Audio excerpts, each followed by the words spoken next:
Whole Story Quest Audiobooks presents A Clerical Error by J. New, narrated by Jilly Bond. Chapter 1. The May Day celebrations on Lynn Hay were as much a part of island life as the tides themselves, and the undercurrent of excitement as arrangements were made was almost palpable. However, my first attendance at the festivities in 1936 was memorable for all the wrong reasons, for that was the year a particularly nasty murder occurred. To make matters worse, my own life was unravelling in ways I could never have envisaged, and my worry would begin to overshadow the investigation when it came. With the luxury of hindsight, it took me longer than normal to realise the importance of certain clues. Starting with a telephone call from my husband John, whom I'd been told had died, it had become apparent that everything I had believed for the last 2 years was a lie, including the role of my housekeeper, Mrs. Shaw.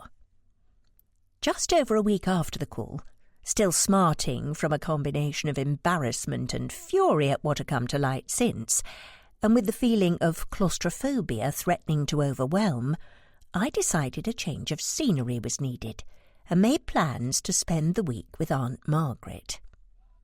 I said goodbye to my gardener Tom, who was hard at work unearthing the Victorian walled garden we had discovered some weeks earlier, and took a taxi to the station.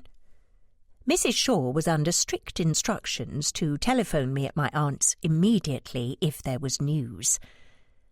I had been seated in my train carriage for only a few minutes, when suddenly there was a shrill whistle, and a loud hiss of steam came billowing along the platform and past my window moments later. Then with a jolt, we started slowly forward and gradually picked up speed. Within minutes the station was left behind, then the city's suburbs rushed past, and before long we were moving into open country. I settled back in my seat and replayed the conversation I'd had a few days ago with the Home Secretary. "Are you telling me John is in fact still alive?" I asked with barely suppressed fury, and the threatening sting of tears behind my eyes. He paused, looking extremely uncomfortable. Eventually, he leant back and sighed. "We're not sure. I'm afraid he's gone missing. This telephone call you received is the first indication we've had in months he may still be alive." "What do you mean he's gone missing? He was supposed to be dead. I don't understand anything you're saying." "I think you'd better tell her everything from the beginning, old chap. She deserves to know the truth," said Uncle Albert, who had accompanied Lord Carrick.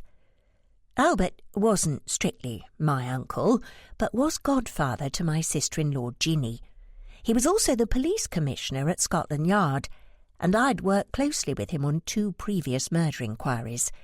It was at his recommendation I'd been employed as a consultant detective. "Yes, you're right, of course. I apologise, Miss Bridges. The fact of the matter is John was recruited to MI5 directly upon graduating from Oxford. This was prior to his meeting and marrying you, of course. He turned out to be an exceptional operative, one of our best, in fact." "So he was a spy all along?" I asked. Lord Carrick gave a curt nod. "He was fluent in several languages, which of course made him a valuable asset." I was astonished at that news. I had no idea. "It looks as though I didn't know my husband at all," I said lamely. I clasped my hands until my knuckles turned white as a wave of cold spread through my body, and I began to shiver. I felt quite sick and fought to suppress the feeling of nausea, as Lord Carrick continued. "You saw what you expected to see. John was a trained undercover operative, and there was no reason for you to suspect he was anything other than what he claimed." But if it's any consolation, I think you knew the real him better than anyone." "I'm sorry, but I don't find it in the least bit consoling. The man I thought was my husband was in fact a total stranger. I can't think why he married me in the first place." "He married you because he fell in love with you. It's as simple as that. We tried to talk him out of it, of course. The type of work he was doing was dangerous, and having a family makes it all the more difficult. We encourage our men to remain single, in fact. But John was insistent, and rather than lose him, we relented." "So what happened to him?" "Please understand I am bound by the Official Secrets Act, so am not at liberty to divulge everything. However, I will tell you what I can. John was one of the best undercover men we had, as I said, and he was used extensively to infiltrate organisations abroad and send back information we needed." "What sort of information?"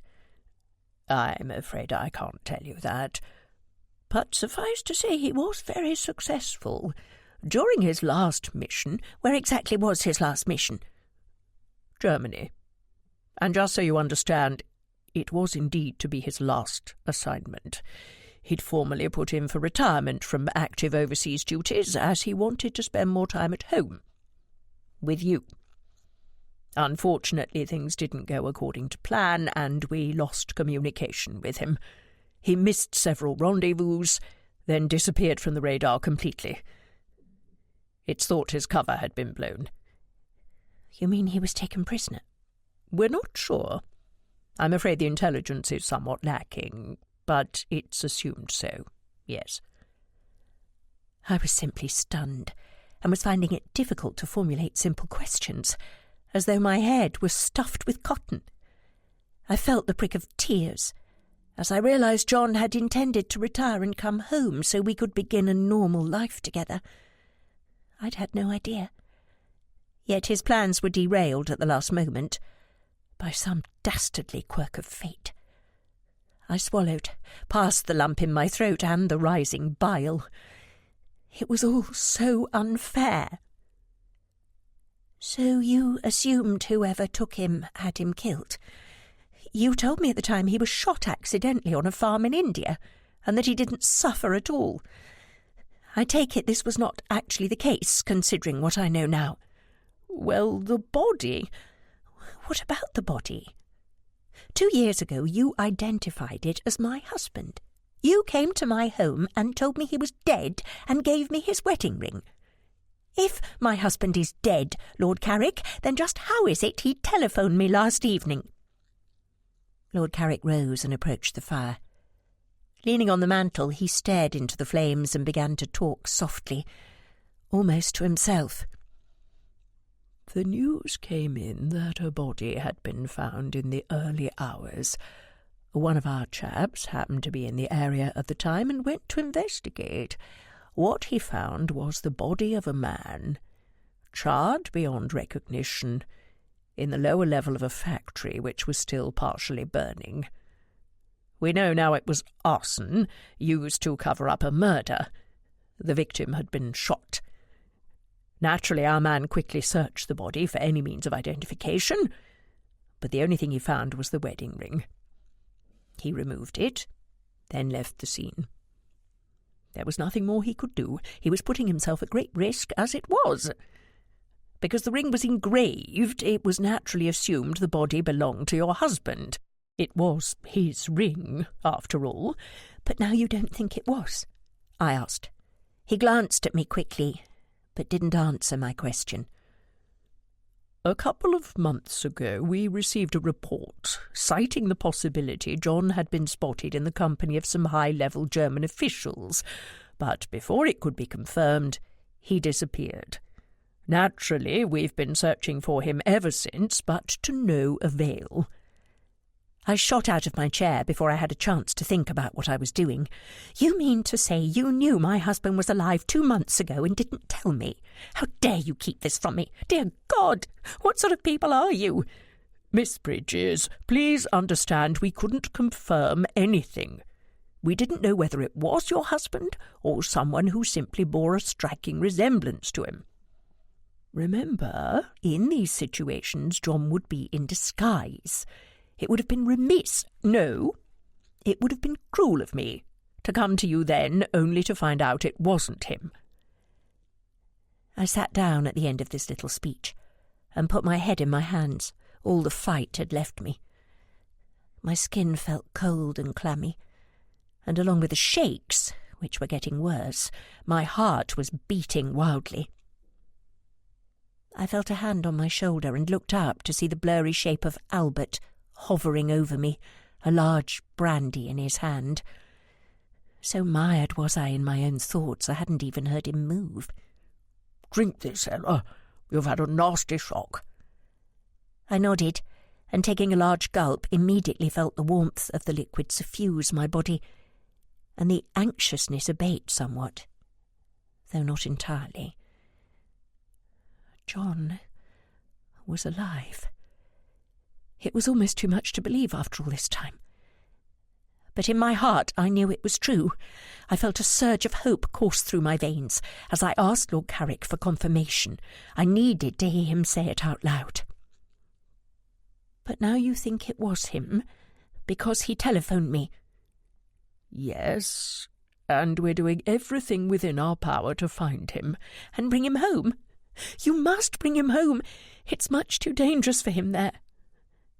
My emotions were vacillating between elation that John was alive and abject fear of the peril he was in. The thought I would lose him again forever was simply unbearable. "We're doing everything we can to find him, Miss Bridges, and as soon as I know anything, I will come and speak with you. However, please be aware it may not be a simple job to extract him. If the reports we've received are true, then he has managed to infiltrate the highest echelons of the German government, and blowing his cover at this stage would almost certainly result in his death." "But surely he must be in some sort of jeopardy if he telephoned me. Why would he risk doing so otherwise?" "God only knows how he managed it, especially considering you have moved away from your shared home. But he's not the best spy we have for nothing. I'm inclined to agree with your analysis, however, and subsequently finding him has been given top priority." "Who did the body belong to if it wasn't John? And how did he happen to be wearing my husband's wedding ring?" Lord Carrick shrugged. "Until we find John, I'm afraid we won't know the answers. The fact is, he shouldn't have taken any form of identification with him at all. Taking the ring, engraved as it was, and in English, was foolhardy, and could have exposed him. I can't think what possessed him to risk everything by doing so.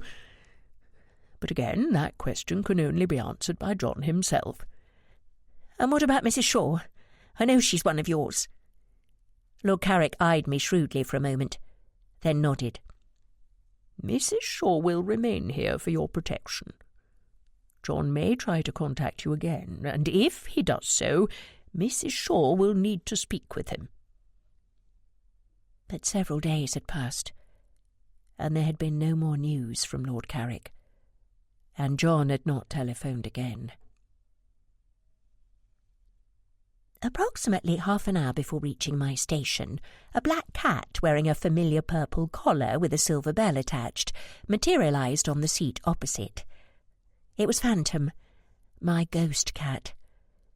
Luckily I had the carriage to myself, for Phantom was only visible to me, and I would have looked decidedly odd holding a conversation with fresh air. I had inherited both him and the unusual ability of being able to see spirits who needed my help from Mrs. Rose, the former owner of the yellow cottage which was now my home.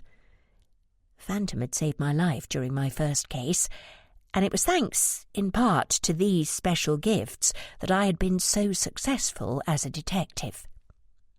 Now Phantom jumped nimbly across the gap and landed on my lap, where he spent the remainder of the journey curled up asleep, then vanished into thin air just as we pulled into Broughton Station. He had an uncanny sense of when I needed his company. Aunt Margaret's driver was already waiting for me, and before long we were pulling up outside the house. My aunt engulfed me in a hug as soon as I alighted. darling, how lovely to see you. It's been too long. Now come in and tell me what's bothering you. I've had tea set up in the orangery. Potts will see to your bags. Divesting myself of coat and hat, I allowed myself to be shepherded through to the back of the house and into the orangery, where the large walls of glass looked out over a magnificent vista of verdant lawns and topiary hedges. Inside, giant ferns, orange trees and rare orchids vied for space, with several more exotic varieties for which I had no name, and to the right, a comfortable seating area and low table had been set for tea. I threw myself in a chair and breathed a sigh of relief. Now, Ella, I realise you couldn't speak on the telephone, but I sensed in your voice something was wrong, and I can see now you've lost some weight. What on earth has happened? Oh, Aunt Margaret, it appears John is still alive, I wailed, and to my absolute horror I promptly burst into tears. Good heavens! Well, that's the last thing I expected you to say. You go ahead and have a good cry, dear girl. Personally, I feel all this British stiff-upper-lip malarkey is perfect nonsense. I find one always feels much better when one can let it all out, as it were. As usual, Aunt Margaret was correct. Once the sobs had subsided and the pent-up emotion released, I did feel better. Now, dry your eyes, dear, and tell me what you know. I began with the shock of the phone call, then related subsequent events as they had happened, including the conversation with Lord Carrick. So John is in Germany? Aunt Margaret asked. As far as is known, yes, but it seems he's vanished. She sighed and took my hand in hers. I'll not beat about the bush, Ella. That's not my way, as you know. But there is rumour of another world war, one with Germany at the heart of it. I gasped. How do you know? You don't reach my age without knowing a bit about the world, darling. Plus, I have friends in high places. However, I don't want you to worry too much. It is just a rumour and may never happen. But I do worry, Aunt Margaret. How can I not, when John is in so much danger? Oh, darling, I feel for you, I truly do. But if anyone knows exactly what's going on, far more than my friends, I hasten to add, it's John. He's there, and knows first-hand their intentions.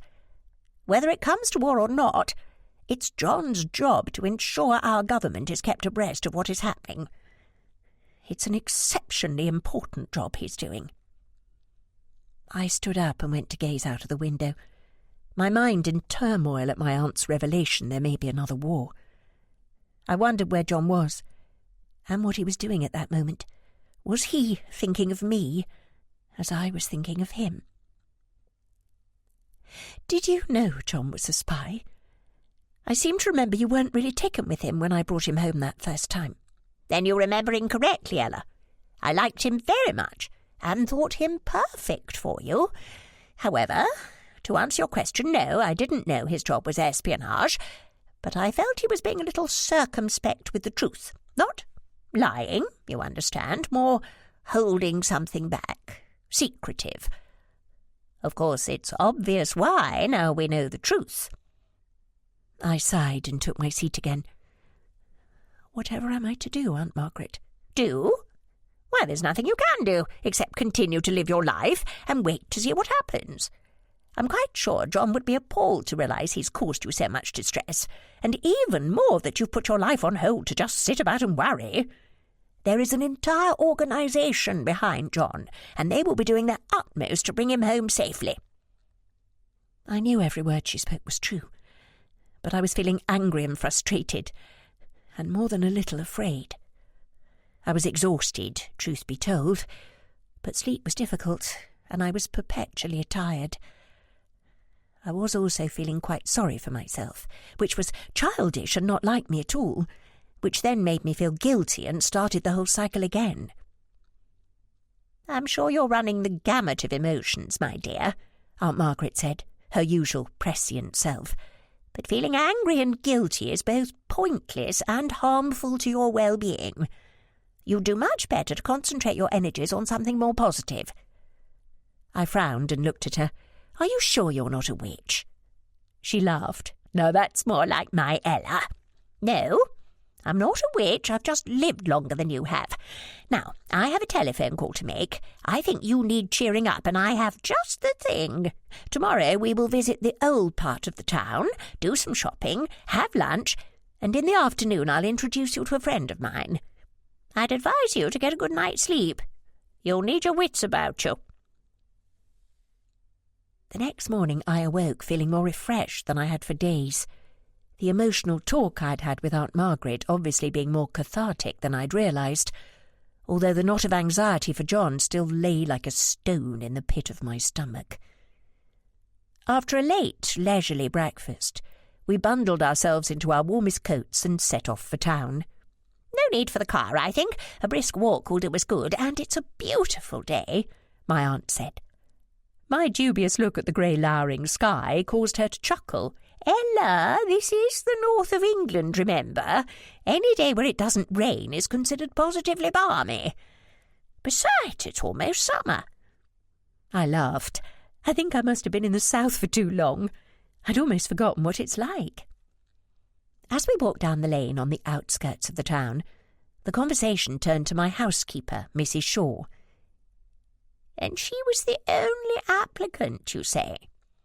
"Hers was the only application I received," I corrected her. "Ah, I see. Can you believe they intercepted my post?" "Of course I can, Ella. This is the government we're talking about. Normal rules don't apply." "Well, they should," I said in a petulant voice, and was rewarded with a raised eyebrow. I sighed. "Don't do that, Aunt Margaret." "Do what, dear?" "Make me feel guilty." "I'm doing no such thing. That's your conscience talking." "You'd be furious in my position too. My freedom of choice was removed, not to mention my privacy. The sheer audacity of these people astounds me." "Well, correct me if I'm wrong, but I believe it was all done in order to protect you." "But I don't need protection. I've already had to change back to my maiden name and move miles away from our home. I did everything the Home Secretary advised, but it still wasn't enough, so they ensconced a charlatan in my home under false pretences. It's appalling behaviour." "Goodness me, Ella, if you keep this up, I'll have no choice but to send you to bed without any supper." I glanced at her, spied the smirk, and the twinkle in her eye. "Yes, all right, point taken. But I'm still furious, and I don't know what to do about Mrs. Shaw, if indeed that's her name." "What do you mean, do?" "Well, I can hardly keep her on as my housekeeper now. I can barely bring myself to talk to her." "Ella, that's simply dreadful behaviour. Rather like shooting the messenger. The poor woman is just doing her job. Following orders, actually. How would you feel in her position?" That brought me up short.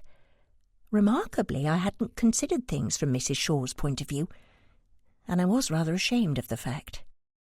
Emotion and shock had obviously clouded my normally sound judgment.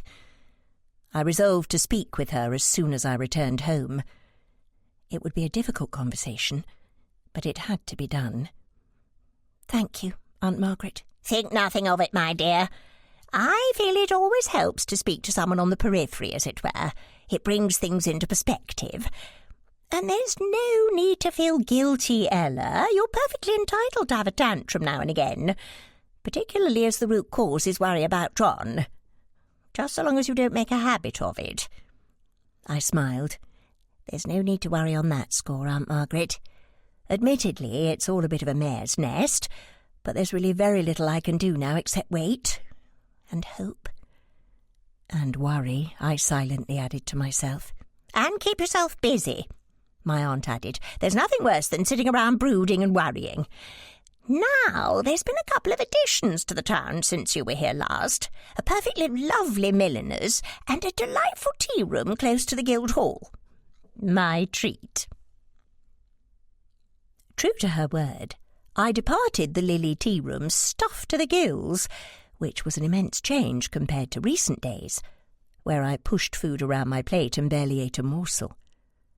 My appetite had all but disappeared since I'd heard from John, and I was definitely a few pounds lighter, if my loose skirt was anything to go by. But I'd always been a little overweight, so could afford the loss. my aunt took me to the milliner's, where I left with a thoroughly practical and sensible new hat in dove grey with a button detail. Although it would have been quite a different story had I let the shop girl have her way. "I'm so very relieved you didn't choose that first hat, Ella," Aunt Margaret said, laughing. "The one with all the feathers, you mean? Goodness, while I appreciate the artistry, I would have been too afraid of wearing it lest I be shot at." Laughing at my near escape, we wandered companionably down the high street, through the bustling crowds, and I was pleased to note the clouds I'd been worried about earlier had almost disappeared. In their place, a hazy sunshine was valiantly attempting to cast its rays down to street level. We stopped periodically to peer in shop windows if a particular item caught our eye, and it was in front of the newly established delicatessen, where an impressive range of French cheeses were on display, that my aunt remembered her recent correspondence. My mother had moved to the south of France, and judging from her periodic letters and postcards, was having a perfectly wonderful time. "I received a letter from your mother a couple of days ago. It seems she's caught the interest of a retired British colonel out there, and he's making gallant attempts to woo her, much to her amusement." "Really? Is it serious, do you think?" "Oh, I doubt it. Well, certainly not on your mother's part, although heaven knows how the colonel feels. He's probably smitten. Men usually are around your mother, you know." "Well, I'm sure she knows what she's doing and will let him down gently if needs be." "I expect you're right, Ella. Now, what do you say we enter this fine establishment? I've recently been gifted a rather superior port, which is crying out for a special accompaniment."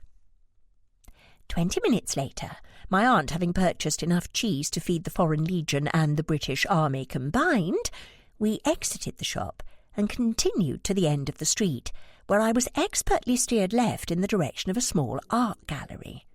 I knew the gallery existed, but had never visited during the times I had lived with my aunt. "Are you of a mind to purchase a painting, Aunt Margaret?" I asked as we crossed the road. "Not at present, dear, although it has been known for me to leave this particular gallery with a piece I didn't know I wanted," she said with a laugh. "Now tell me, what do you think?" I gazed at the artwork on display in the window. "Well, art isn't normally my bailiwick, Aunt Margaret. I feel it's quite subjective. I find I like things because of what they are, as opposed to what is deemed fashionable." "Quite right, too." "But he does have an accomplished hand, and a unique style." I gazed at the pictures in the window, each one a depiction of hard northern life, painted in monochrome. Men in large overcoats and flat caps slogged up cobbled roads on their way to work. Huge old factories in the background, grey and dull, belched smoke into the atmosphere, the plumes rising to join the miasma of fog overhead. Urchins, playing in the streets in boots too big for their feet, and rags barely covering their skeletal frames, looked out with huge eyes and cheeky grins, while mothers, babes on their hips and toddlers grasping at their skirts, stared defiantly out of the canvas, proud and strangely regal, despite their reduced circumstances. They were a peculiar combination of dispiriting and uplifting, and I found I liked them. One, an impish little girl, reminded me of my very first case at an orphanage in London, and unexpectedly I felt a pang at the family John and I had thus far missed out on. There was one painting, however, tucked into the bottom right-hand corner, as though it were an afterthought to place it on display, which I disliked immediately. Unlike the others, it was bright and colourful, and at first glance it appeared to be an image of a beautiful young woman sitting on a park bench with an old church in the background. On closer inspection, however, she appeared to be a woman of two halves. It was remarkably well done, and was testament to the prowess of the artist that I had such a visceral response to it. The left side of her face was perfect in every way, from the rich cornflower blue of her long-lashed eye, the finely arched brow, and the rosebud pink of her smiling mouth. She appeared happy and carefree, a woman who was selfless, an open book, and one you'd be glad to call a friend. But with a few clever strokes of the brush, the right side was transformed.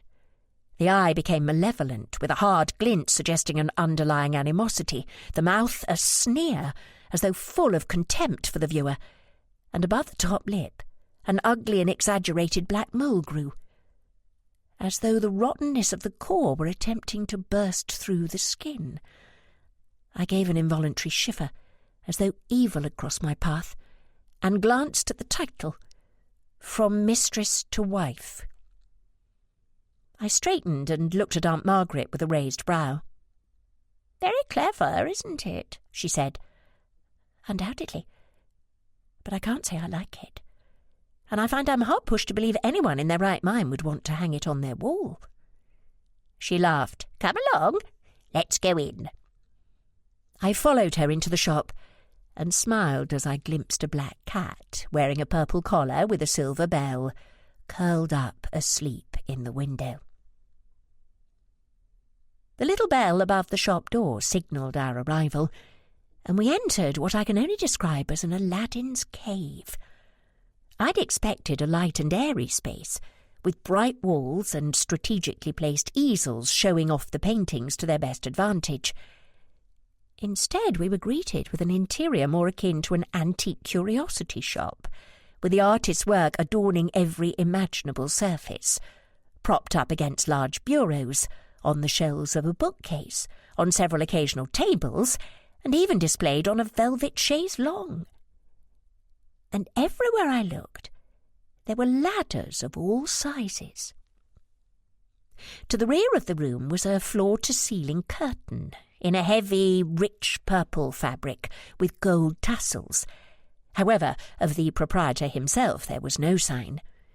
But before I could convey my astonishment to my aunt, I caught movement out of the corner of my eye. Toward the back of the room, hidden behind a large oak chiffonier, was a wing-back chair, upholstered in turquoise satin, and it was from this a man of diminutive stature suddenly moved. I'd failed to notice him previously, so perfectly camouflaged was he against the background, but at least it explained the ladders, for he must have been no taller than 3 feet. He hopped down from the chair, dressed in a matching turquoise satin smoking jacket, and a gold and purple brocade fez, replete with a gold tassel which hung jauntily over his right ear. "Maggie, what a delightful surprise, ma chérie," he intoned in a heavy French accent, and bent to kiss her outstretched hand.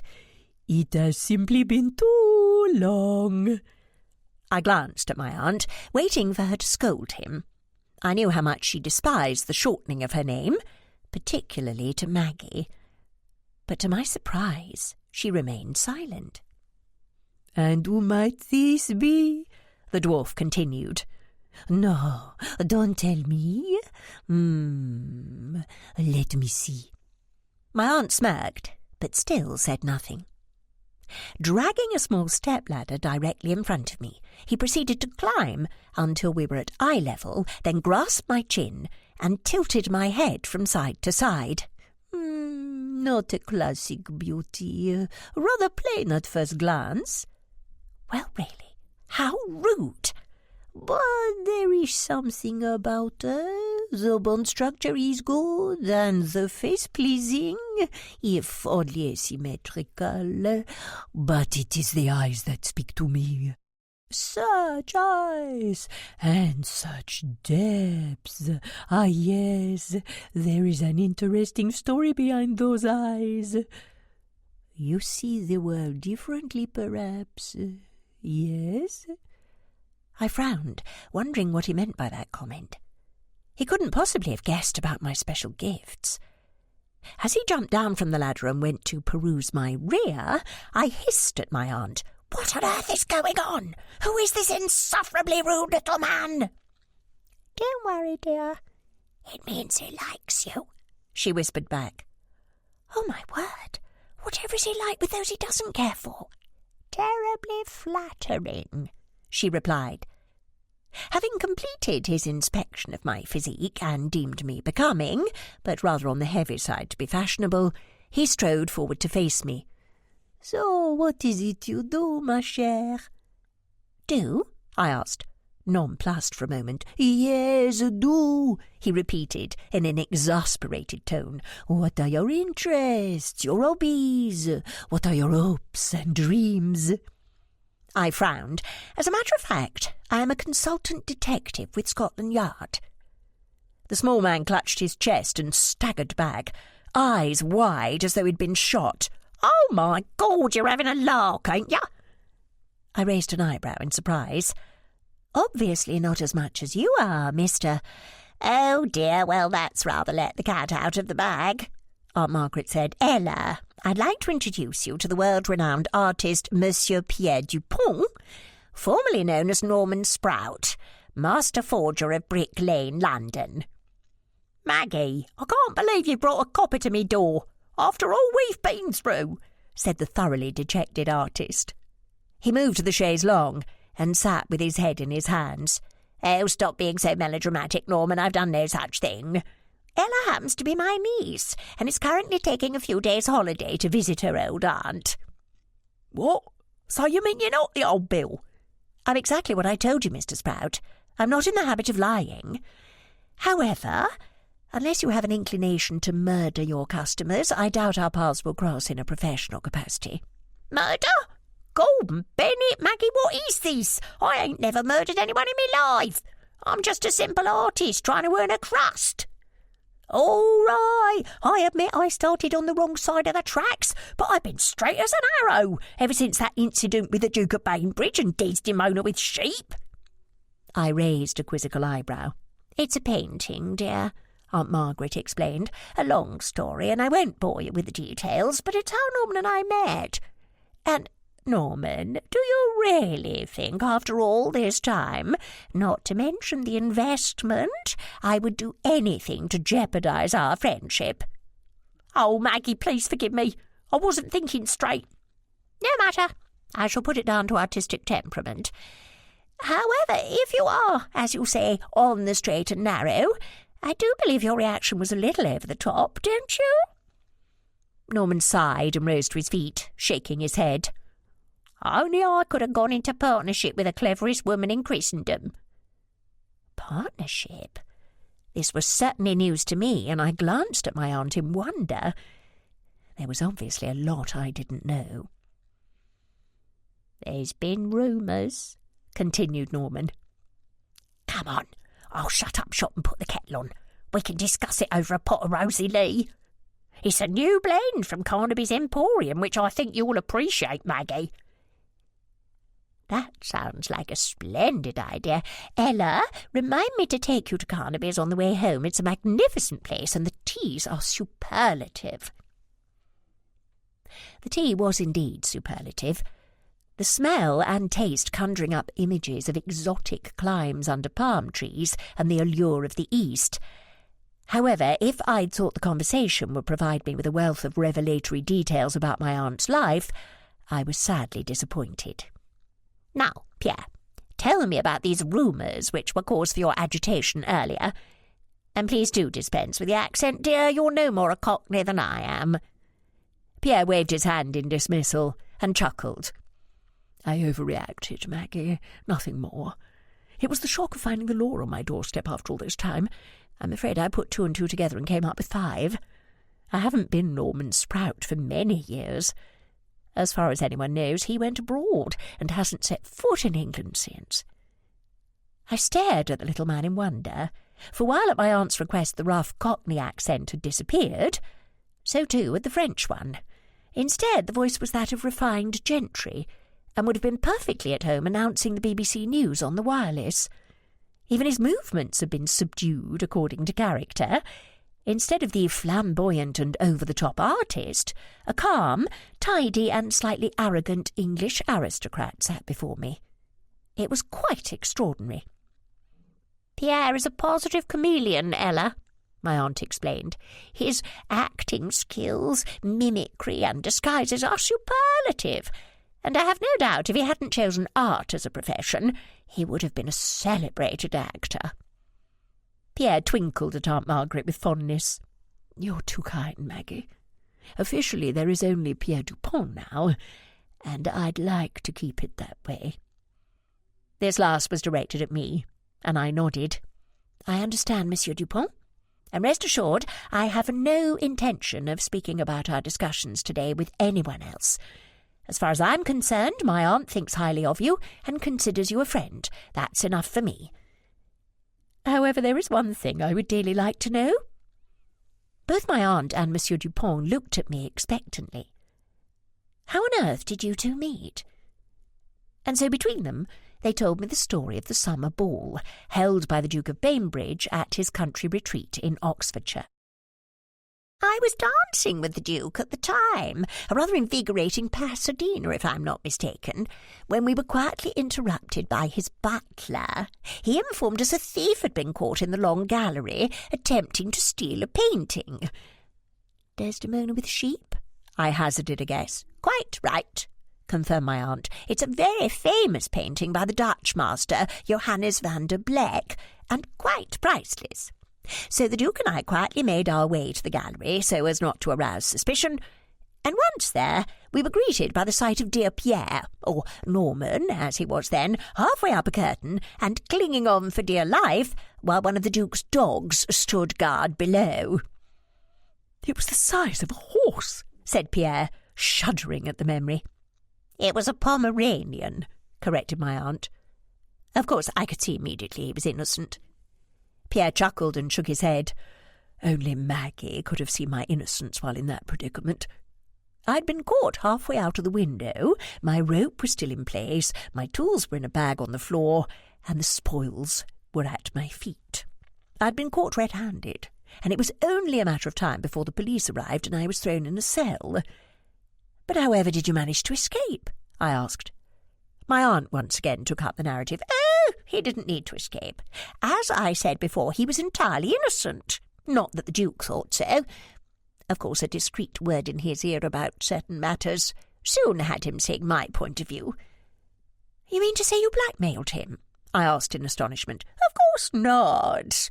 I just gently reminded him of the incident between his son, a local tavern maid, and Lord Ellesmere's prize racehorse. I'd been instrumental in keeping it quiet, you see. But of course, that's a story for another time. Back to Desdemona." Pierre rose at this point and collected the tea things. "I'll leave your aunt to explain while I make more tea."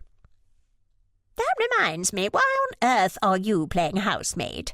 asked my aunt. "Where's that girl of yours?" "Hilda, it's her day off. Why do you suppose you found me in the shop and not in the studio?"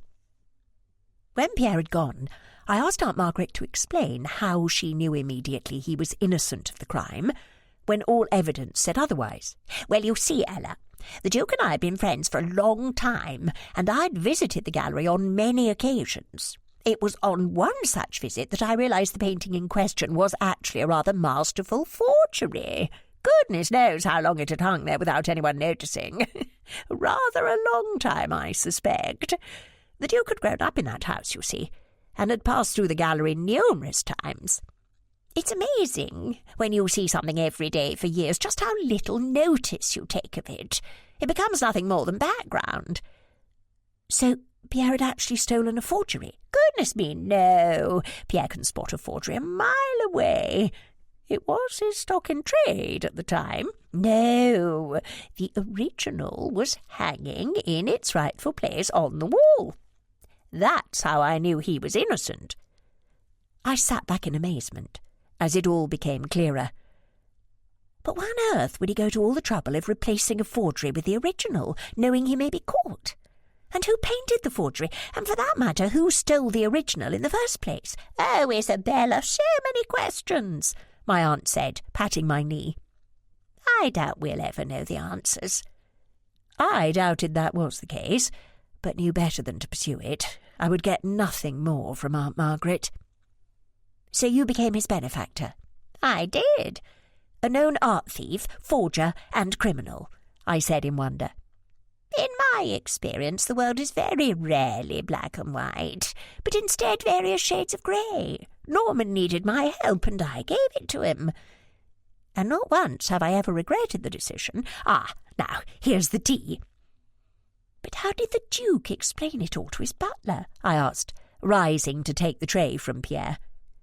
"Oh, something about a test designed to find any flaws in the security. Everyone went away with a pat on the back and a hefty bonus. Now, be an angel and pass me some of that delectable-looking cake." I poured the tea and cut the fruit-cake, while Pierre explained the rumours he'd mentioned previously. "As your aunt knows, the professional art world is remarkably small, Miss Bridges, and the underside of that world even more so. I keep my ear to the ground and hear various murmurings, and once in a while I am contacted by a most trusted confidant for information.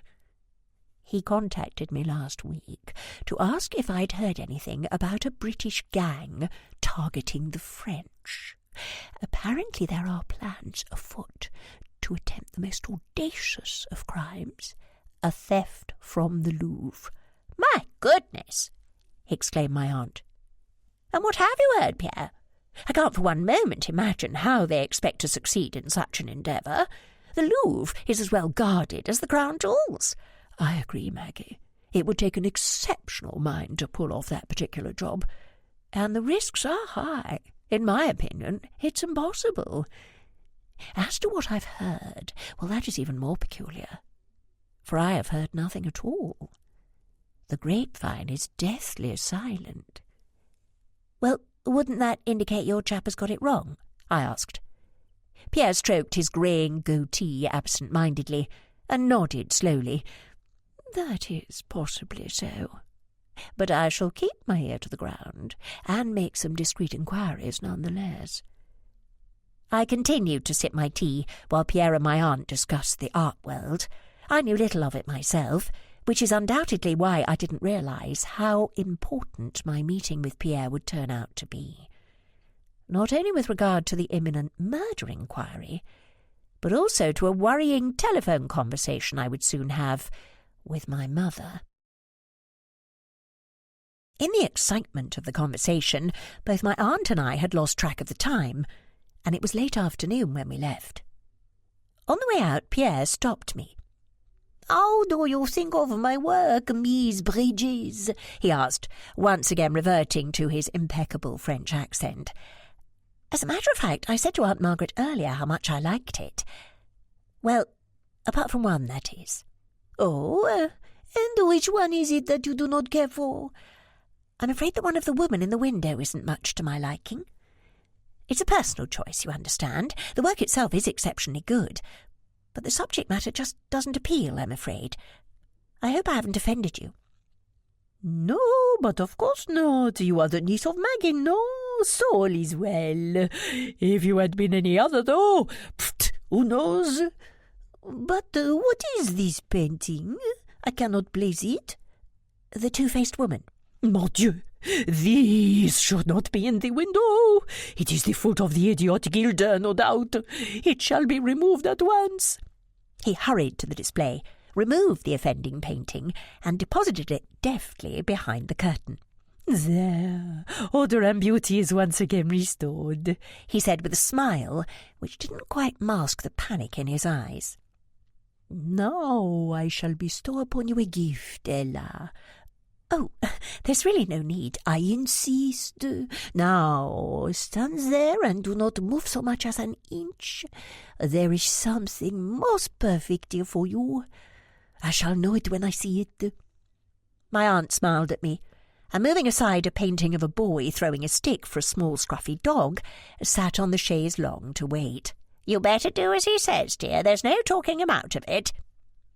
So I stood patiently, while Pierre ran up and down ladders with amazing agility, looking for the perfect piece.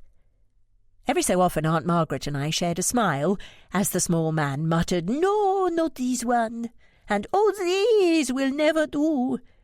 But eventually, it seemed, the perfect painting was indeed found. "Ah, this is the one." He scurried down the ladder, approached me, and with a flourish presented me with a small painting, approximately 10 inches square, in a gilt frame. I gasped when I saw it was a beautiful rendition of a small urchin girl sitting on a stoop, with a black cat on her knee. I eyed Monsieur Dupont closely. He couldn't possibly know I could see spirits, yet this was the second time he had intimated he knew of my unusual way of seeing the world.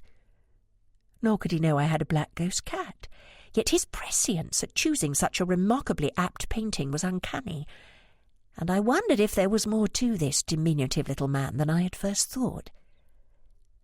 "Thank you, Pierre. It is perfect, as you knew it would be. It appears I am not the only one who views the world differently." Pierre inclined his head in agreement, and with eyes twinkling in amusement, deftly wrapped the picture for me to take. I already knew the perfect place to hang it once I returned to the cottage. With promises to meet again soon, my aunt and I left Monsieur Dupont to what remained of his day, and continued back up the high street to Carnaby's Tea Emporium, from whence, armed with several dark green and gold boxes emblazoned with the Carnaby name, we caught a taxi back home.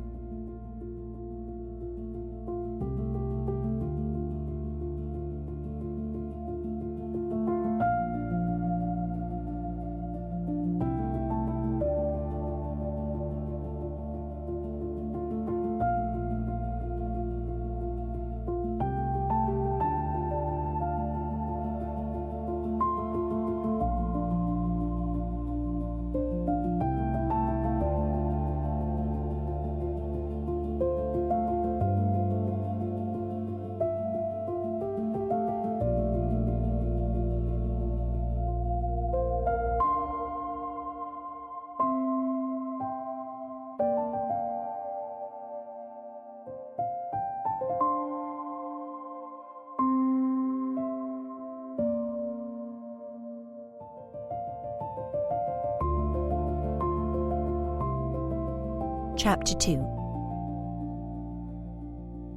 The few days I spent with Aunt Margaret were exactly what I needed to restore my equilibrium and prevent my mind from dwelling on matters over which I had no control. She had kept me busy and entertained throughout the week, but all too soon our time together came to an end. However, in her usual show of intuition, she detected my slight trepidation in returning to the cottage.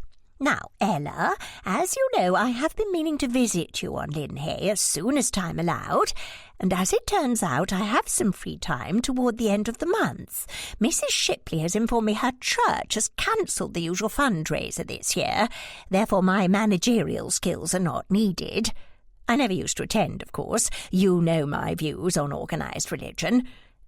"So why help if you don't believe?" I asked. "I didn't say I don't believe. However, my housekeeper believes, and that's all that matters.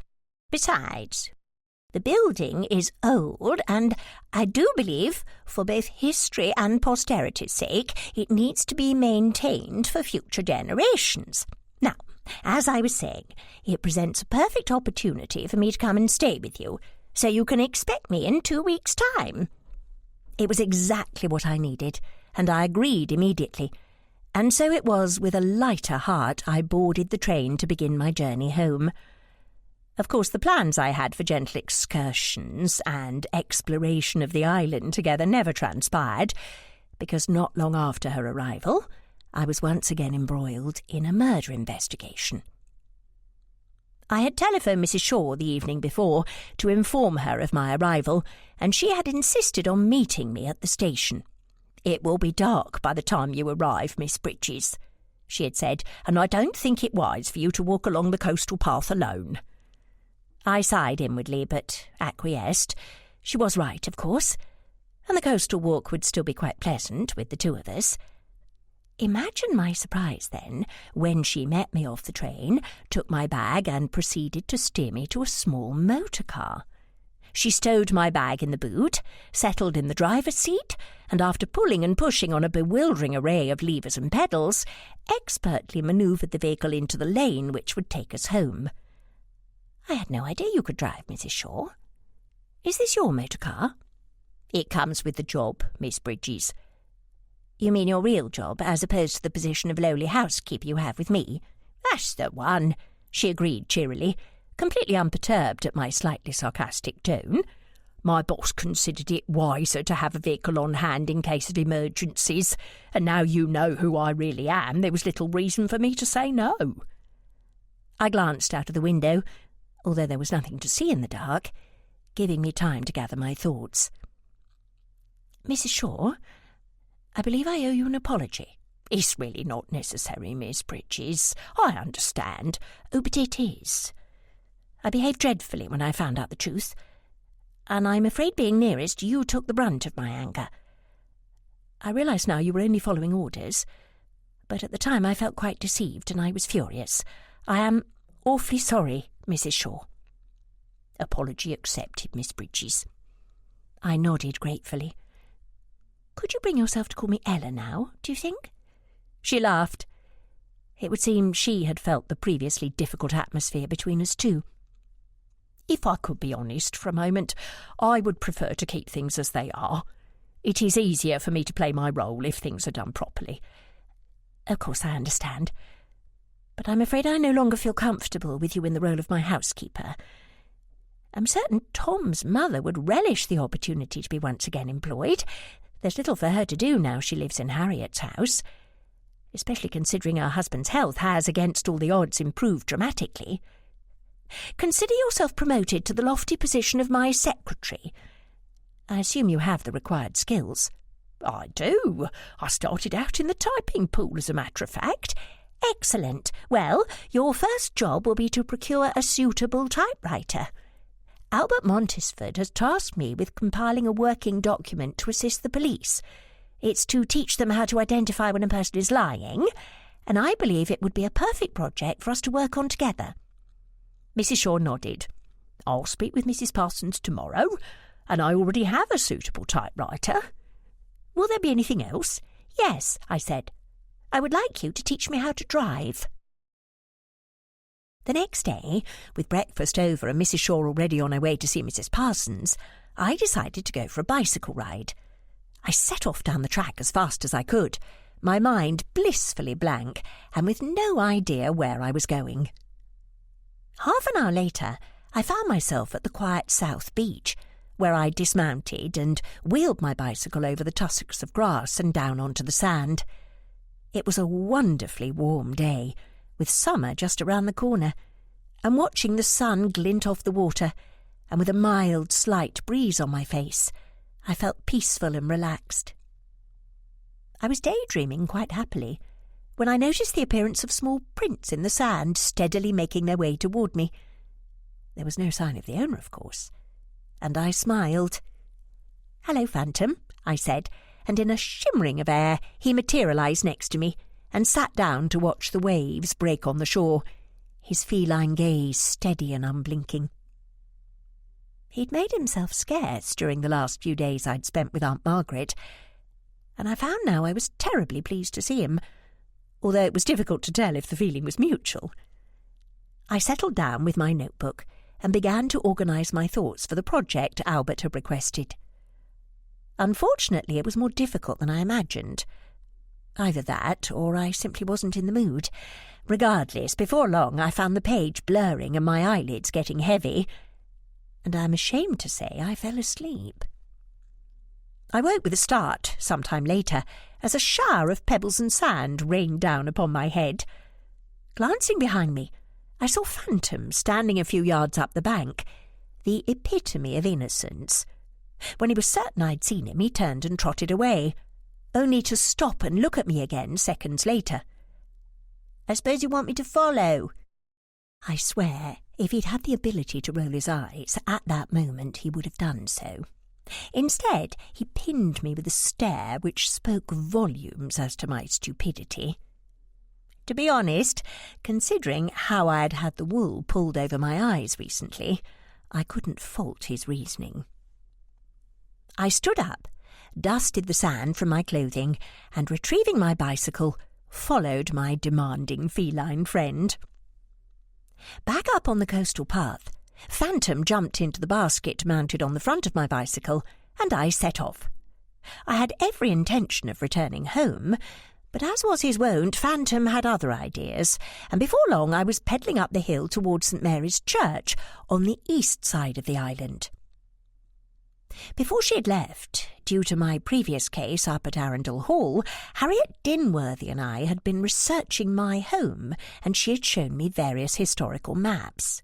One such map showed this area of Linhay and the church, and I had been meaning to explore here, but complications in my life had meant I had never found the time until now. The area was similar to other parts of the island, with rows of stone-built terrace housing with small gardens at the base of the hill, giving way to larger abodes which sat behind private hedges and walls the further up I rode. At the top of School Lane, I spied the building which gave the lane its name, a quaint stone structure with a clock tower and a wrought-iron fence. I could hear the shouts of children playing in the yard as I cycled past, and smiled to see them playing the games I had as a child, hopscotch, marbles, and an energetic game of leapfrog. At the brow of the hill, I stopped to catch my breath. Well, Phantom, that's the hard bit done. Now for some fun. I can't remember when I last freewheeled down a hill like this. Hold on tight, I told him, although he ignored me as usual. I hopped back on my bicycle and hurtled down the hill at breakneck speed. As I swung around the bend in the lane, the wind was in my face and my eyes were beginning to water just as I approached the second bend. I got past the blind spot and was back on the straight when a few yards ahead I saw a woman armed with several flower baskets, and she was right in my path. "Look out!" I yelled. The woman dropped her baskets and froze in shock.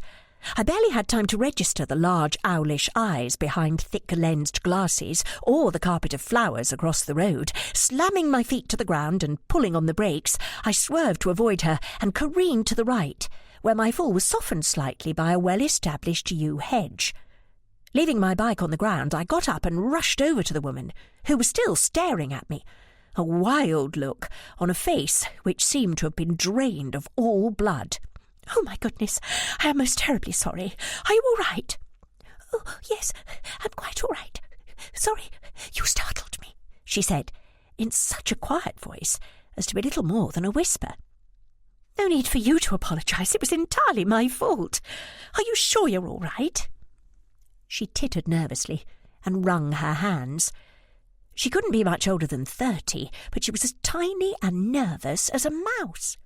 Magnified brown eyes peered myopically from beyond her spectacles. Frizzy brown hair escaped from beneath her lopsided hat, and it was all topped off by a misshapen cardigan in an unflattering shade of green. "Sorry, yes, I'm fine." "I'm sorry about your flowers," I said.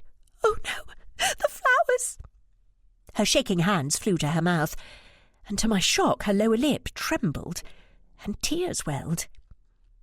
"Well, at least the flowers are the only casualty. It could have been worse," I said, trying to reassure her without success. "But you don't understand," she whispered, her horrified gaze still resting on the blooms. "Jocasta will be furious." "I don't think it's as bad as it looks. Here, let me help." I hunched down and began to retrieve the tall-stemmed white lilies and pink carnations, gently placing them back in their baskets. "See? A few broken stems and a little bruising. Not much damage at all, really. Who's Jocasta?" But she didn't have time to answer before a sharp voice interrupted us. "Shepherd, what have you done? I trust you to do one simple job for me, and you can't even do that properly.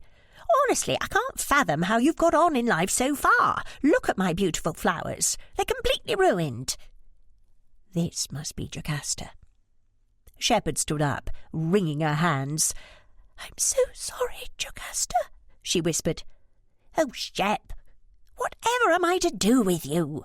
Jocasta sighed, giving her an exasperated half-smile. I quickly glanced at Shepherd's ring finger. "Actually, Miss Shepherd is truly faultless. The blame is entirely mine. I was coming down the hill at a tremendous speed and couldn't stop. Faulty brakes, as it happens." I could feel the start of a blush at the taradiddle, but realised this explanation would be received better than admitting I was freewheeling down the hill, whooping like a child. Unfortunately, Miss Shepherd was directly in my path, but if it hadn't been for her quick wits, I would have run her over completely. I'm terribly sorry about your flowers, although they are far from ruined, if you don't mind me saying so, but at least neither Miss Shepherd nor myself were injured. A blessing, I'm sure you'll agree, I said with a smile. Jocasta stared at me, nonplussed for a moment. Well, yes, quite, she said. Right, well, there's nothing for it but to see what we can salvage from the mess. The vicar is due back today, and I'll just have to do my best to ensure the arrangements are up to par.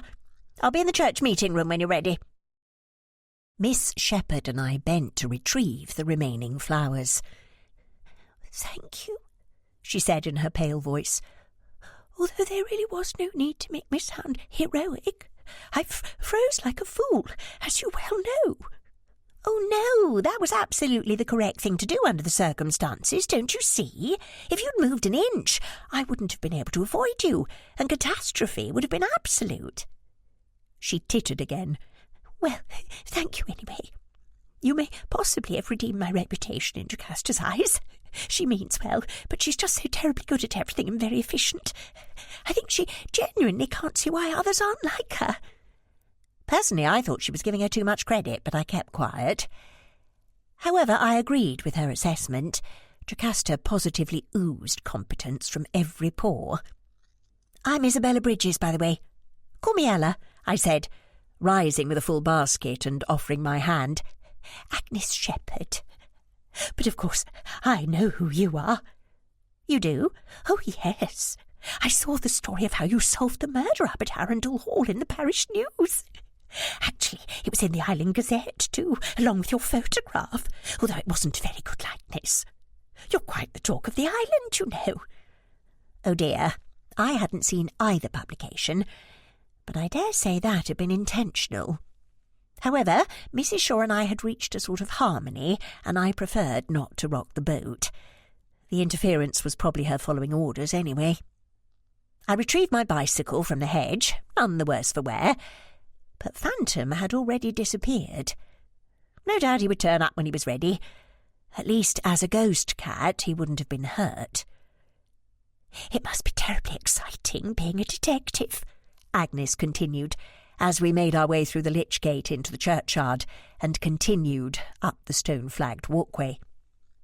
I'm afraid it sounds much grander than it is. I'm only a part-time consultant, you see, so a lot of the time I'm not actually detecting anything at all.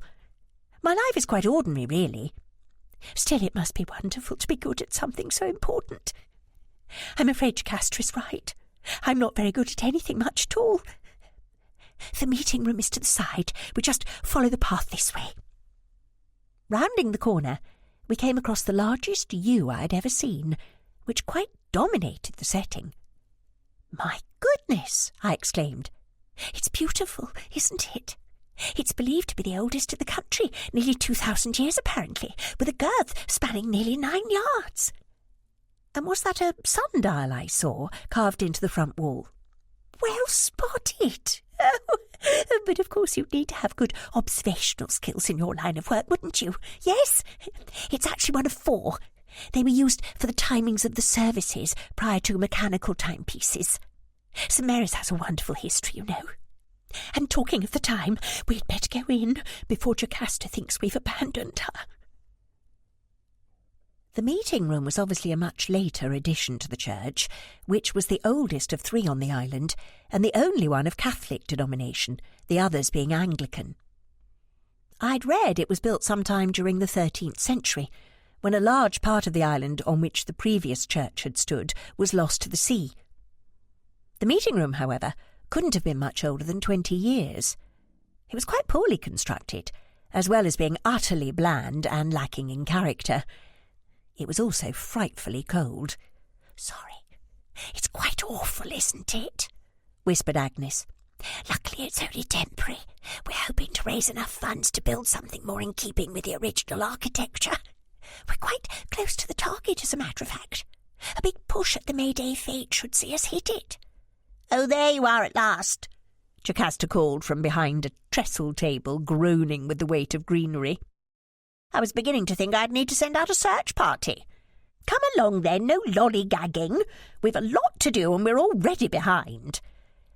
Agnes and I deposited the baskets on the floor, and as I peered under the table, I spied Phantom curled up asleep on an empty Hessian sack. I see you've brought a new sheep to the fold, shepherd. I'm Jocasta Blenkinsop, and you are? Ella Bridges. Bridges? Now, where have I heard that name before? No, I can't think. I'm sure it will come to me eventually. So, how are you at flower arranging, Ella? Oh, no, Jocasta, said Agnes breathlessly. Ella's not here to help. We only just met outside. Oh, drat it, really? We're short one person. Anne has had to run some errands and can't come. Oh, I don't mind. I have nothing planned, and it's the least I can do, I said. That's the spirit. Now, Shep, perhaps you can rustle up some warming tea? As you can tell, the boiler's on the blink again. You would have thought they'd at least try to organise some heating. It's like Siberia in here. Agnes disappeared, while Jocasta and I set to stripping the greenery. But a moment later she was back. Sorry, Jocasta, but it seems we've run out of tea. Would coffee be all right instead? No tea? Honestly, Shep, whatever next? Coffee gives me a dreadful headache, as you very well know. It will have to be tea. I tell you what, nip along to the vicarage and get some of the vicar's stash. I'm sure he won't mind this once. She turned to me and explained. He orders it in specially from some or other, goodness knows why. Our tea is perfectly fine. One of his little foibles. Shep? Agnes was still hovering, wringing her hands. Jocasta, I couldn't, she whispered. Jocasta sighed and dropped the stem she was snipping on the table. Wiping her hands on her apron, she strode to the door. I'll go. You make coffee for two. I'll be back lickety-split. Sorry, Ella. Is coffee all right with you? Agnes asked, blushing with embarrassment at her friend. I nodded. Coffee is fine. Can I help? Oh, no, it won't take a moment. Fortified with warm drinks, the three of us set to with Ernest, and before long we were making real headway with the floral arrangements. I learned that Jocasta and Agnes had been friends since early childhood, and had attended the school I'd passed earlier.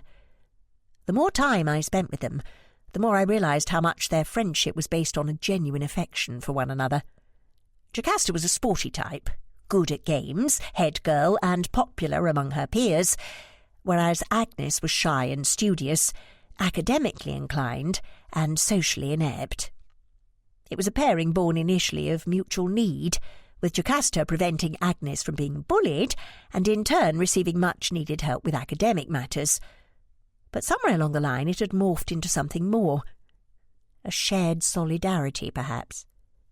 Jocasta was the mother of two boys who were away at boarding school, and had a husband who was something high up in banking in the city. Agnes was unmarried, and had moved back into the familial home to look after her elderly mother, after her father had passed away 8 months ago. Half an hour later, Jocasta placed the final stem and leaned back to stretch. Finished, she declared. And a job well done, I must say, girls. Now I think we'll have another drink and call it a day. Agnes was once again dispatched to the small kitchen, while Jocasta made a final raid on the vicar's tea, and some moments later we were seated on a bench outside, letting the much-needed warmth of the afternoon sun seep into our chilled bones. With the sound of birdsong on the air, and the sun warming my skin, my thoughts once again turned to John. In such interesting company and with something to do, I'd pushed the distressing situation to the back of my mind. Now, once again sitting idle, it came rushing back, and my stomach fluttered with nerves. I idly wondered if the sun was shining where he was. You say the vicar is due back today. Has he been away? I asked conversationally, in an attempt to counteract the building anxiety. Actually, he's hardly been here, Jocasta said. He first arrived about 10 months ago, wasn't it, Shep? Agnes nodded in agreement, and Jocasta continued. He was only here for a couple of months or so, then went on some sort of sabbatical. we've had a temporary chap here ever since. Pleasant enough chap, but ancient and terribly forgetful. But at least Father Michael is back now, and we can resume normal services, as it were. We had chosen a seat beneath the bell tower, and as the chimes struck 3, each of us jumped in shock. Golly, I didn't realise the time. I must be off. Now, Ella, don't forget the Mayday Fete meeting on Friday. I'll pop you down for the bric-a-brac stall. It's usually our most popular. Shep, I'll catch up with you before then. Let's do lunch tomorrow. Thanks for your help, girls. Toodle-pip. Agnes and I went back inside to wash up the crockery, then, armed with several bags of discarded greenery, set off to the vicarage a short walk away to deposit them in the compost pile. On our way out, she once again apologised. I'm awfully sorry. I feel you've been rather steamrollered into volunteering at the fete. Jocasta has a heart of gold, and quite frankly, we wouldn't be half as successful without her ability to rally the troops. But she is a tad forceful. If you can't do it, just say so. Well, I must admit it caught me by surprise, but actually I'm rather looking forward to it, I said. As we walked back down the path, I spied Phantom sitting patiently in my bicycle basket. It was obviously time to go. I was rooting in my bag for a card to give to Agnes, when suddenly and without warning I was knocked to one side. Terribly sorry, a woman's voice said, as she hurried on down the path without a second glance. We stared open-mouthed at the slim departing figure, dressed head to toe in black, with a net veil obscuring her face. Gosh, I wonder what that was about. Are you all right, Ella? I nodded, looked back in the direction the woman had come from, and saw the figure of the vicar in the church doorway, a very worried look on his ashen face. And to the right, under one of the yews, I spied an older man in smart tweeds with a walking cane. The woman's husband, I supposed. It wasn't until much later I realised I'd been both right and wrong about that assessment. Well, it looks as though your vicar already has a troubled parishioner to cope with, and he's not been back more than 5 minutes, I said. Agnes frowned. Actually, I'm not sure she's one of Father Michael's flock. I've not seen her before. But of course he will help if he can. Anyway, I'll see you on Friday at the meeting, and thank you for helping and being such a good sport about everything. Oh, and do take care cycling home. I'll try to avoid knocking down any residents, I said, and with a final wave, Phantom and I made our way back to the cottage. Chapter 3. The remainder of the week flew by, as Mrs. Shaw and I settled down to writing the compendium of ways it is possible for an officer of the law to tell when a suspect is lying. But it was proving difficult to explain by words alone. I also needed to think of a much snappier title.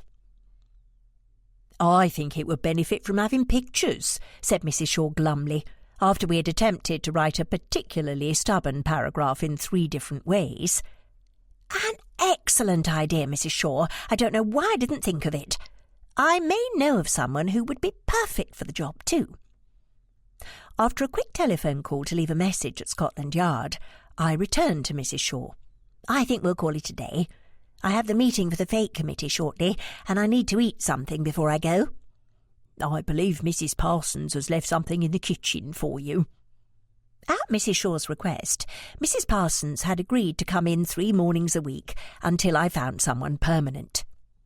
What with looking after him indoors and still cleaning up at the hotel, I can't promise more than that, Miss Bridges. I am sorry.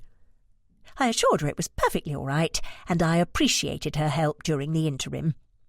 If you know of anyone who is looking for such work, do let me know, I said. I ate my dinner at my desk, and half an hour later was ready to leave. Mrs. Shaw had volunteered to drop me off and wait for me. We have a motor car at our disposal, Miss Bridges. We may as well use it. I was through the lich gate and had just started to wend my way up the church path when a breathless voice called out behind me. It was Agnes. Hello, Ella. Gosh, it's a chilly breeze this evening, isn't it? I do so hope they've managed to fix the boiler, otherwise it would be a very short meeting. Actually, I'm glad I caught you. I have some news. Do you remember that woman who bumped into you the other day? Well, I found out who she is." "I didn't realise you were looking for her," I said. "Oh, I wasn't really. It was purely by chance. I was just entering the post office yesterday when she came rushing out and bumped into me." "And I dare say Mr. Tipping supplied you with a few details." Cedric Tipping was the postmaster, and a notorious gossip. I'd been on the receiving end of his innuendo during my last case, and found the man quite repugnant, although it still astounded me how quickly he obtained his information. Agnes giggled like a little girl. "Precisely. You obviously know him well. In fact, I didn't ask any questions at all. But surprisingly for him, he seemed to know very little." That was a surprise. Normally Cedric Tipping could recite chapter and verse of anyone's life, along with several unfounded details. "Anyway, her name is Mrs. Whittingstall, and apparently her husband is very ill. Not much time left by all accounts, but she was a nurse, so I expect he's getting good care." We entered the meeting hall behind several others, and shed our coats in the small cloakroom. Thankfully the boiler had indeed been fixed, but it would seem the temperature gauge had not. It was positively stifling, and I looked down at my thick pullover in dismay. "I thought I might call upon her," continued Agnes as we took our seats. My puzzlement must have been apparent as she went on. "I head the Friends of St. Mary's. We're just a small group who help out those in need by running small errands, shopping, housework and companionship, that sort of thing. I thought Mrs. Whittingstall might be in need of a friend." I nodded in understanding, just as Jocasta took to the dais and brought the meeting to order.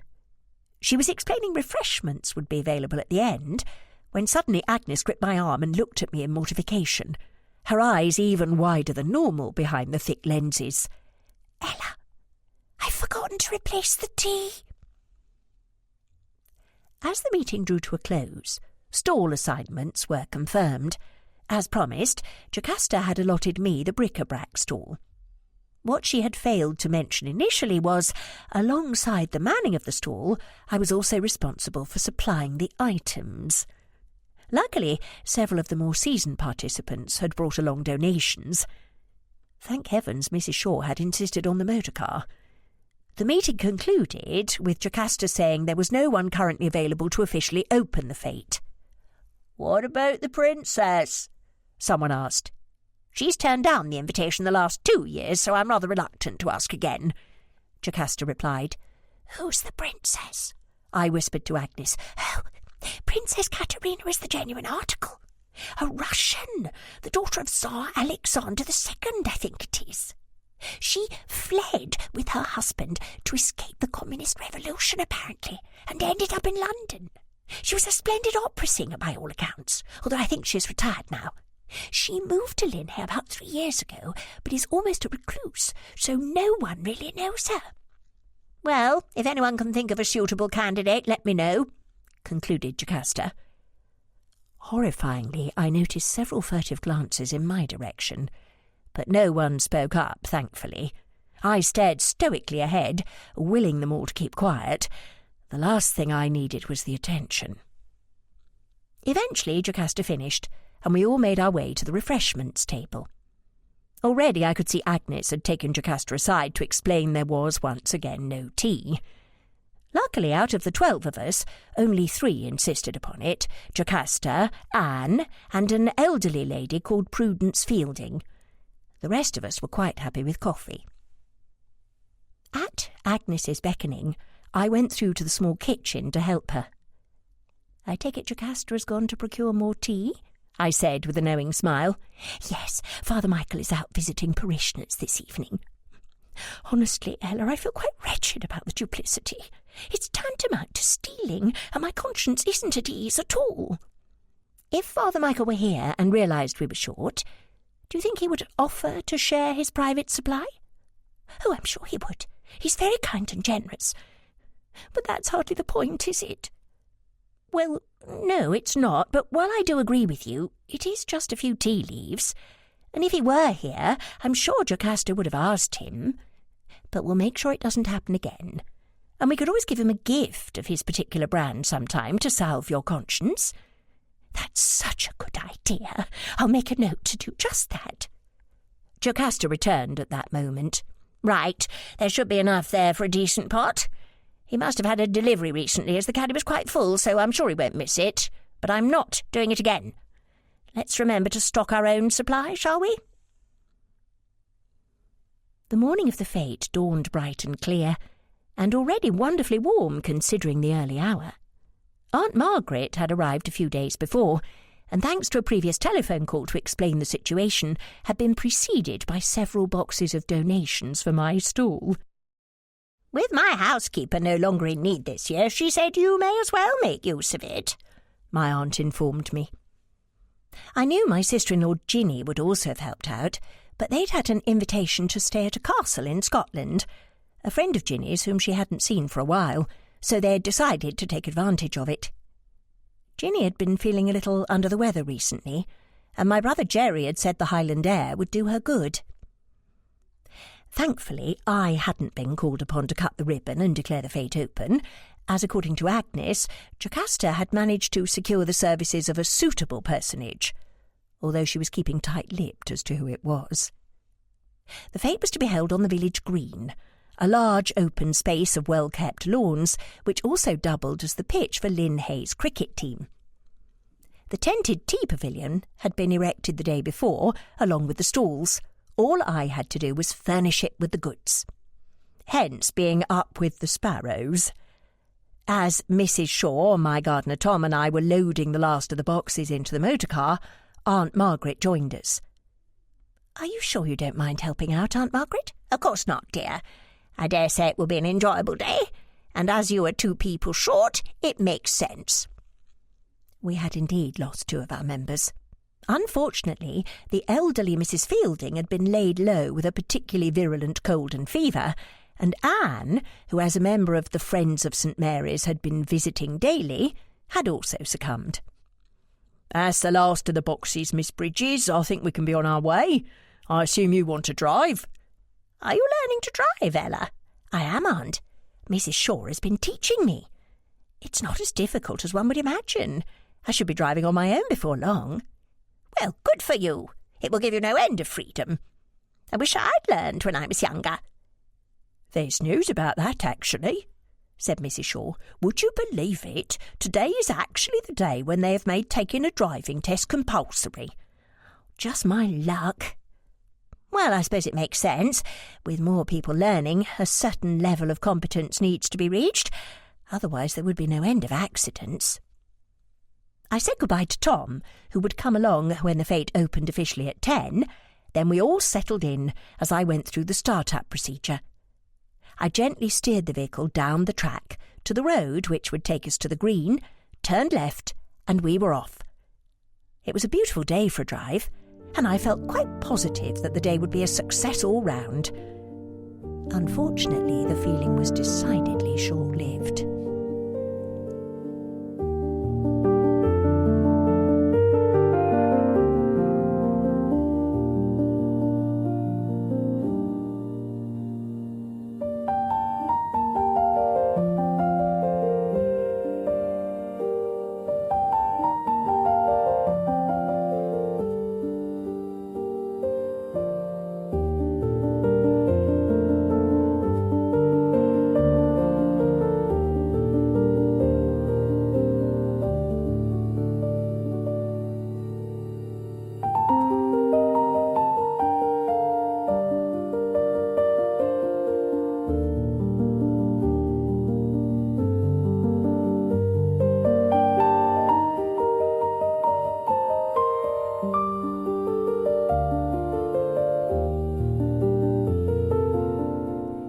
The village green was already a hive of activity by the time we arrived. The maypole, with its glorious red and white ribbons, took centre stage, while the stalls had been set up around the perimeter, with the tea pavilion at the far end, closer to the bandstand.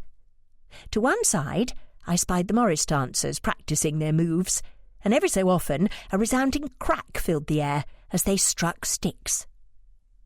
The skittle game was already proving popular with the children who had come with the volunteers, as was the ice cream vendor from Jacob's Dairy Farm, although he was under strict instructions from the mothers not to be swayed by the pleading of cherubic faces and saucer-like eyes.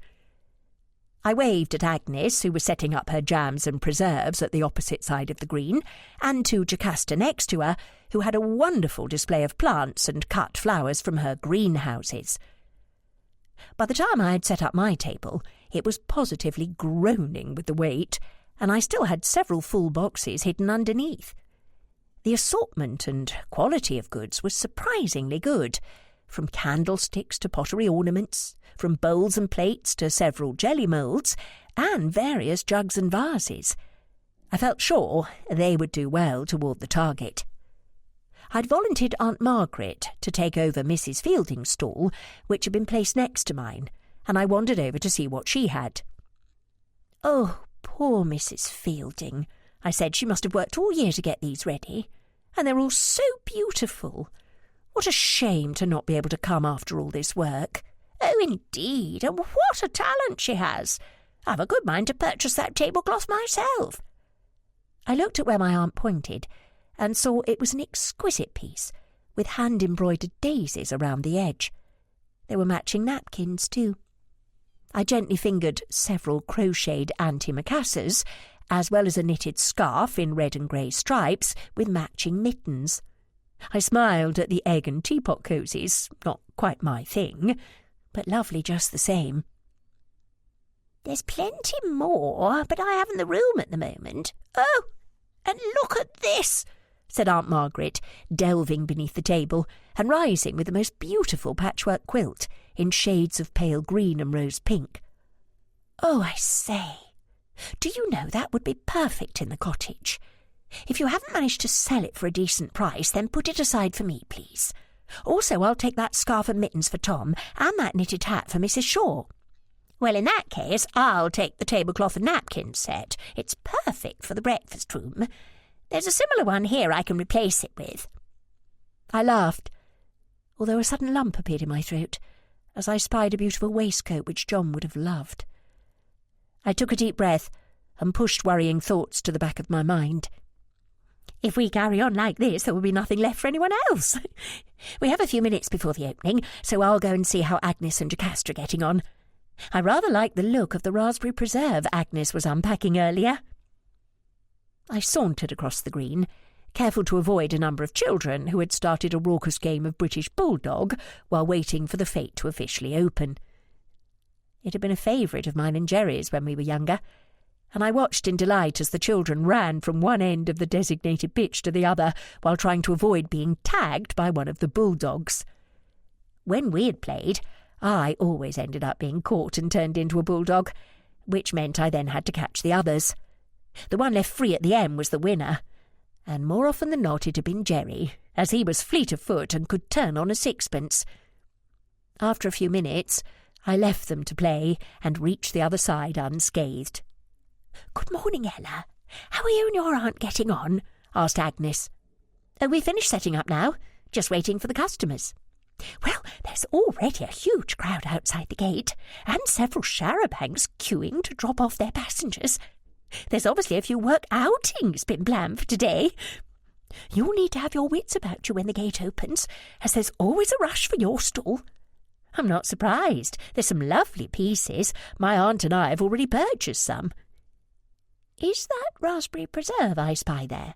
"It is. Mother and I make it. And this one is apple and ginger. Would you like some?" "I would indeed. Could you put one of each aside for me? I'd better take some of that red onion chutney too. It's a favourite of my aunt's." "Jocasta, are you all right?" I asked, spying her behind the horticulture. She was sitting in a deck chair behind her stall, fanning herself with a newspaper. "Truth to be told, Ella, I feel quite ghastly. I think I must be running a slight temperature and feel quite nauseous." "Oh dear, have you caught the same infection Prudence Fielding and Anne have?" "It certainly looks like it. Unfortunately, I think Father Michael might be likewise afflicted. He's supposed to be opening the fete today, but he looks much worse than I do. He visited Prudence the other day when he heard she was poorly, so obviously picked it up then. I do hope he's all right." "Don't worry. I saw him not 5 minutes ago, heading toward the ribbon. He did look quite flushed and shaky, "But he'll not let the side down, especially today," said Agnes. At that moment we were interrupted by the ringing of the bell. "That's the signal. It's opening time," announced Jocasta, staggering to her feet. "Good luck, girls. Here's to a successful fundraiser." I most definitely underestimated Agnes's meaning when she said there would be a rush for my stall. Once the gates were open, a swarm of humanity surged onto the green, and all seemed to be headed in my direction. Before long the table was 6 deep, with everyone jostling for space, grabbing things from the table and thrusting coins into my hands. It was absolute chaos, and I can't say I had much control at all in the beginning. More than once, a fight broke out between members of the lower classes who desired the same item, and I had to play referee, and twice I caught someone trying to take an item without paying for it. But a stern talking to, a slap on the wrist, and the threat of a policeman soon sorted that out. After the 3rd wave of customers had been served and the items replenished, it calmed down to a more manageable pace as people moved on to other vendors and the tea pavilion. I glanced at Aunt Margaret, who had been every bit as busy as I had, but seemed much more serene. "You're very popular today, Miss Bridges. I've been trying to get to see you for the last hour." "Sergeant Baxter, how lovely to see you. I didn't realise you would be here today." "I always bring the missus here for the May Day celebrations. Take a room at a lovely little boarding house on the front for a couple of days. It's run by the wife's sister, Elsie Pennyworth. Mrs. Baxter deserves a bit of a holiday after putting up with me all year." The sergeant and I had first met during the case up at Arundel Hall, and I'd been very taken with his artistic ability. He was a very nice man and an astute policeman who was highly regarded by his boss, the Chief of Police, Sir Albert Montesford, who also happened to be Ginny's godfather. "So where is Mrs. Baxter?" I asked. "She's gone to have tea with Elsie. Actually, I wanted to have a word about the message you left at the yard the other day." "Yes, the illustrations for the compendium. Mrs. Shaw and I have agreed it would be far more useful to illustrate the points, and of course I immediately thought of you. I wondered if you would be agreeable to providing drawings. You would be paid for your time, of course." "I think that would be right up my street, Miss Bridges. I'd be honoured. Do you have time to have a chat over a cup of tea and a bun?" "That's a very good idea. I'm quite parched myself." After Aunt Margaret had agreed to hold the fort at both our stalls, Sergeant Baxter and I made our way to the pavilion. It was lovely and cool inside, and it looked very inviting, with its crisp white tablecloths and large potted palms. We were guided to a recently vacated table just inside the entrance by a smart waitress, who took our order and informed us it would be along shortly. We were lucky to have found a table, as nearly all the others were full.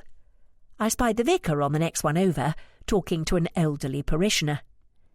Jocasta was right. He didn't look well at all, and I noticed him constantly mopping his sweating brow with his handkerchief. "I'll just go next door and let Mrs. Baxter know where I am." By next door, he meant the section beyond the bank of greenery reserved for the less genteel clientele. It was situated nearer to the bandstand, and while the string quartet behind me were exceptionally good, the lively rendition of Knees Up Mother Brown coming from that direction signalled a much more fun time was being had by all. "She and Elsie are fine, having a lovely catch-up, and a bit of a sing-song, as you could no doubt hear," Baxter said with a sheepish smile. "I was just thinking what fun it must be. You sure you don't want to join them? It is your holiday, after all." "I've only ever sung once in my life, Miss Bridges, and that was—" But I never found out when it was, as a resounding crash from the next table had me jumping from my seat. Father Michael had collapsed, taking the tablecloth and the crockery with him. Chapter 4. I rushed over and, crouching next to the fallen vicar, felt for a pulse. Leaning back, I glanced at Baxter and whispered, "I'm afraid your holiday is to be cut short, Sergeant Baxter. Father Michael is quite dead." Neither Sergeant Baxter nor myself could hazard a guess at what had befallen the vicar, but both of us agreed it was suspicious. Therefore we came to a mutual understanding, We would treat everything as though a crime had taken place, until we knew otherwise. Baxter immediately took charge of the situation, sending a runner to find the doctor and commandeering several constables, who had initially been seconded from the force on the mainland to deal with crowd control, to guard the pavilion and prevent anyone from leaving. He cordoned off the immediate area surrounding the body and saw that the tea paraphernalia was collected properly. Once order had been somewhat restored, he set 2 constables to take names and addresses and witness statements, while I spoke with the vicar's tea companion. Unfortunately, there was very little she could tell me. The meeting had not been prearranged. It was simply that he had greeted her in passing, and realising he didn't look at all well, she had asked him to join her. "To let the poor man have a rest," she said. Apparently, he had joined her in several cups of tea, but hadn't partaken of any of the sandwiches or cakes. They had talked of the day and the success of the fete from the view of the funds raised, and that was all before he had collapsed. "Of course, I suggested he seek a doctor, but he said as it was nothing more than a nasty cold, he wouldn't dream of seeking a medical opinion on a mere trifle. Oh dear, perhaps I should have insisted." "I assure you, Mrs. Markham, it would have made little difference if you had, considering how quickly he succumbed." I thanked her, and having taken her contact details in case I needed to speak with her further, went to introduce myself to the doctor who'd just arrived. "Good afternoon, Doctor. I'm Ella Bridges. I work as a consultant with Scotland Yard. Is there anything you can tell me about the cause of death?" Good afternoon, Miss Bridges. I'm Dr. Wenhope. I've recently taken over the surgery here, along with a partner, Dr. Russell. As to cause of death, I'm afraid I can't pass an opinion until the post-mortem results come in. I'll make arrangements for the body to be taken to London, as Scotland Yard's pursuing the case. As you probably know, due to the relatively young age of the deceased and the suddenness of death, it will be treated as suspicious until we have evidence to the contrary. Did you know him? "No, I didn't, I'm afraid. I've only recently become involved with St. Mary's, and prior to that I understand Father Michael had been away on an extended sabbatical, so our paths never crossed." Was this sabbatical abroad? "I'm afraid I couldn't say." "Why? Is it important?" He took my arm and guided me to a spot where we couldn't be overheard. Is there any way you can find out quickly? If he's picked up some infectious disease abroad, then we may need to activate some sort of quarantine. "Oh, my word. Yes, of course. Just give me a few minutes." I made my way across the green towards Agnes's stall. If anyone knew of Father Michael's whereabouts during his sabbatical, it would be she. I moved through small knots of people, each discussing in hushed tones the turn of events.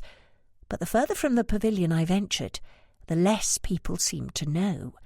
By the time I reached Agnes, there were only a few intermittent whispers. "Oh, Ella, thank goodness. I've just heard a rumour that someone has collapsed. Do you know anything?" Agnes asked. "I'll explain in a minute. First, do you know where Father Michael went on his sabbatical?" "Well, yes, but what does that have to do—" Her eyes widened as she made the connection. "Has Father Michael collapsed? Is he all right?" Seeing the distress of her friend, Jocasta came over. "Ella, what's happened?" I took Agnes's hands in my own and looked her in the eye. "Agnes, just answer my question. It's important. Did the father travel abroad recently?" "Abroad? No, I don't think he's ever been abroad in his life, has he, Jocasta? He gets terribly seasick and doesn't trust aeroplanes. He went to York. The Archbishop is a long-time friend. They went to seminary school together, I believe. Now, please, tell us what's happened." I left a shocked Jocasta comforting a distraught Agnes, and took a quick detour to bring my aunt up to date. "Well, that is tragic news, and such a shock. I suppose, considering his age, it must be treated as suspicious, but I do hope there is a simple explanation. Let me know if I can help in any way, dear.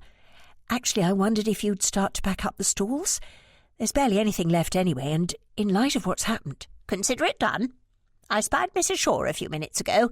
I'll commandeer her to assist. What happens to the surplus goods? I've no idea.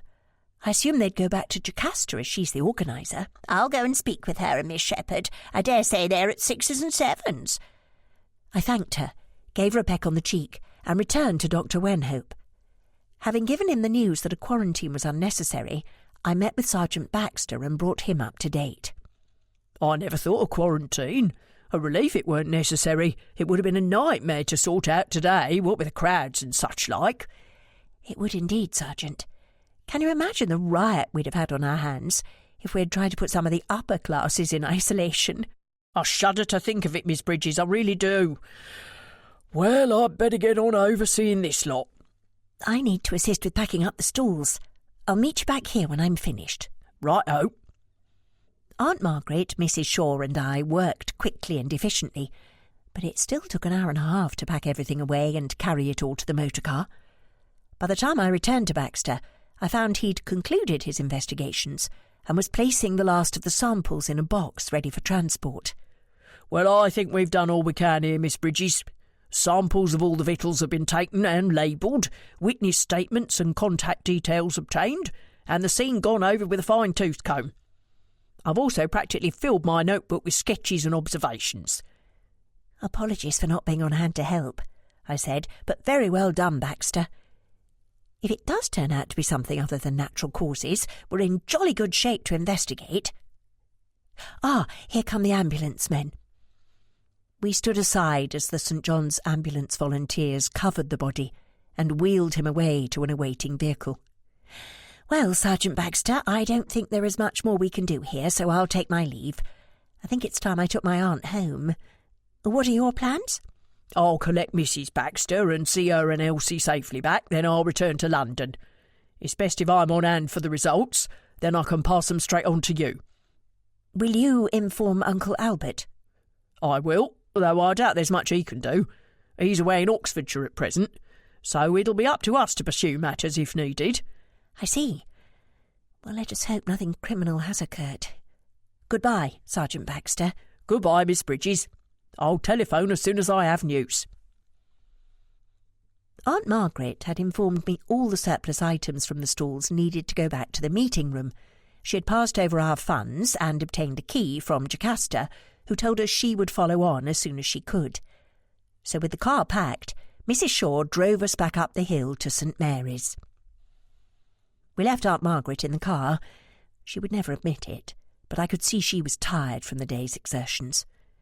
Having safely returned the unsold items to the meeting room, we were making our way back down the churchyard path when I caught a movement out of the corner of my eye. Turning, I saw the same elderly gentleman dressed in tweeds as I had on my first visit. I raised a hand to wave, but he turned and walked through the solid perimeter wall. I sighed. Is something wrong, Miss Bridges? I could hardly tell Mrs. Shaw what I'd seen, so a watered-down version of the truth would have to suffice.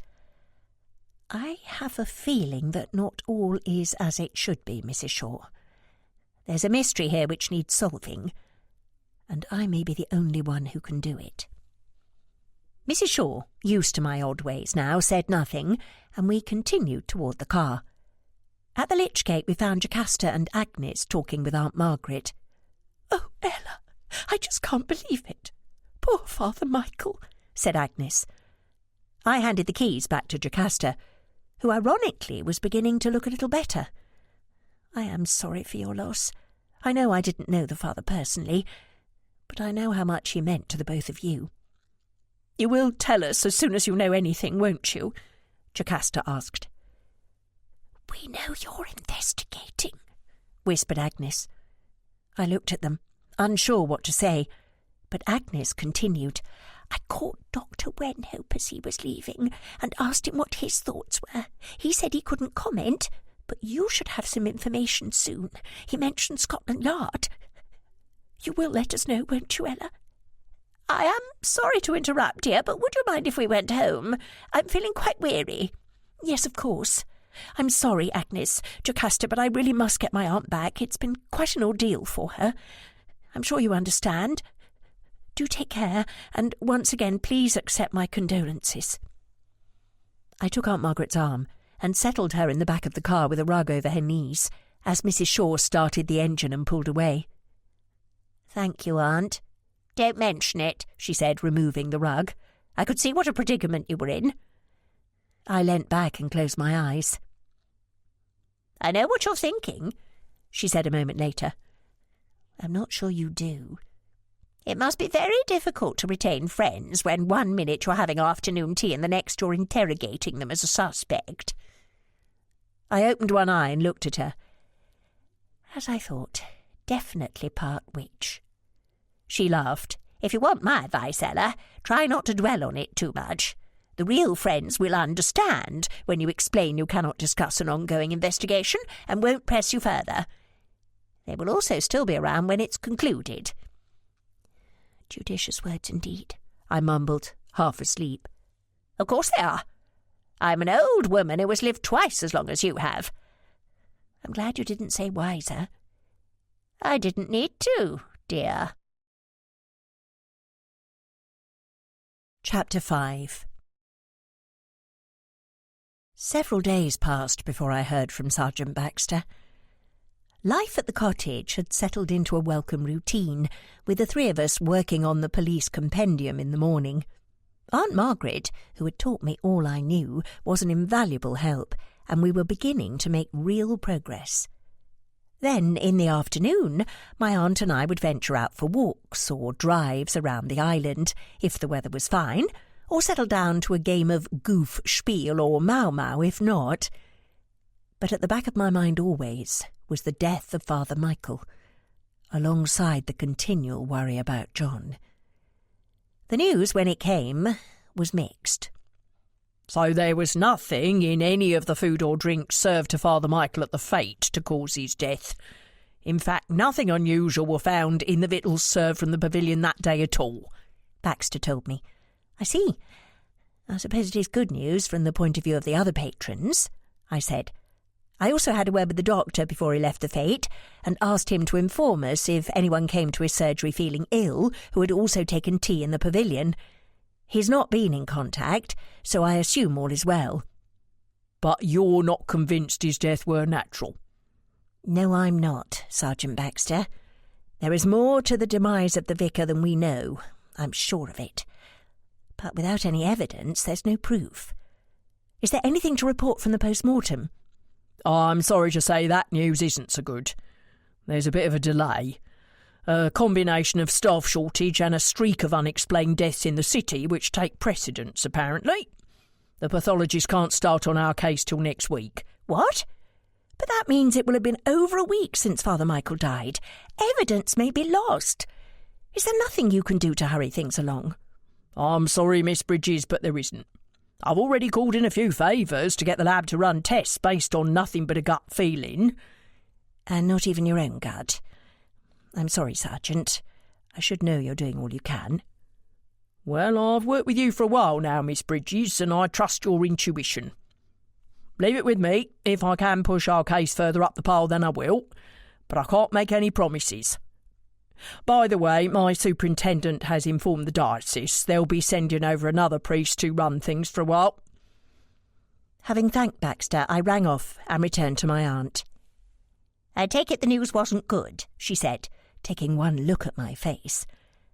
"I suppose it depends on which side you're on. From my side, unfortunately not. Sorry to be such a misery. It's just so frustrating." "It's not much of a holiday for you, is it? I am sorry, Aunt Margaret." "Oh, do stop apologising, Ella. You're beginning to sound like Agnes. I'm having a perfectly lovely time. Murder aside." "So you think it was murder too?" "It doesn't matter what I think. You think it's suspicious, and that's enough for me. What we need to do is set our minds to solving the problem." "I can hardly investigate when there's no proof a crime has been committed. Until we have the post-mortem results giving us a yay or nay to something beastly having happened, my hands are tied. Unfortunately, Baxter has just informed me the results will be delayed." Well, remember there is more than one way to skin a cat, Ella. Phantom, who had up until that moment been asleep on the hearthrug, raised his head and glared at my aunt with such indignation I couldn't help but laugh. "What do you have in mind?" I asked. The police force isn't the only organisation in the land which wields power, you know. "The church," I said after a moment's thought. She nodded. I understood your vicar had some friends in high places. Perhaps that would be a place to start? Strictly speaking, having not passed this new test, I wasn't supposed to drive alone, but I felt a little uncomfortable having Mrs. Shaw with me constantly while I was investigating, so I decided I would plead ignorance if I was stopped. After my aunt's excellent observation, my next port of call was to Agnes, in the hope I could obtain information which would expedite matters.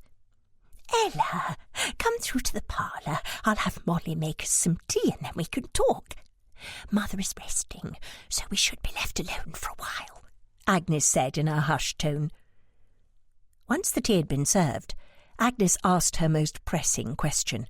"Have you come with news, Ella?" I took a sip of my tea, giving me time to gather my thoughts.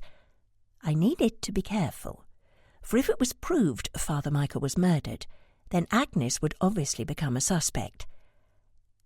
"Actually, the lack of news is the reason I have come, Agnes." "I'm sorry, I don't quite understand."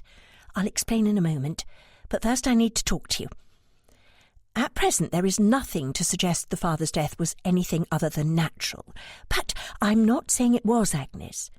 And as it stands currently, we have no evidence, but if proof were found that it was murder, then my role will become official. Consequently, our relationship will change. This goes for the other members of the church whom I know also. Do you understand?" "But of course. You will be investigating on behalf of Scotland Yard. Therefore myself, Jocasta and the others will automatically become suspects. But I knew this, Ella, and it's how it should be. I have nothing to hide, and nor do the others. I trust you to do your job and find the culprit if there is one. But it won't change my regard for you, nor our friendship. We just want to find out what happened, Ella, and we know you can help us do that." "And you understand that if this becomes an official inquiry, I will not be able to share any findings with you?" "I do. Now, is there anything I can do to help?" "As a matter of fact, there is. I need to get in contact with the Archbishop of York, and thought you would be the best person to ask how it would be possible."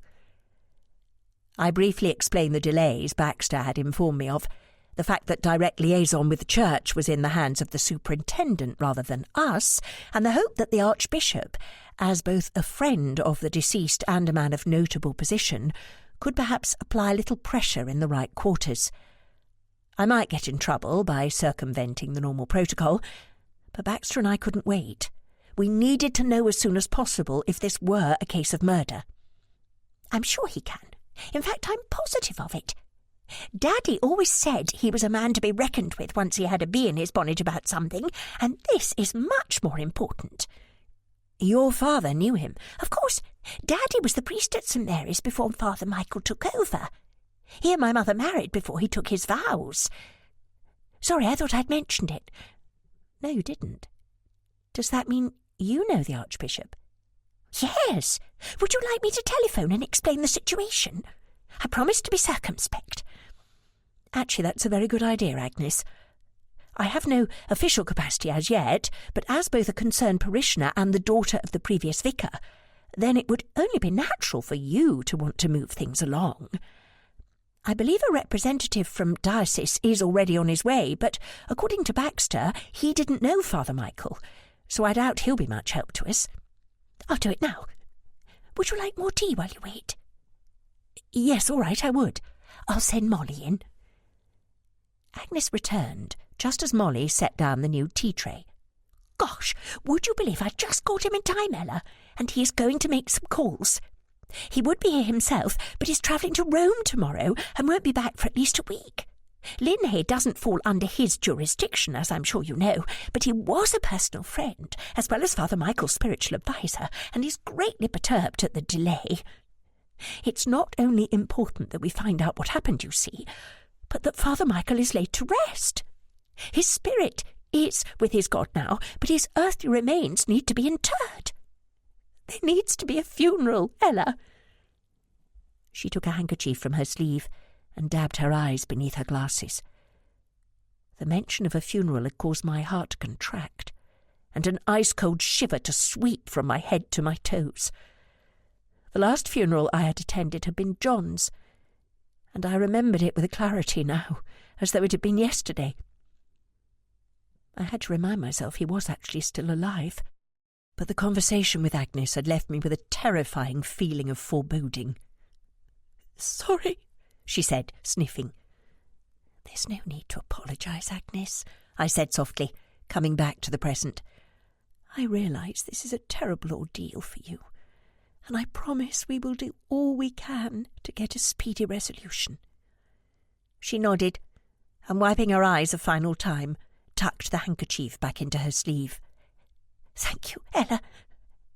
There's to be a memorial service for Father Michael on Sunday. Will you come?" I promised I would do my best, then took my leave. On the drive home, I fervently hoped the Archbishop's telephone calls were yielding positive results. The next morning, Sergeant Baxter telephoned bright and early with news. "I don't know how you managed it, Miss Bridges, but I've just been told the post-mortem has been rescheduled for this afternoon. With a bit of luck, we should have the cause of death confirmed by tomorrow at the latest." "That is excellent news, Sergeant. Telephone as soon as you have the results." Within 4 hours he called me back. "My goodness, that was quick," I said. "I called to see the coroner on the off chance. You were right about it being murder. Father Michael was poisoned. I've squared it with the top brass. We're now officially investigating." "I knew it. What type of poison?" "Ricin. Nasty stuff, but common enough to get hold of if you know what you're doing." "Yes, from the beans of the castor oil plant, I believe. How was it administered, do you know?" "Let me look at my notes." There was a rustle of paper as Baxter found the correct page. "Here we are. A combination of ingestion and inhalation, though he can't say how much of each." "So it was in something he ate and breathed in?" "So the coroner says. And not all at once, neither. Over a short period of time, apparently. He estimates exposure somewhere between 3 days to a week." "Well, that may make our job more difficult, but it does suggest it was in something he had regular access to. Did the coroner tell you anything of the symptoms of this type of poison?" I asked. "He did, and a bit too accurate if you ask me. I was in danger of losing my lunch several times. But I'll make it less grisly for you. Your question about how it were carried out were a good one, as symptoms vary according to if it were breathed in, eaten, or a needle were used. I'll stick with eaten or breathed in, as it's what we know to be fact." Sergeant Baxter went on to explain early symptoms of inhalation included a fever and a cough, which we knew was correct in the vicar's case. Excessive thirst was indicative of ingestion. According to Mrs. Markham, he consumed several cups of tea while with her, so that would certainly fit, I said. With the use of his notebook, Baxter then went on to describe a litany of symptoms which made my blood run cold. These included pain, inflammation, hemorrhage, severe nausea, skin irritation, and tightening of the chest. Eventually it would lead to organ failure and death. What an appalling way to die! Father Michael must have suffered a great deal. "It's a rum do and no mistake, Miss Bridges." "Well, I think we should keep this information under our hats, Baxter. The last thing his friends and colleagues need is to know of his suffering. Now, what we need to do is to ascertain Father Michael's exact movements in the week or so leading up to his death. How soon can you be here?" "There's a few things to sort out here, so it won't be before this evening. Mrs. Baxter is still at Elsie's, so I'll stay there. I'll meet you at the vicarage first thing. Do you know who has the keys?" "I'll ask Agnes. Can you get the local constable to guard the place until the morning? It's now officially part of a crime. Consider it done. I'll see you tomorrow. I telephoned Agnes and informed her the death of Father Michael was indeed deliberate, and it was now officially a murder inquiry. I made no mention of poison, and cautioned her against telling anyone else what I'd told her. It was vitally important she remained quiet. We didn't know who was responsible, and we didn't want to tip off the culprit. I told her I would need the keys to the vicarage, and she informed me she still had the spare set, which had belonged to her father. I arranged for Mrs. Shaw to collect them post-haste. After ringing off, I went through to the small sitting room where my aunt had organised lunch. "It seems you have a difficult case, Ella." "You heard. I'm afraid it won't be as straightforward as I'd hoped. It seems the fate was the place the vicar finally succumbed to the poison, as opposed to where the crime was committed. Now comes the daunting task of verifying Father Michael's movements prior to his death, as well as trying to ascertain who would want to harm him and why. Not to mention how he came to consume enough poison over a period of time to kill him. As murders go, this one is near perfect." "There is no such thing as a perfect crime, in my opinion. A murderer will always be punished, whether in this life or the next." "Well, if it's in the next, it won't help me or Sergeant Baxter one jot." "I have every faith in you both, Ella. Now, how about I beat you at a final game of Mau-Mau? I dare say you will be too busy to play after today." "Yes, all right. And you can tell me all you know about the castor oil plant and their poisonous beans while we play. It appears Father Michael was killed using ricin." Chapter 6. There was no sign of the new priest the church had sent when I arrived at the vicarage the following morning, but knowing it was now a crime scene, arrangements had been made for him to lodge in the village. Sergeant Baxter was waiting for me, however. "Good morning, Baxter." "Miss Bridges?" he replied with a nod. "Nothing to report overnight?" "No, I sent the young constable home as soon as I got here. He were almost asleep on his feet. But he said all were quiet, if a little spooky, what with the graves being over yonder." "I can imagine. It must be very different in the middle of the night. Now, I think the key is for the door to the side."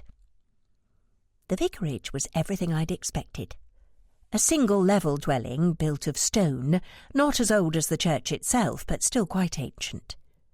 The interior was well appointed, but leaned toward comfort and practicality as opposed to the aesthetic, and most obviously was the space of a single cleric living in furnished accommodation, which in essence was not his own.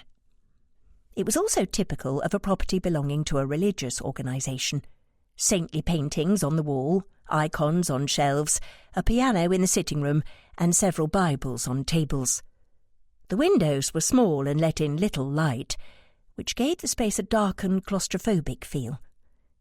I dare say in the evenings, with lamps lit, a roaring fire and the wireless on, it would be quite cosy. But in the cold light of day, it was shabby and depressing. "What do you say we start in the office, Baxter? That's where his appointment book is most likely to be. Do we know anything about his staff?" "You go and find the office, and I'll see if I can rustle up a housekeeper." The office, when I found it, was a decent-sized room, running the full width of the building, to the rear of the property. Its double aspect meant there were windows to either side which should have lightened it, but the dark colours of the rugs and soft furnishings, as well as the almost black wood of the furniture, rendered the attempt useless. The room was one of two halves, containing a desk and bookshelves at one end, and a lounge area and fireplace, complete with drinks cabinet, at the other. I sat at the desk, and had just begun opening drawers, when I heard someone enter. "I found her waiting outside," said Baxter. "Agnes, what are you doing here?" "I thought I might be needed. The sergeant said you wanted to speak with the housekeeper." "You were Father Michael's housekeeper?" "Yes, sorry, didn't I mention it? It was only temporary, until he could find someone permanent. Jocasta and I share the position, actually, although she couldn't do it for long as she was so busy with the riding school. I did 3 mornings per week, and she the other 3. No work on Sundays, of course. It made sense, considering I knew the vicarage so well, having lived here. And of course Jocasta practically grew up here too. Why? Is it important? I caught Baxter's eye and he raised an eyebrow. I wondered if Agnes realised what a hole she was digging for herself and her friend. "Please sit down, Agnes," I said, indicating the chair at the other side of the desk. "We're trying to find out Father Michael's movements over the last few months. Do you know where he was prior to joining St. Mary's?" "Sorry, I don't, I'm afraid. The Archbishop of York, once he knew Daddy was to retire, suggested Father Michael as a replacement. They both came to visit a few months before Daddy passed away, but that's all I can tell you. I suppose Father Michael liked the look of the place and accepted the position, but I obviously wasn't included in the discussions." Jocasta said he arrived about 10 months ago. So that would have been late July? Early August, I think. Then, at the end of September, he announced he was to go on a sabbatical, and a temporary vicar would take over during the interim. He returned the day you helped with the flowers, as you know. Is it normal for a priest to leave his position for so long after just arriving? Well, not normal particularly, but it's not unheard of. I suppose it would depend on the reasons he needed to leave. What sort of reasons are typical? Illness, perhaps? Or a crisis of faith? Special work for the church, maybe. I really couldn't say. None of us knew Father Michael particularly well. He hadn't been here long enough. "So you wouldn't know if he had any enemies?" asked Baxter. Agnes looked up at him, wide owlish eyes blinking behind her thick lenses. "Enemies? No. But of course he must have had one, mustn't he?" "What about his family? Do you know anything of them?" "He has no siblings, and his parents are both deceased. I suppose they may be extended family, but I know nothing of them." "And do you know what his appointments were since he returned?" I asked. "I don't, I'm afraid. He was rather remiss about keeping his appointment book up to date, preferred to keep it all in his head. He had a very good memory." There was little more Agnes could tell us, so I sent her home. Once she'd left, Baxter and I explored the various rooms. The appointment book had told us nothing more than we already knew. Unfortunately, none of the rooms threw up any useful clues either. No threatening letters, no list of enemies, and no convenient bottle-marked poison stashed at the back of a cupboard. I sighed and went to look out of the bedroom window. I could see the church from this vantage point, just the other side of the lane, and once again I spied the old gent in tweeds. He seemed to be staring in my direction. I had no idea who he was or what he wanted, but considering he was hovering about, I wondered if he was connected to the murder in some way. "Well, that's the last of the rooms bar the kitchen," Baxter said, coming to join me. "Did you find anything useful?" "Not a thing. I think we might need a miracle." "I'm holding out for divine intervention, personally." Baxter laughed. "Well, if ever there were a case more fitting, I don't know of it." The kitchen was old-fashioned and functional at best.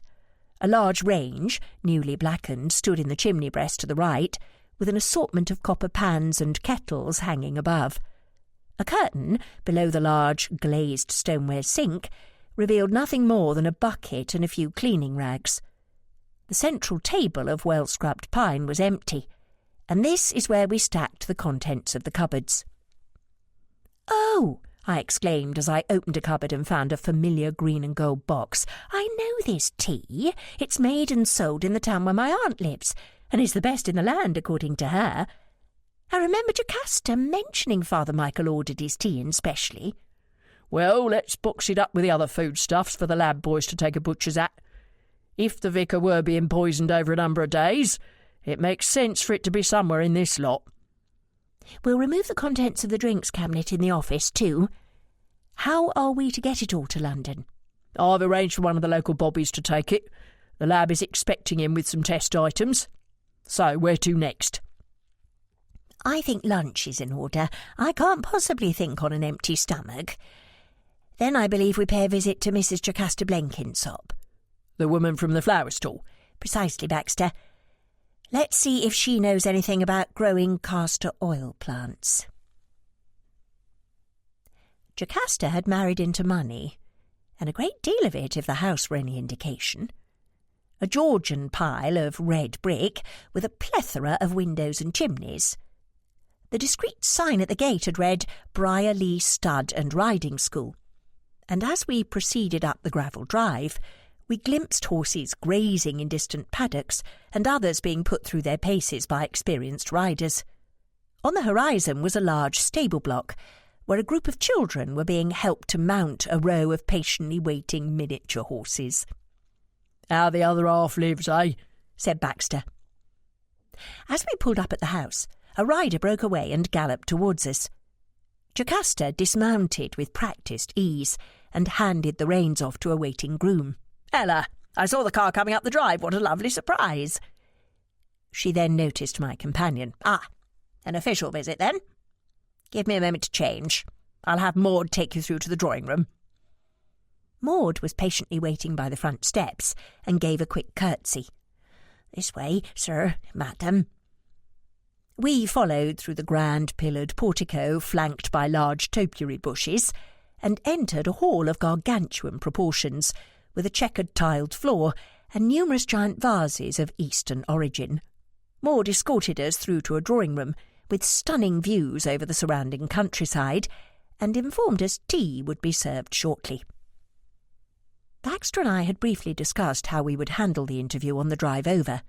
He would wait for a suitable opening in the conversation to elicit the invitation we needed, hopefully without it being too obvious. Maud arrived with a tea tray moments before Jocasta returned, freshly scrubbed and attired, and smelling faintly of lily of the valley. "So you've come about Father Michael's murder, I assume? I must admit I was shocked when I heard the news. As awful as it sounds, we were all hoping for it to be natural causes. But to think of it being deliberate, and a man of God no less, it's terrifying to think there is a murderer loose in the parish. Thank goodness the boys are away at school. None of us will be safe until he's caught. How did he die?" "I'm afraid we can't say at present." "Jocasta, how well did you know Father Michael?" I asked. "Honestly, hardly at all. He wasn't here long, then went away for an extended period, as you know. Getting to know someone takes time, and there simply wasn't any." "I believe you shared his housekeeping duties with Agnes. If you don't mind me asking, why was that? It's not as though you needed—" "The money?" "Actually, I was going to say work, but money will do," I said, smiling at her bluntness. "You're quite right. I needed neither the money nor the work. I did it as a favour to Agnes, and purely voluntarily. I wasn't paid. And anyway, I gave it up after about 6 weeks or so, as I was needed here. Agnes called me one day and said the new vicar needed someone temporarily, and she needed someone to do the 3 days she couldn't. She looks after her mother, you know. She simply asked me if I'd help out, and I said yes." "And was the father there when you were working?" "More often than not, yes. I usually arrived about an hour after he'd had breakfast. He got his own, you know, wouldn't hear of being waited on. I dusted and cleaned, stocked the cupboards, and, if necessary, prepared an evening meal for him. There was very little to do, if I'm being truthful. Father Michael did much of it himself. Preferred to, actually." "And did you talk much?" "Sometimes, if he wasn't in his office, but nothing of great import, just polite small talk mostly, inconsequential stuff, the weather, as we English are apt to do. He'd ask after the boys and how they were enjoying school. Ideas for the Sunday sermon sometimes. As I say, nothing of real substance, and nothing about himself." "And you don't know where he lived prior to coming here?" "No, and I didn't ask. You have to understand that he was a relative stranger here when all is said and done. He wasn't very forthcoming about personal details, played his cards close to his chest, and quite frankly had an air about him that discouraged questions. It wasn't that he was unfriendly, more, how shall I put it, preoccupied." "Do you think there were something on his mind then? Something troubling him?" asked Baxter, who up until this point had remained quiet. Jocasta paused for a moment, deep in thought. "Yes, now you come to mention it, I do." "Were this something that happened recently?" "It's difficult to say. Let me think." She stood up and began to rearrange the flowers in a nearby vase. It helps me concentrate," she said. "It's a beautiful display," said Baxter, jumping on the opening we had discussed previously. "I meant to get something from your stall at the fete the other day for my wife.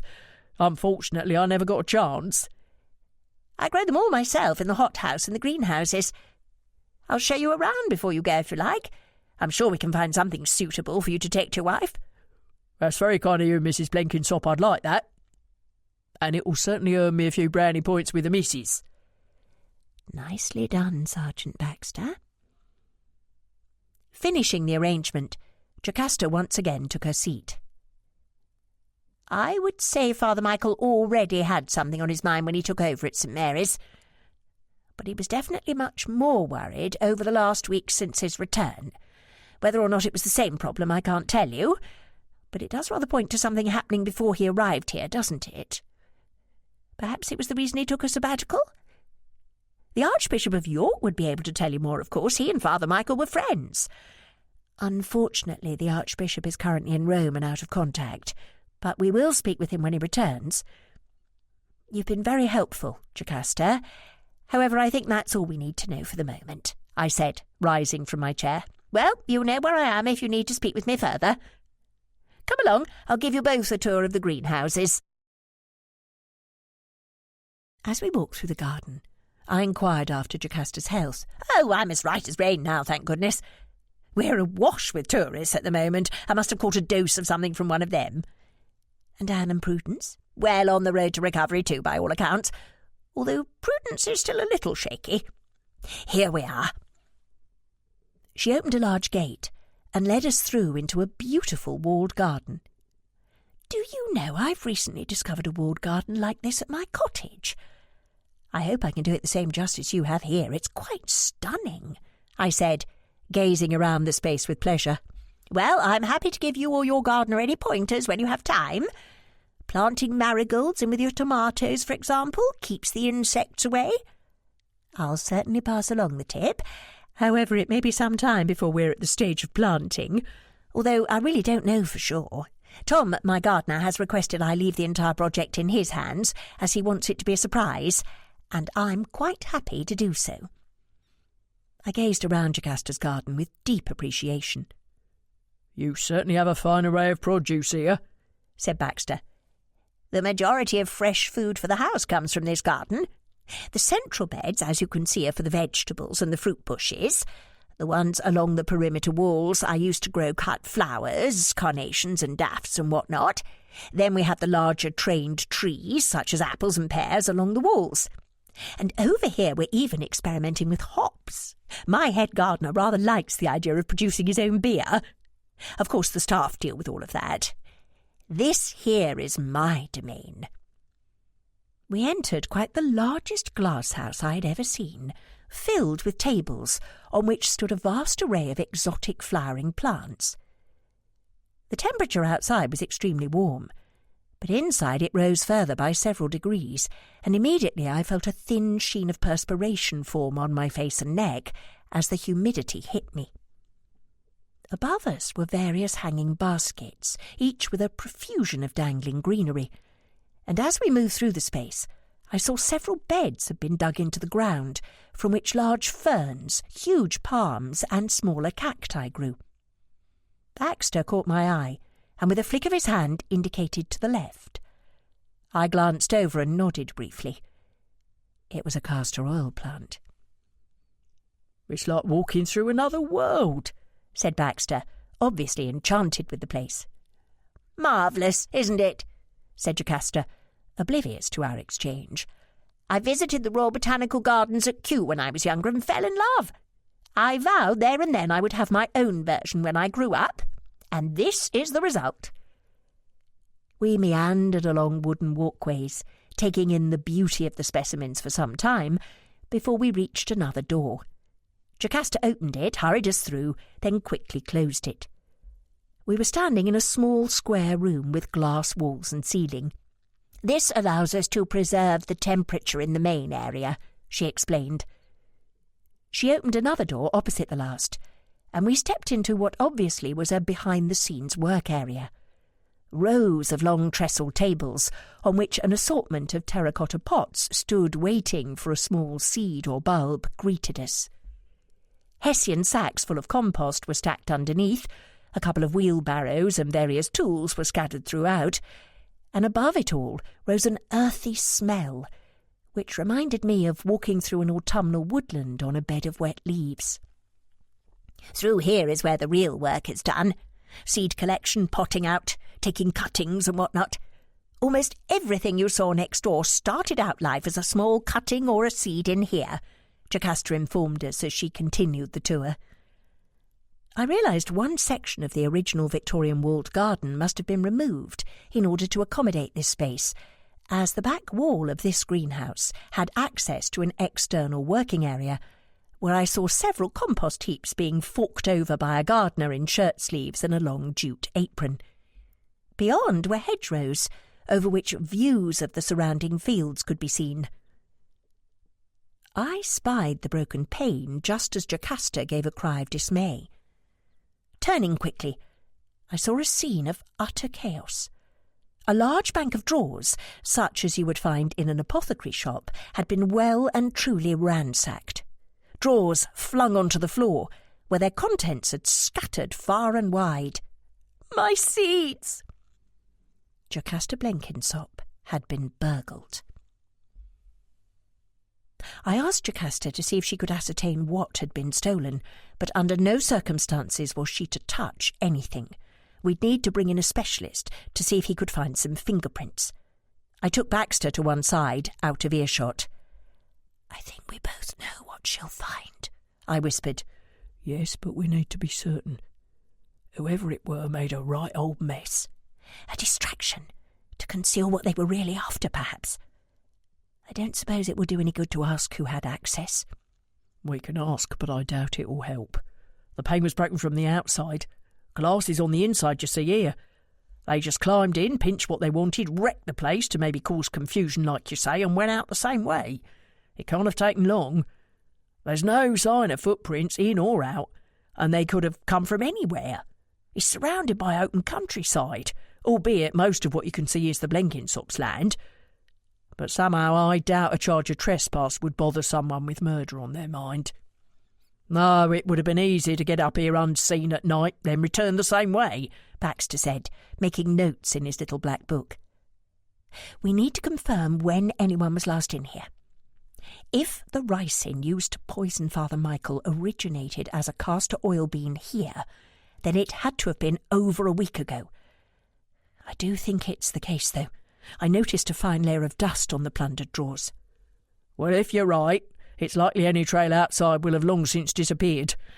I'm afraid our thief's trail is stone cold, but I'll go and have a chat with that gardener out there, on the off chance he saw or heard something. As Baxter left to go outside, I returned to Jocasta, who was on hands and knees carefully picking up discarded seeds and putting them into paper envelopes.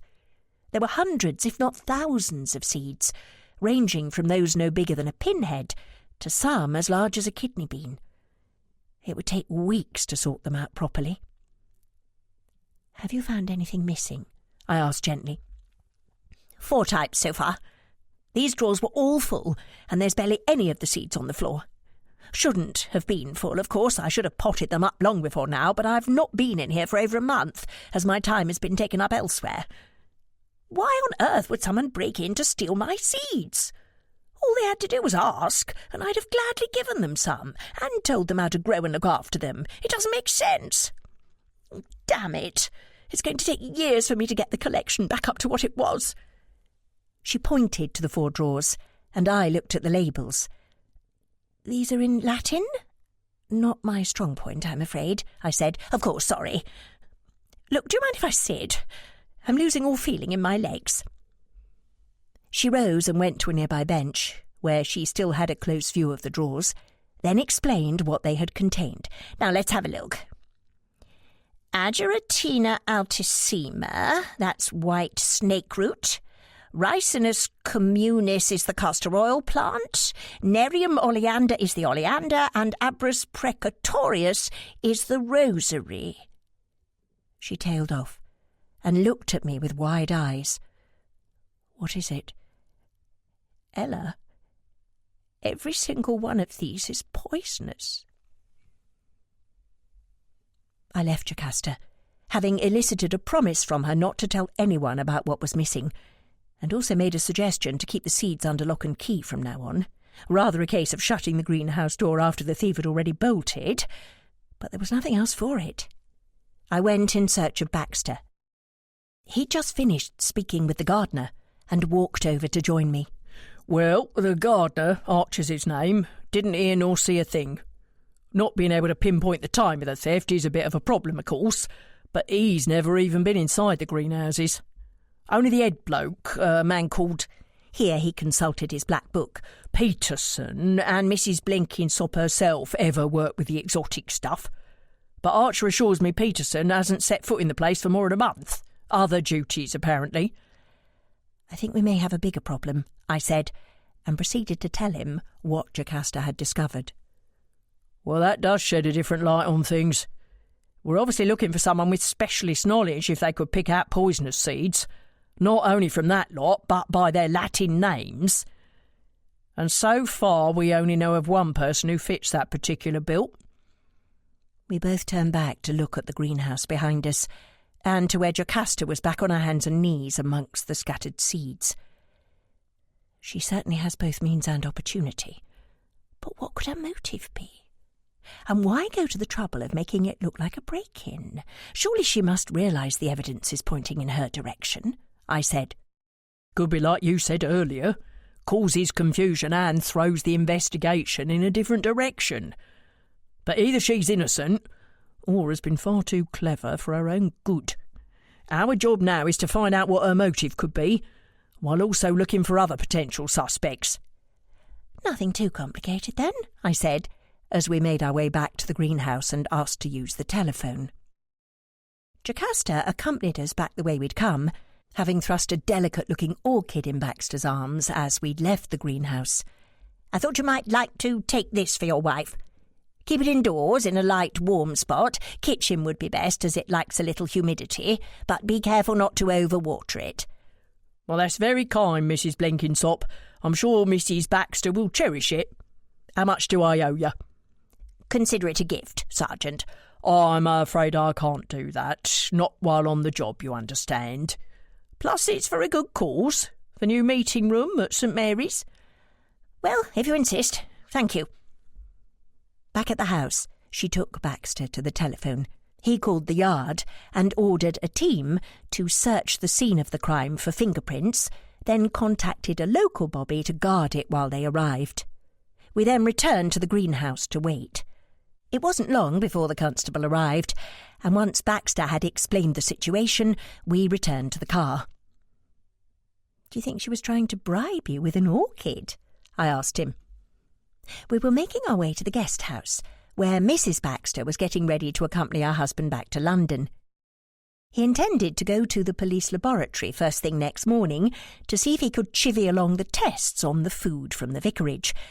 We needed to confirm the source of the poison, and the vicarage foodstuff was our only clue at this stage. I doubt it, but it's best not to muddy the waters.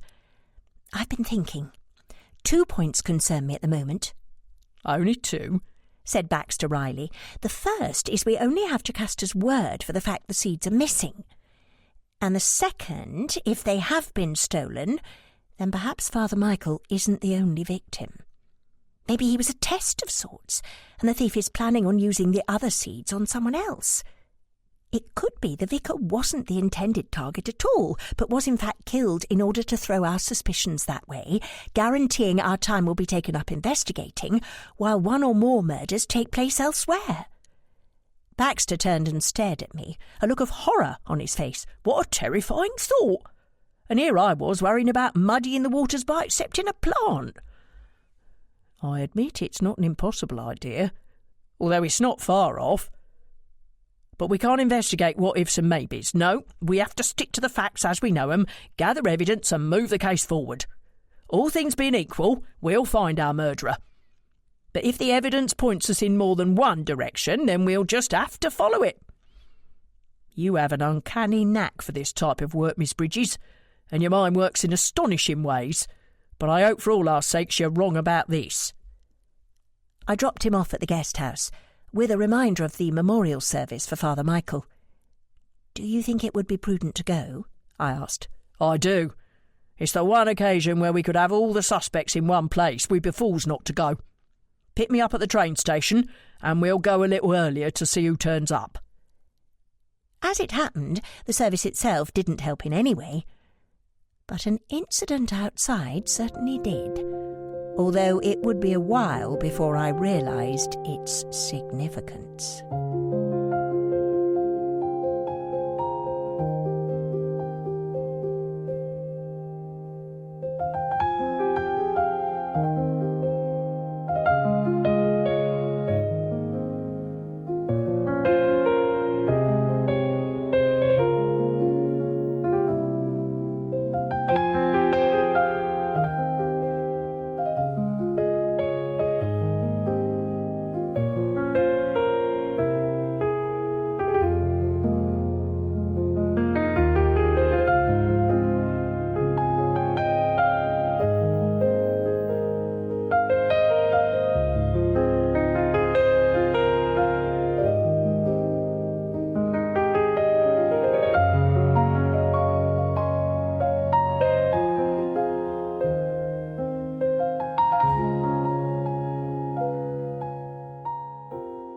Chapter 7.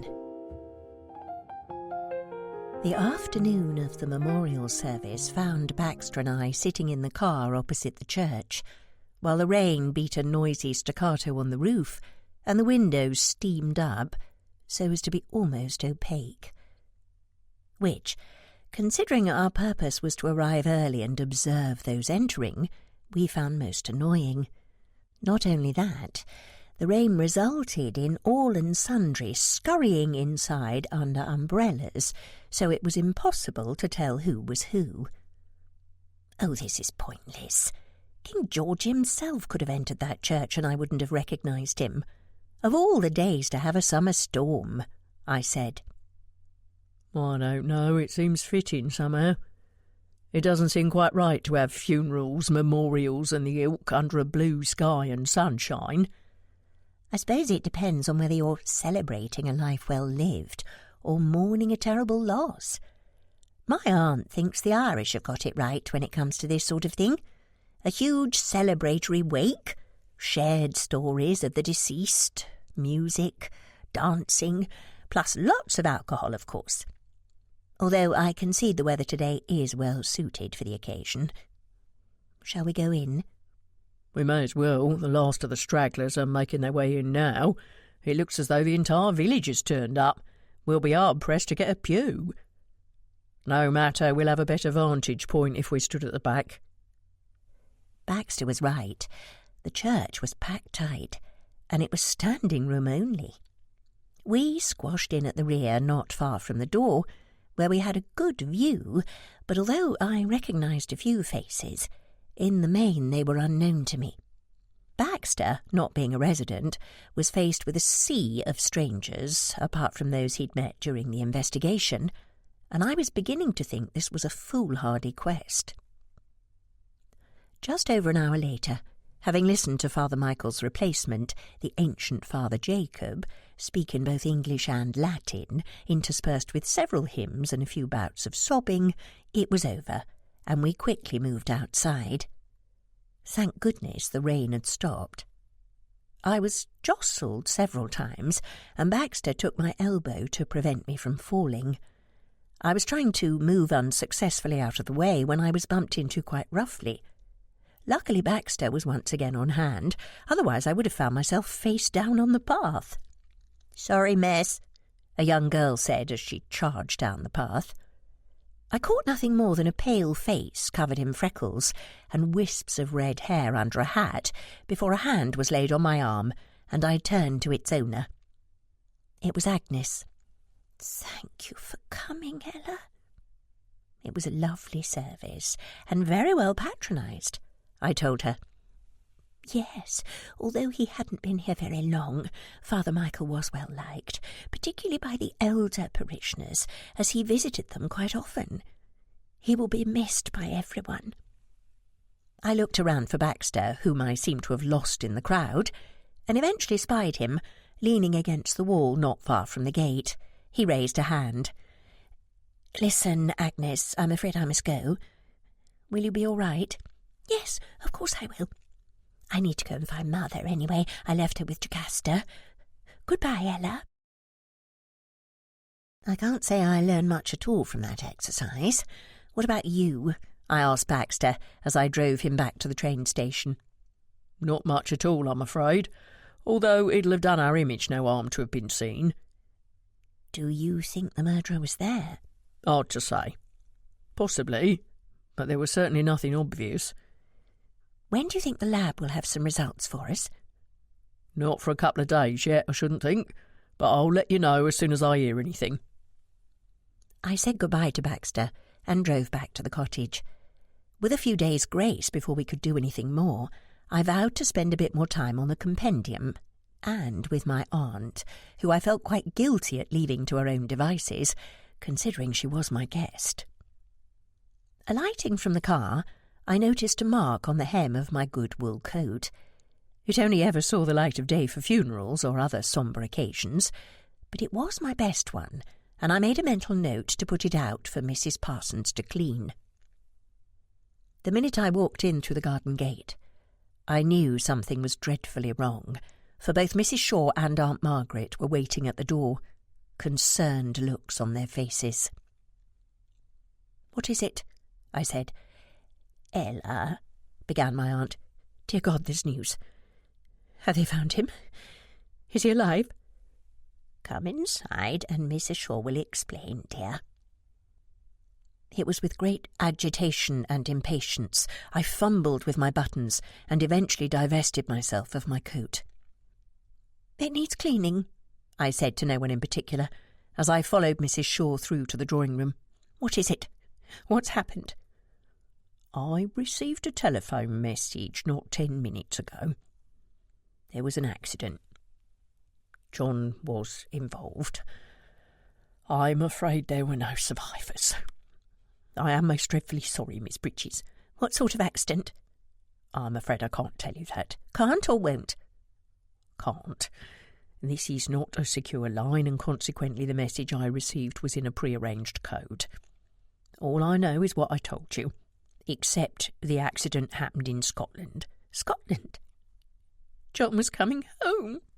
I asked in a strangled voice, and suddenly I began to shiver. "I want to see him, Mrs. Shaw." "I'm sorry, but that won't be possible." "Then make it possible. I took the word of MI5 the last time you said he'd been killed, and look what happened. I won't believe you until I see him for myself." Mrs. Shaw paused for a moment, then gave a curt nod. "I'll make a call." Once she'd left the room, Aunt Margaret came and enfolded me in a hug. "Oh, Ella, I'm so sorry, darling. It might not be him, you know. They made a mistake last time. They could have done so again." "I'm afraid they are quite sure this time." "Well, I need to be just as sure. I can't go on living the rest of my life in limbo not knowing." Mrs. Shaw returned at that moment. "Well?" I asked. "I've been instructed to take you both to RAF Andover. It's an hour-and-a-half drive, so we should go now." "John's at a military airbase?" "Yes." We gathered our belongings and were soon on our way. The journey seemed interminably long, and was spent mostly in silence. My aunt and I sat in the back, and she gripped my hand the entire time. I was grateful for the contact and the comfort it brought. I'd never felt so alone. After what seemed like hours, we pulled up at a barrier, where a guard spoke to Mrs. Shaw through the window, peered into the back at us, then saluted. Moving the barrier to one side, he stood in position saluting while we drove forward. 5 minutes later, we were pulling up outside a hangar, where an official-looking black car was waiting, and a familiar figure alighted. "Miss Bridges," said the Home Secretary, "please accept my sincere condolences. I'm terribly sorry for your loss." Dusk was almost upon us, and a dark looming sky threatened rain overhead. Baxter was right. It was fitting. "What can you tell me?" I asked. "We received notification that an aircraft of German make had crashed in a farmer's field in Scotland. There were 3 men aboard, the pilot and 2 passengers. Both the pilot and one of the passengers have yet to be formally identified, but we believe them to be German. The other passenger was your husband. We had no prior intelligence to indicate this aircraft was headed here, nor the reasons why." "But you believe John was aiding a member of the German government who wished to escape?" "It's a theory, but that's all it is. We have no way of knowing. However, we are looking into it. I'm afraid that's all I can tell you, Miss Bridges." I nodded. "I'd like to see my husband now, Lord Carrick," I said, in a voice I didn't recognise. The hangar was a cavernous space, cold and mostly empty, but all I saw was a casket on a table in the centre, lid raised, waiting for me to lay eyes on my husband for the last time.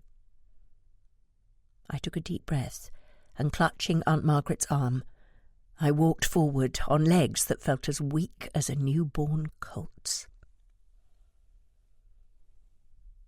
I spent the next 2 days in bed, listless, lethargic, and utterly exhausted, having cried a well of tears.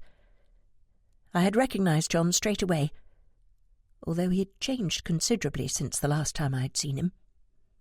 There was a smattering of grey in his hair, fine lines at his eyes and mouth, and he'd lost weight, the stresses and strains of his job, I supposed.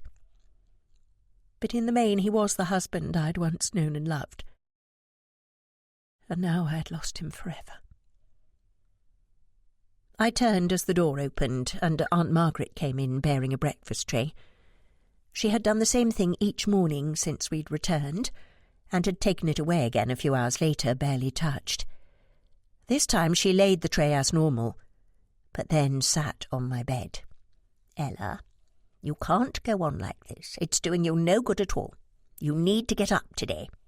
Sergeant Baxter has called, and so has Agnes, and I've made your excuses, but I shan't do it any more. You need to speak with them yourself. Now, I'm not leaving until you've eaten every last crumb of your breakfast. You need to keep your energy up." And so she went on badgering, cajoling and bullying until I sat up and began to nibble at the toast. "It's not much fun being here alone, you know. Of course, I'm quite capable of keeping myself occupied, but it's difficult when it's not one's own house. Not above a little blackmail, I see. Anything to get you to join the living again, dear." "Did it work?" "Yes, of course it did," I said with a brief smile. "I'm glad, Ella. We're all missing you downstairs." "Do you know, Aunt Margaret, I must be the only woman ever to have been widowed twice by the same man." "Perhaps not the only one, darling, but undoubtedly it's a very exclusive club. Now finish your tea, and I'll take your tray." Half an hour later I was dressed and made my way downstairs, feeling more human than I had for a while. The message from Baxter was simply that there was no news from the food tests as yet, but he would let me know as soon as he heard. The one from Agnes said she'd be grateful if I could accompany her to visit Mrs. Whittingstall, if my time allowed. "It will do you good to get out, Ella, and with the case at a standstill, you have time on your hands. From what I understand from Agnes, the woman might appreciate some female company. Her husband is quite ill." "Would you like to come, Aunt Margaret?" "I'm afraid I can't. I met an old friend, Constance Burridge, on the promenade yesterday, and we're meeting for tea and canaster later." "Burridge? Of Burridge's department store?" I asked. "That's the one. She's here with her sister. Sir Algernon is far too busy running the Empire to accompany her." "I didn't realise you knew Lady Burridge. How did the two of you meet?" "Oh, I met her husband first. I helped him out of a rather sticky situation regarding a set of counterfeit Ming vases and a high-stakes poker game. Constance and I became firm friends after that. Now, if there's nothing else, dear, I need to get on." And she departed the drawing-room like a ship in full sail. "Would you like me to drive you to the hotel?" I called to her retreating back. "No need, darling. Constance is sending a car." I'd arranged to pick Agnes up at St. Mary's, and as I parked, she came hurrying out from under the lich gate, a basket covered in a red and white checked cloth over her arm. "Hello, Ella," she said breathlessly. "Thank you for coming with me. I do hope you are feeling better now. Your aunt said you've been feeling a bit below par." "I'm quite well now, Agnes. Thank you for asking." "Is there any news about the investigation?" she whispered, even though there was only the two of us in the car. "Nothing as yet. Inquiries are still ongoing. There's some delicious smells coming from that basket. Is it a gift for Mrs. Whittingstall?" "Yes. Mother and I have baked some scones and an apple pie for her. I doubt she has much time to bake, what with nursing a husband." "She doesn't have a cook?" "As far as I know, it's just the two of them. She prefers it that way, I suppose, as they aren't short of money for help." "What time is she expecting us?" Actually, I'm afraid she isn't. Sorry, I had no way of contacting her, you see, only directions to the house. Oh dear, do you think it will be all right?" Taking my eyes off the road for a moment, I glanced at her. Her large eyes were filled with worry, and an embarrassed hue tinged her cheeks. "Well, either we will be made welcome, or it will be a short-lived visit. Either way, our intentions are good. But we'll soon find out. I believe this is the place?" Agnes peered through the windscreen. "Yes, this is it." I parked the car outside, and we walked up the short drive to the front door. The house was quite large, with a small garden to the front laid mostly to lawn, and a few wilted shrubs striving for life on its periphery. From the road, the house had looked quite well kept, but close to it was apparent it needed work. The paint was beginning to peel from the front door, and several of the window frames were rotten. The glass panes themselves were quite clean, but behind them were net curtains so thick it was impossible to see inside. Agnes knocked on the door, and almost immediately I saw a slight twitch of a curtain in the right-hand side window. But several seconds passed and no one answered, so I knocked again a little louder. This time, someone came. I didn't know what I'd expected, but the stunning young woman before us was certainly not it. She was quite beautiful, with a flawless complexion, light blue eyes, and a discreet beauty mark above the right side of her lip. Her pale blonde hair was perfectly set in waves, and curled about petite ears, which in turn were set with small diamond and pearl earrings. She looked familiar, but I couldn't think where I'd seen her before, unless it was at the church. Yes, of course, this was the lady who had knocked into me that first day. With everything that had happened since, I'd forgotten all about it. "Can I help you?" she asked in perfectly modulated tones. "Mrs. Whittingstall?" asked Agnes quietly. "Yes." "My name is Agnes, and this is my friend Ella. We're from the Friends of St. Mary's." "If you're looking for a donation, I'm afraid—" "Oh, goodness me, no, nothing of the sort. Sorry, we just came to visit to see if there is anything we could do for you. My mother and I—" While Agnes explained our impromptu visit to the perplexed Mrs. Whittingstall, I took in what little I could see of the house behind her. Next to the door was an oak hall stand, filled with several umbrellas, walking canes, 3 golf clubs, and, disconcertingly, a shotgun. The latter of which I fervently hoped wasn't loaded, as our visit hadn't been particularly well received. Above were several hooks on which hung a variety of outdoor coats and hats. Beyond was a small sideboard with a framed photograph, which I could barely make out, but thought was of an older gentleman dressed in shooting clothes, a shotgun over his shoulder, proudly holding up a brace of pheasants.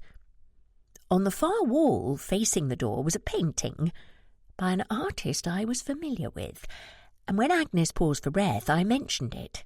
"I see you have a DuPont, Mrs. Whittingstall. I've recently acquired one myself." "I beg your pardon?" The painting on your wall back there. Pierre Dupont?" She glanced behind her, then shrugged elegantly. "It's my husband's. I know nothing of it. Now, if there is nothing else—" "Just the apple pie and scones," said Agnes, raising her basket with a smile. "I'm afraid I don't like apple pie or scones, and my husband is unable to eat them. In fact, I believe I've just heard his bell, if you'll excuse me." And with that, she shut the door. Agnes and I looked at each other in mutual shock at her rudeness. "Oh dear," she sniffed, the sparkling of unshed tears in her eyes. "Don't let her upset you, Agnes. Not everyone is as gracious or generous as you. Come on, I think afternoon tea is in order, and I believe there is a lovely little tea shop on the promenade which has just opened." We were halfway down the drive when we were met by the postman who was delivering a letter. "Good afternoon, Miss Bridges, Miss Shepherd," he said, tipping his hat. "A lovely day for a visit, isn't it?" "It is a lovely day, although it was rather a short visit. I'm afraid I should have called ahead. We caught her unexpectedly," said Agnes dejectedly. "Oh, I wouldn't worry too much, Miss Shepherd. She's a bit of a strange one, very private. Well, I'll not keep you. You have a good afternoon." We said our goodbyes and carried on to the car, but not before I had seen the return address of the letter he was delivering, nor the black cat with purple collar sitting on the garden wall, eyeing the house with haughty disdain. It appeared as though Phantom didn't like Mrs. Whittingstall much, either. Chapter 8. I returned home in the early evening, having had a lovely afternoon with Agnes. She had cheered up enormously and insisted I take the pie and scones home. "It would be such a shame to waste them, and we already have far more than we can eat ourselves," she said. So of course I acquiesced. The tempting smells had been making my mouth water all afternoon. I found Mrs. Shaw in my office, working on the compendium, but of Aunt Margaret there was no sign. "Has my aunt not returned yet?" "She telephoned earlier to say she would be staying on for dinner and not to wait up. She sounded in high spirits." I smiled to myself.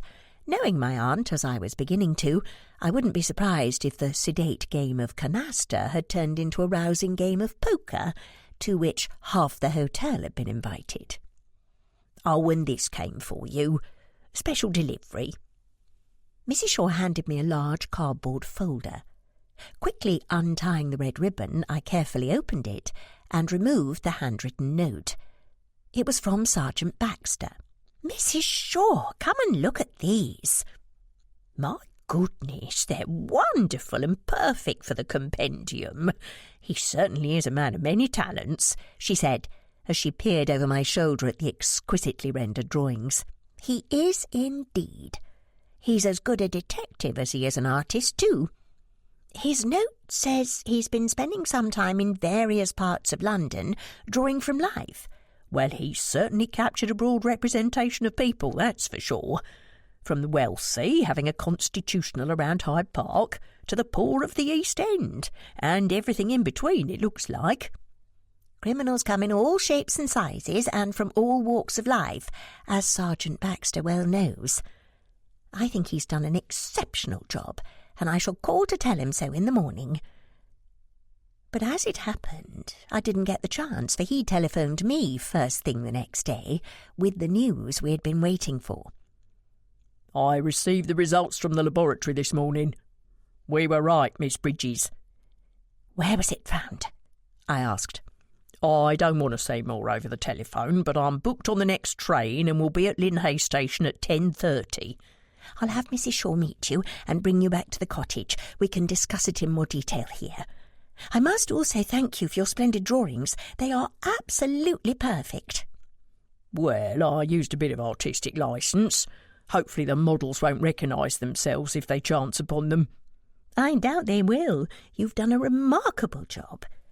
The way you caught the sneer of the lip on the bespectacled gentleman and the shift of the eye in the angry young man were astonishing.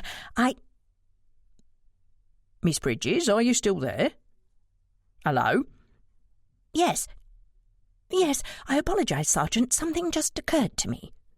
About the case? I'm not sure. I have a feeling I'm on the cusp of something, but the pieces are eluding me at present. It's quite maddening. But never mind, I'm sure it will come to me soon. I'll see you shortly, Baxter, and thank you again. Shortly after 11 o'clock, Sergeant Baxter and I were seated in the drawing-room while Mrs. Parsons served tea. "There, I think that's everything," she said, eyeing the tray with satisfaction. "Thank you, Mrs. Parsons." "Oh, and while I remember, I've cleaned your good black coat. Goodness knows what was on it, but it's all come out now and it's as good as new. But you left this in the pocket. It's a good job I didn't dunk it in a bowl of suds, otherwise it would have been nothing more than a soggy mess, and that would have ruined your good coat and no mistake." She delved into the front pocket of her apron and handed me a plain brown envelope, sealed but devoid of any writing. "Right, if there's nothing more, I'll go and prepare some lunch, then I'll be off." "Yes, of course. Thank you, Mrs. Parsons." I eyed the envelope in confusion. "What is it?" asked Baxter. "I've no idea. It's certainly not mine. I've never seen it before."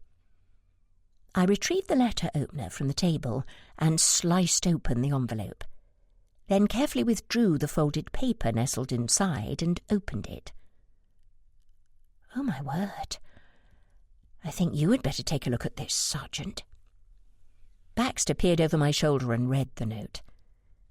It wasn't handwritten, but instead made up of letters cut from newspapers and magazines, which in itself was unusual. But it was what the words themselves said that were cause for concern.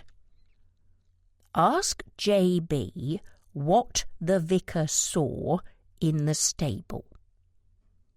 "J.B. must mean Jocasta Blenkinsop," I said. "I agree, especially as it also mentions stables.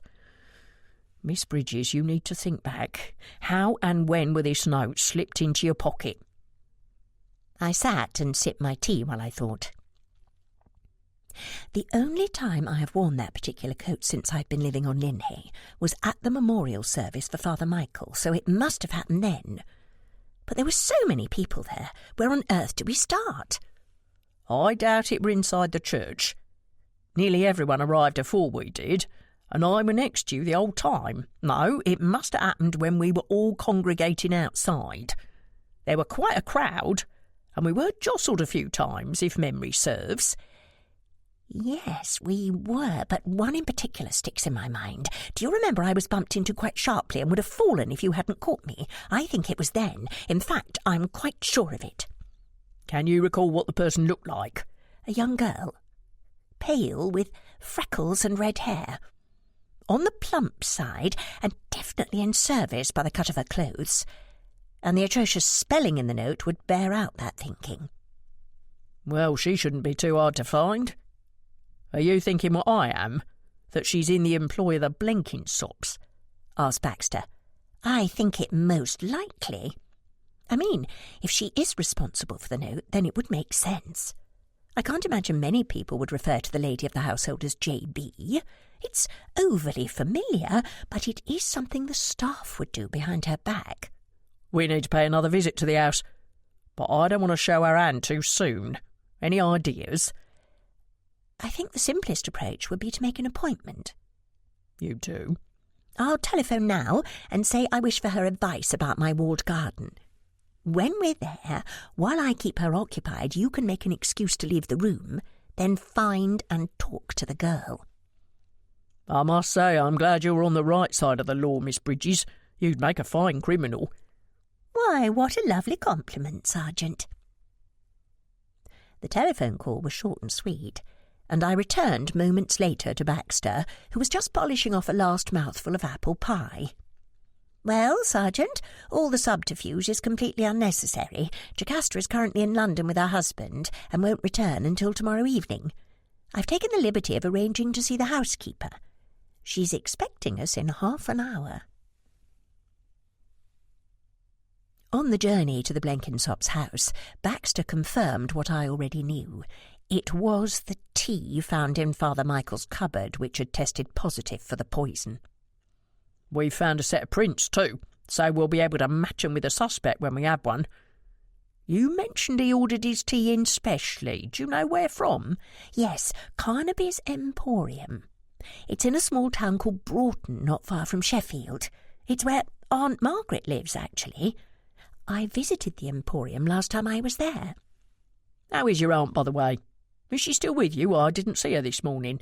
Oh, yes, she's still here, but she was up and out early. She has some friends staying at the hotel and have made arrangements to spend the day with them. Baxter, do you think it's possible the poison was introduced into the tea at Carnaby's before it was delivered to the vicarage? I find anything is possible when it comes to murder, Miss Bridges. It's staggering the lengths some people will go to. We'll keep it at the back of our minds, but I think the best course is to follow up clues nearer to home first, rather than tearing all over the country. Yes, I suppose it's not the best use of our time. Nonetheless, if it's all right with you, I think I will speak to Aunt Margaret and see what she can find out.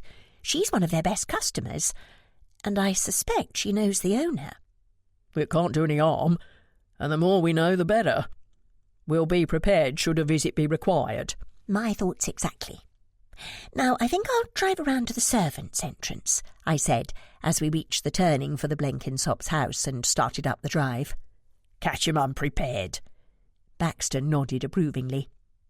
You never know what we may find. I parked the car a reasonable distance from the door so as not to announce our arrival too soon, and just as I had switched off the engine, a pale young girl with freckles and tendrils of red hair escaping from her cap came out into the yard carrying a bucket overflowing with dirty water. That's her. She must be the scullery maid, I said. We're on the right track then, Miss Bridges. Let's make the acquaintance of the housekeeper, then we can ask to speak to this maid. What were the housekeeper's name again? Mrs. Brown. By the time we reached the door to the kitchen, the maid had disappeared, but we were greeted by a footman named Johnson, who had been taking a quick break to smoke a cigarette around the corner. Here to see Mrs. Brown, you say? I'll take you to her office if you'd like to follow me, he said amiably. We followed him through the busy kitchen and down a long hallway, where open doors showed a range of servants hard at work polishing boots, ironing laundry, mending clothes, cleaning silver, and a vast array of other duties needed to keep a large household running smoothly. Presently we came to an unremarkable door, where the footman knocked once, and upon hearing a reply, opened it. Visitors, Mrs. Brown. A Miss Bridges and a Sergeant Baxter. Of course. Do come in and have a seat. Johnson, go and ask Tilly to prepare a tea tray, please. Once Johnson had left in search of Tilly, Mrs. Brown turned back to us. She was a neat woman of middling height and middling age, wearing an old-fashioned brown housekeeping dress and a chatelaine at her waist. You're a tad early. I'm afraid you've caught me balancing the housekeeping. Indeed, there was a large ledger open on the desk in front of her, filled with columns of neat writing. It seems to me the cost of groceries goes up every week, but only the best will do for Mrs. Blenkinsop. Always been that way, always will be. Now, what can I do for you? I let Baxter take the lead. Mrs. Brown, thank you for seeing us at short notice. We're investigating the death of the vicar over at St. Mary's. No doubt you've heard about it. I should say so. It's been the talk of the village since it happened. Such a tragedy. And a man of the cloth, too. I assume it's something suspicious, considering you're here? Only insofar as he was quite young, Mrs. Brown. We have to investigate all sudden deaths, as you probably know. Did you know Father Michael? I asked. I'm sorry, no, I didn't. I worship at St. James's, you see. But some of the staff here attend St. Mary's. I believe I recognised your scullery maid in the yard just now. That would be Betty. Yes, she attends St. Mary's, along with several of the other staff. But I doubt she will be much help. Head in the clouds, that one. Mooning about all over the place, imagining she's in love with every young man who sets foot in the place. It's her age, I'm afraid, but what can you do? Although I must admit her work has improved somewhat since Dawkins has gone. Of course, that infatuation was going nowhere. He was completely out of her league, although she couldn't see it. But then again, I doubt she'll amount to much. Not the brightest button in the tin, I'm afraid. "What can you tell us about this Dawkins?" asked Baxter, who was scribbling notes in his black book. He was one of the grooms. An exceptionally handsome young man, personable, had a way with the horses, and was very good at his job by all accounts. I don't oversee the riding school employees, but of course he came up to the house for his meals, and was always very polite. He was a popular member of the staff, but... "What is it, Mrs. Brown?" I asked. Well, I always found it rather odd that Alfred would have taken the position in the first place. He's strictly middle class, you see, from a good family and very well educated. He always carried a book in his pocket, and I'd often find him reading Shakespeare or Dickens. You would have thought it would have driven a wedge between the other staff and him, wouldn't you? But it was never the case. He had no airs or graces and preferred to be called Alfie. He'd also muck in doing any job that was needed and do it with a smile on his face.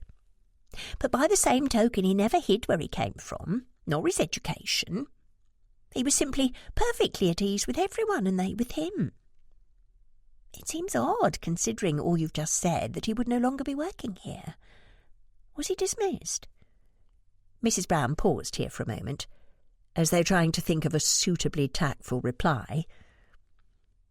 To be honest, we all thought it was a bit strange when he left, but you can't know what goes through a young man's mind, can you? According to Mrs. Blenkinsop, he had found a better position elsewhere. She came and told you that herself, did she? I asked. Yes, gathered us all in the kitchen yonder and announced that he had left the previous evening. We didn't see him again. "When were this?" Baxter asked, still furiously scribbling. Toward the end of September. But how does this have anything to do with the death of the vicar? Baxter smiled genially. "We're not sure it does, Mrs. Brown. Just getting the facts straight is all. Can you tell us if Father Michael ever visited here?" I believe he came to see Mrs. Blenkinsop 2 or 3 times when he first arrived, although he did have a tendency to turn up unannounced on that bicycle of his, so it could have been more. Church business, I supposed. She's heavily involved with the fundraising, and does the flowers, you see. Although I hadn't seen him for a long time before he passed on. "Thank you, Mrs. Brown," I said. "I think that's all for the moment. Now I'd like to have a word with Betty, in private. Would you like us to use another room, or can we remain in here? I don't want to put you out of your office if it's inconvenient." "Oh, of course you can stay in here. I need to speak with the cook about tomorrow's menu anyway. But are you sure it's Betty you wish to speak to? She's just a simple scullery maid. I doubt she knows anything of use." "Quite sure, Mrs. Brown, thank you." "All right, well, I'll send her in and find out what's keeping Tilly with the tea." Tilly came in not long after Mrs. Brown had left, and laid the tea tray in silence.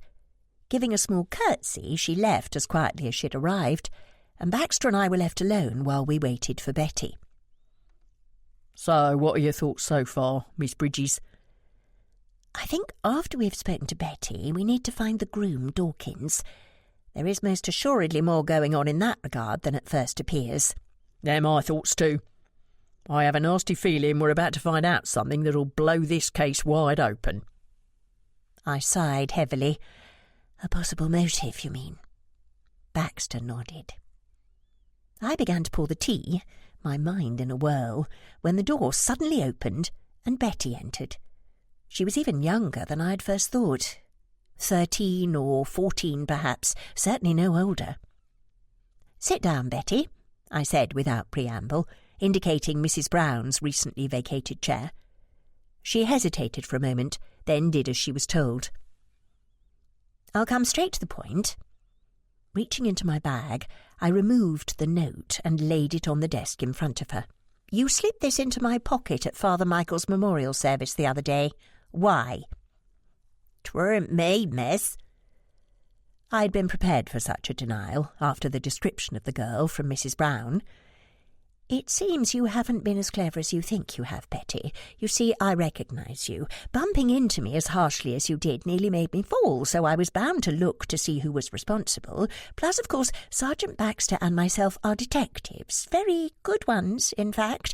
And I'm sure the fingerprints on this note will undoubtedly match yours. Did you know fingerprints can be taken from notes such as this and matched to a specific person? No two prints are the same, you see. I learned that in my previous murder case. A case which I solved, by the way. Now, do you want to try again? What does this note mean, and why did you put it in my pocket?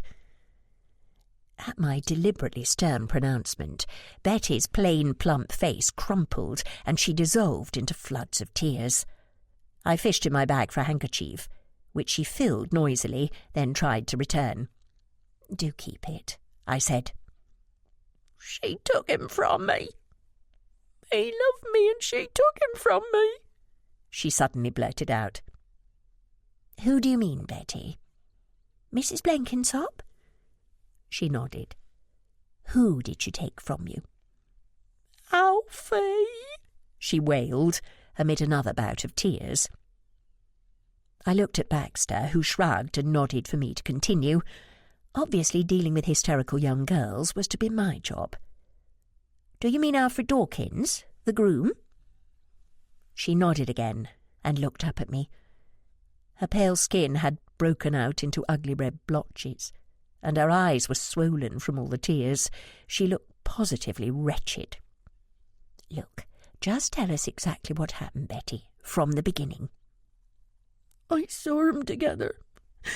'Twere me afternoon off, and I was just coming round the corner of the house when I saw the vicar leaving the stables. He looked like he'd seen a ghost, so I sneaked round the side, and that's when I saw him.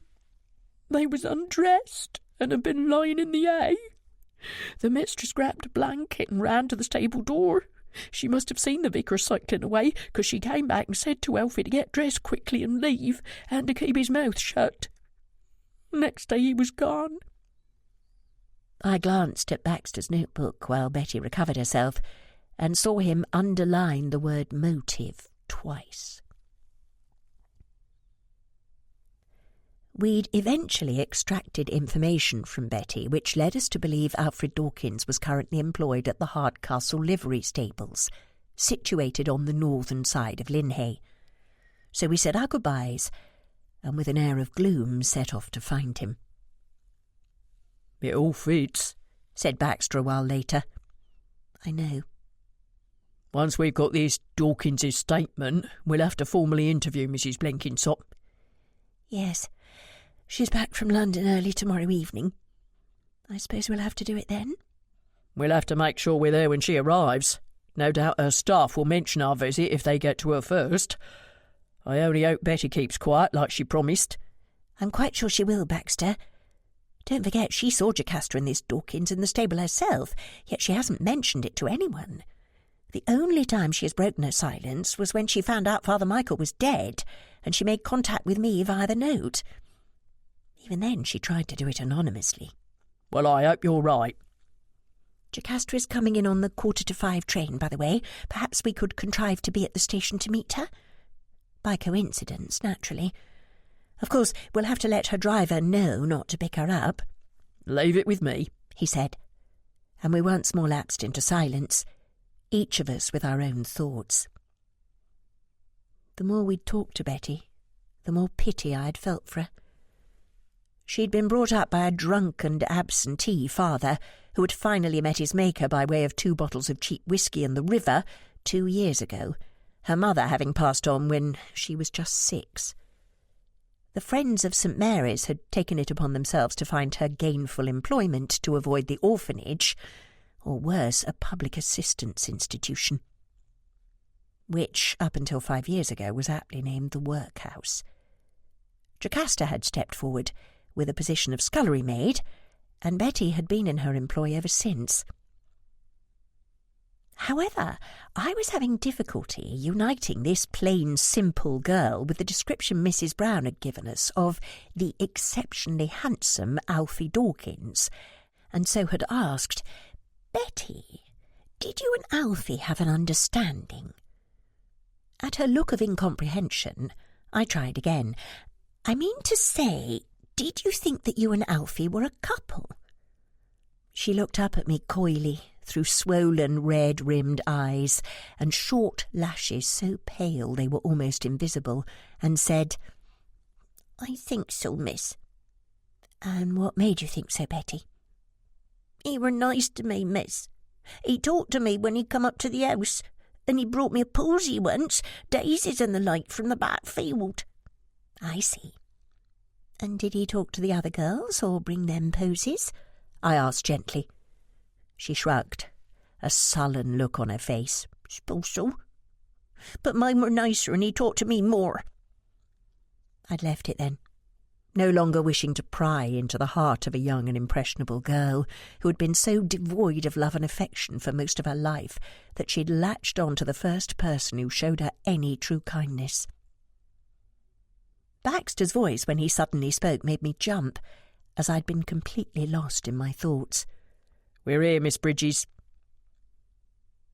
The Hardcastle livery stables was a very well patronised and thriving business, catering to the rich and famous, who paid a weekly fee for their horses to be taken care of, and who occasionally visited when a suitable gap in their social calendar allowed. It was run in the main by a manager, the owner being a foreign gentleman who rarely set foot in the country, and he came out of the office to greet us as we pulled up. "Good afternoon, may I help you?"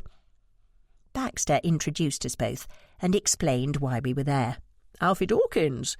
Yes, you'll find him over in the stable block. Not in any trouble, is he? I don't employ troublemakers here. No trouble, we just have some questions regarding his previous employer." "All right, well, just go through the archway there and follow the path round to the right. The stable block's at the end." We thanked the manager and proceeded to the aforementioned block, where we found an athletically built youth in shirt-sleeves grooming a beautiful bay mare. There was no doubt this was Alfie Dawkins. Mrs. Brown's description had been highly accurate. He was perhaps 20 years of age, 6 feet tall, with jet-black hair styled slightly longer than was fashionable, and which flopped over his forehead, momentarily hiding deep brown eyes. Kind eyes, filled with humour and intelligence. He flashed a friendly smile on our approach, displaying a set of perfectly straight white teeth. This was a young man who was completely at ease with himself. A modern-day Adonis who would have caused the heart of the most stoical old maid to flutter. But I believed he truly had no idea how breathtaking he was. "Alfie Dawkins?" inquired Baxter. "Yes, sir." "Sergeant Baxter, and this here is Miss Bridges. We'd like to ask you a few questions about Mrs. Blenkinsop. I understand you were employed by her previously." "That's right, I was." "Is she all right, Sergeant?" The concern on his face was genuine, and I saw immediately he had cared for Jocasta a great deal. "For the moment she is, son. Can you tell me the circumstances which led to your dismissal from Brierley?" "I'm sure you know the circumstances, Sergeant, otherwise you wouldn't be here. But I wasn't dismissed. I chose to go." "You did you? And why was that? You had a good job there, a regular wage and plenty of scope for promotion. Why give it all up voluntarily? What made you do it?" "To save the reputation of a woman you'd come to care for." "That's right, isn't it?" I said to the youth. "Yes, Miss Bridges, it is. Jocasta had everything to lose, whereas I could pick up and start again elsewhere. As long as I'm working with horses and in the fresh air, I'm happy."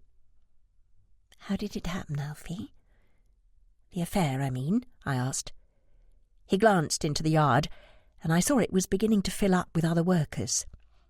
"Let me put Acorn back in her stable, then perhaps we could take a walk." Baxter and I agreed, and soon we were walking through open fields, while Alfie talked. "I grew up in a house of women. My mother and 3 sisters, 2 older, 1 younger. My father works on the railway, so he's out from dawn till dusk. And you can't grow up surrounded by females and not learn something about them. I've always had an affinity with animals, especially horses. I don't believe there to be a more majestic creature on earth, so when the job came up at Brierley, I immediately applied and got it.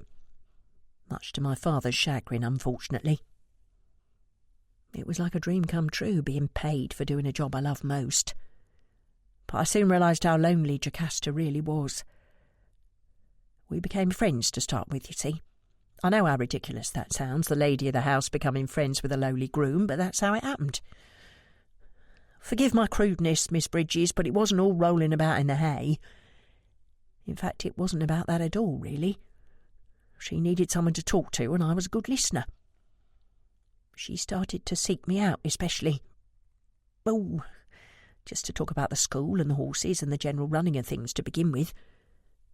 But then it became more personal. You see, she was surrounded by the best that money could buy, and if she didn't have it, she could simply purchase it. But the one thing she really wanted couldn't be bought for all the money in the world. Love, I said simply. Alfie nodded. She told me she married young, and although her husband was 20 years older than her, she loved him. The early years were very happy ones for her, especially with the birth of her sons, but as time went on, things changed. Mr. Blenkinsop started spending more time in London. Her boys were sent away to school, and suddenly she found herself in a big house all alone. So she tried to find things to fill her time, like the riding school and the rare plants and getting involved with the church? I asked. Yes, but it didn't fill the void. You're a very astute and well-educated young man, Alfie, I said. My father is a clever man, Miss Bridges. My mother is a private music teacher. She doesn't need to work, of course, it's for the sheer joy of it. And my sisters are all academically and artistically inclined, as well as being avid bookworms. Some of it was bound to rub off on me. What exactly is your father's position with the railway, Alfie? I asked. He's Chief Mechanical Engineer with Southern Railway. I see. A high-level managerial position with considerable responsibility. How does he feel about you working as a groom? You mentioned he was rather put out at your securing the job at Brierley. I suppose it's natural for all fathers to want their sons to follow in their footsteps, and mine was no different. But from the moment I could walk, I've been happiest outdoors, among the animals and nature. Mother thinks I was born with the soul of a nomad or a gypsy, and I think she's right. My father was somewhat disappointed initially, but even he could see how miserable I would have been if he'd forced me. He's come round now and is perfectly accepting of my working with horses, especially considering my younger sister Emily is showing signs of being very interested in engineering. Do you attend church? Asked Baxter. If Alfie was surprised at the abrupt change in subject, he didn't show it. Instead, he spread his arms wide. This is my church, Sergeant Baxter. We're all God's creations, are we not? From the lowliest beetle to the king of the land. I don't need a building to worship in to be a good Christian. Many people do, and that's their way. It's just not mine. It struck me then how much Aunt Margaret and this young man had in common, and if circumstances had been different, I'm sure they could have found themselves in an odd sort of friendship. It was a second or two later, as Baxter and I kept walking, that we realised Alfie had stopped. So we turned around. He eyed us thoughtfully for a moment, then spoke. Well, I'm certainly slow on the uptake today. You'll hear about the death of the vicar, aren't you? He indicated we should make the return journey to the stables, so we continued to walk back the way we'd come. Yes, we are. Did you know Father Michael? Baxter asked. Never had the pleasure. We have been led to believe the day afore you left Brierley for good, Father Michael chanced upon you and Mrs. Blenkinsop together in the stables. Can you shed any further light on that, son? Not really. I didn't see him myself. Jocasta said she heard a noise, so she grabbed a horse blanket and went to the stable door. She returned saying she'd just seen the vicar bicycling down the drive and she was convinced he'd seen us. We parted ways, but that night she sought me out in floods of tears, terrified her husband would find out. I calmed her down and explained that for her sake it would be best if I left. She disagreed to start with, but we talked it through and eventually she came to realise it was the only option. I haven't seen her since. Do you know, he continued as we neared the stables, one of the jobs we have is to get rid of the mice and rats. They come in for the horse feed and make their little nests in the hay. If you don't do something about them, you're quite overrun in a matter of weeks. It was the same up at Brierley, but instead of putting down poison, Jocasta made these little traps that would catch them unharmed. Ingenious little device, actually. Then she'd drive up to the woods, or down to the river, and set them free. She said they were God's creatures as much as we were, and what right did we have to kill them? He stopped as we approached the stable bay, where he'd returned the mare earlier, and looked at us both in turn. If you think Jocasta had anything to do with the death of Father Michael, you're wrong. Someone who couldn't even bring themselves to kill a rat could never hurt another human being. Chapter 9. It was early evening by the time I returned to the cottage after dropping Baxter off at Elsie's boarding house, and I was absolutely famished. I'd had nothing to eat since the mid-morning tea, and my stomach was literally growling in complaint. I found Aunt Margaret in the small sitting room, waiting for me. "Ella, there you are, dear. Did you have a successful day?" she asked, laying the book she had been reading on the side table. I flopped down in a chair, suddenly exhausted. "Well, we certainly know a lot more now than we did, Aunt. I'll explain everything shortly, but I must eat first. I'm feeling quite faint with hunger." "Yes, I thought that might be the case. Dinner will be ready in 10 minutes, so you'll just have time to change." I scurried upstairs and came down 10 minutes later to the sounds of clinking crockery coming from the dining room.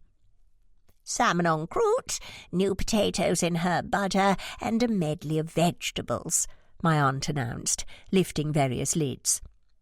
"My goodness, did Mrs. Parsons make all this?" "Of course not, dear. I had it delivered from the hotel.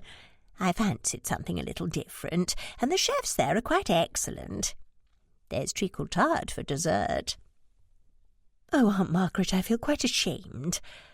I've been neglecting you terribly, haven't I?" "Absolute nonsense. I'm having a perfectly lovely time. However, please promise me that when this case is over you will make a concerted effort to find yourself some proper staff. You need a full-time cook, a housekeeper, and a maid. You're becoming far too busy to manage everything alone, and Mrs. Shaw will be leaving soon." "Oh dear, yes, I suppose she will be, now John has been found, and the news leaked to those that were a threat. I hadn't given it much thought, to be honest. She's become rather a fixture around the place." I ate with unseemly gusto as I mused on how to broach a particular subject with Mrs. Shaw. It had been on my mind since I'd found out her true purpose for being here, but I'd come up blank as to the best way to ask. It was such an unseemly subject. "I know what you're thinking," my aunt said. I laughed out loud at the pronouncement, knowing full well she probably did. "Do tell. Mrs. Shaw's wages. You were paying her as your housekeeper before you knew who she really was, but she was also being paid by the Home Office." I stared open-mouthed. "How do you do that? It's a gift, dear." "You'd make a lot of money as a fortune-teller, you know." "It's uncanny you should say that. But no, that's another story. Rest assured it's all been quite above board. The wages you paid have all been deposited back into your bank account, and Mrs. Shaw has all the necessary receipts." "Well, that is a relief. I was worrying about how to raise the subject. Thank you, Aunt Margaret." "Think nothing of it, Ella. Now, tell me, where have you got to with the case?" I informed her of how the poison had been found in Father Michael's special supply of tea, and explained in detail the interviews with Mrs. Brown, Betty, and Alfie Dawkins. Over coffee and a digestif in the sitting-room, My aunt gave me her thoughts. From what you tell me, it's looking increasingly worse for Mrs. Blenkinsop. She had the means at her disposal in the form of the poisonous seeds, more than enough opportunity with both her work at the church and as the vicar's housekeeper, and now it seems you've discovered the motive. Her affair with the groom, should it come to light, would mean the loss of everything she holds dear. Her marriage, her children, not to mention her reputation. It was Father Michael who discovered them together, and now he's been murdered. But even in the face of all this, you're still not convinced she's guilty, are you? No, I'm not. It's all circumstantial at best, and if you take Jocasta out of the picture as a suspect, then I think it could quite easily be someone else who killed Father Michael. Well, who are your other suspects? There is no one else, unfortunately. But why wait so long to get rid of him if he posed such a threat? He discovered her infidelity last September, yet he wasn't killed until the following May. But he had been away for most of that time, had he not? Perhaps this was his reason for going. He needed time to think what he should do about his discovery. Perhaps he approached her on his return and told her his conscience wouldn't allow him to remain silent. Remember, Ella, lust is one of the 7 deadly sins, and each one goes against the root of Christianity. Adultery wouldn't be something Father Michael would take lightly. No, of course it wouldn't. But I feel as though I'm missing some crucial clue. Doesn't it seem a little too convenient that someone would break into Jocasta's greenhouse and steal the poisonous seeds? Then there is the tea. It's a cannabis blend. Did I tell you that? Yes, you did, but it's delivered countrywide, Ella. In fact, I hear they may soon start supplying some of the larger London department stores. It's very popular. What can you tell me about them? Would it be possible, for instance, to poison the tea prior to it being shipped out? I sincerely doubt it. The company is owned by the Fortnum brothers, whom I happen to know quite well, and the entire process is a heavily guarded secret. I've had the privilege of touring the factory, and believe me, the security is akin to that of the palace. No, it's entirely impossible for someone to have tampered with it there. Well, I suppose that means it was someone either with legitimate access or who broke into the vicarage. Oh, my goodness, I've just remembered something. I stood up and began to pace while I put my thoughts in order, occasionally glancing at Phantom, who was sitting staring at the black cat in the painting Pierre Dupont had gifted me. Aunt Margaret, do you remember me telling you I nearly ran over Agnes outside of St. Mary's? I do. Well, that was the first time we met. I also met Jocasta for the first time then, too. Yes, and you helped with the flower arrangements, correct? That's right, but we also had several hot drinks. It was so cold in the meeting room as the boiler had broken down, and we needed something to warm us up. However, the tea had run out, so Jocasta pinched some from the vicarage. Agnes and I had coffee, but Jocasta drank the vicar's tea. However, the most important clue is that she was perfectly fine afterwards. So it didn't contain poison then, my aunt said, quickly grasping on to the salient point. Exactly. But a few days later at the meeting for the fake committee, Agnes was terribly upset as she had forgotten to purchase more tea. So once again Jocasta purloined some from the vicarage. I remember quite clearly there were only 3 people who drank the tea that night: Jocasta, Anne, and Mrs. Fielding, all of whom subsequently became quite poorly. That is very interesting, Ella, isn't it? So the poison must have been introduced during the time between my first visit to St. Mary's and the fate meeting. And if Jocasta knew there was ricin in the tea, then surely she would never have drunk it. Well, it seems unlikely, but then again it's a clever way to cast suspicion elsewhere. Perhaps, but even if she was prepared to take a small amount of the poison herself, she would never risk her friends. Mrs. Fielding is elderly, and the poison affected her much more. She was quite seriously ill for a while. All of them have been visited by Dr. Wenhope since, and they all seem to be recovering, thank goodness. I think you're correct, Ella. But if Jocasta didn't poison the tea, then who on earth did? And more to the point, why? The next morning, with nothing much to keep me occupied until Baxter and I went to the train station to collect Jocasta, my aunt and I took a leisurely breakfast together, then a walk around the garden. I'll be leaving tomorrow morning, Ella, and before you say anything, I genuinely have had a lovely time.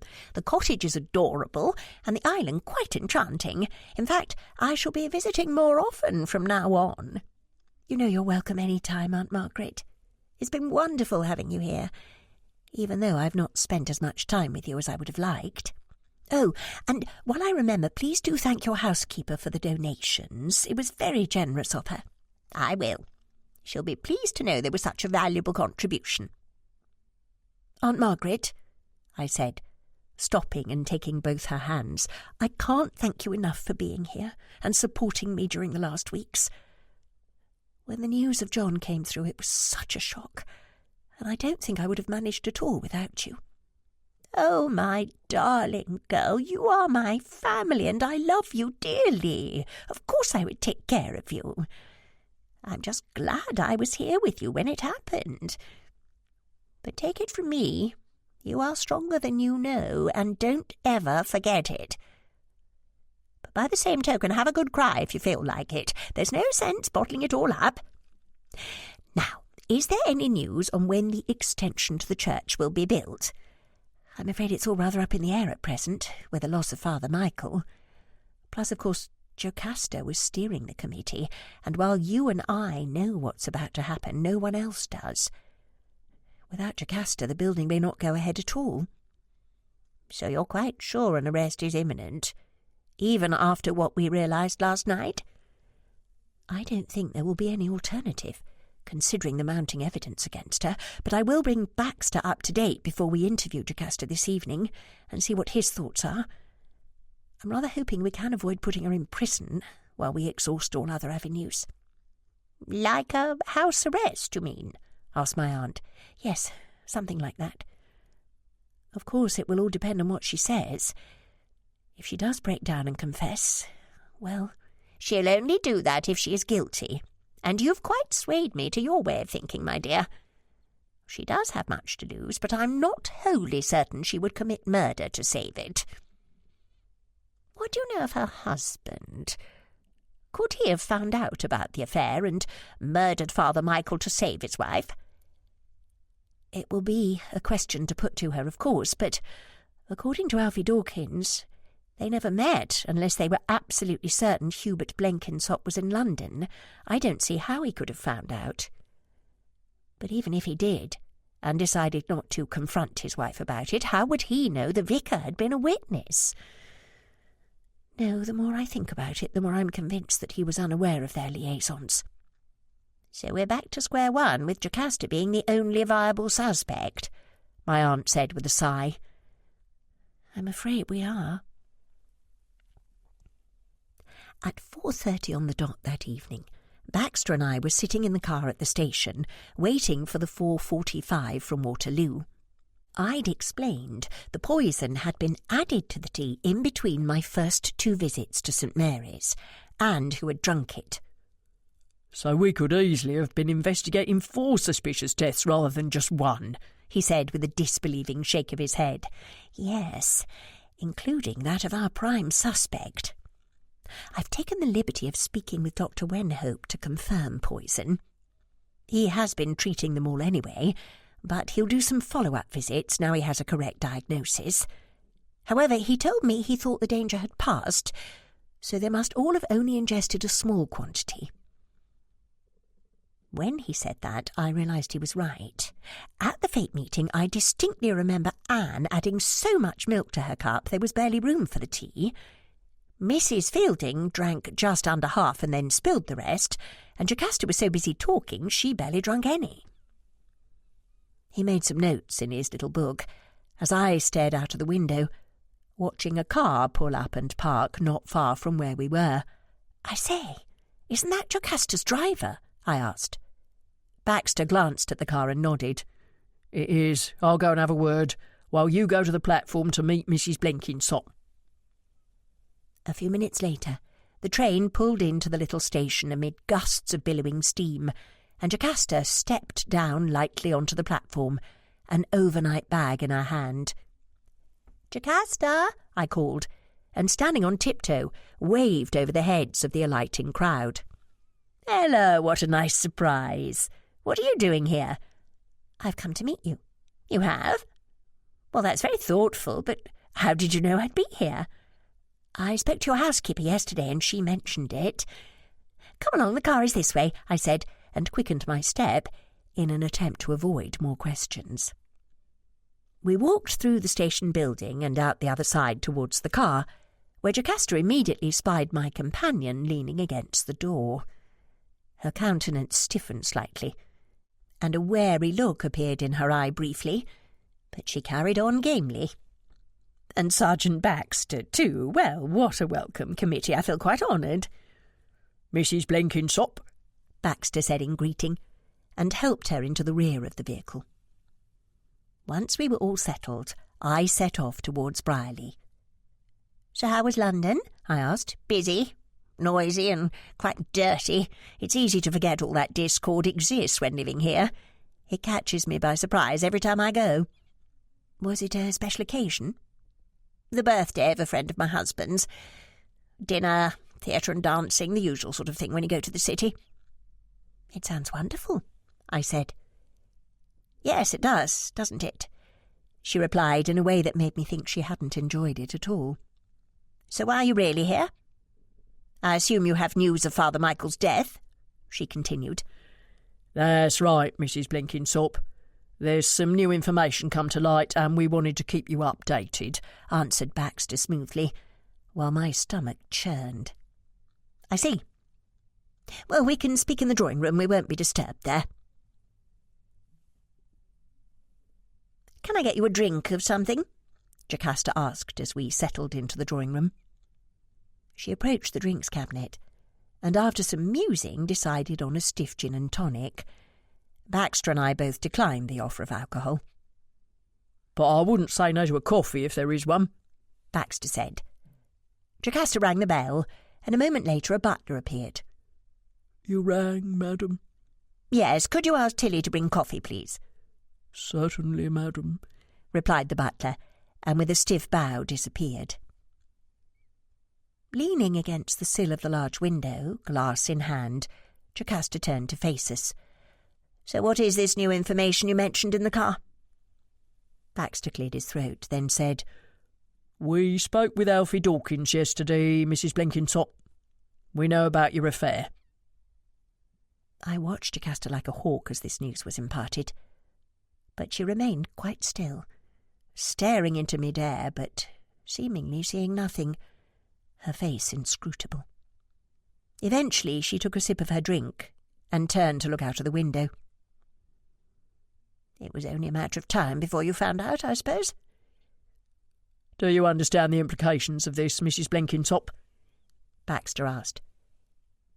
"I'm not a fool, Sergeant Baxter," she said softly. "Of course I understand. It's a motive." At that inopportune moment there was a knock at the door, and the maid entered with the coffee. "Just put it on the table, Tilly," instructed Jocasta. Tilly did as she was told, then quietly retreated. Still intent on the view of the terrace and gardens beyond the window, Jocasta began to speak in quiet tones, as though to herself. "Have you ever felt as though you were a stranger in your own life?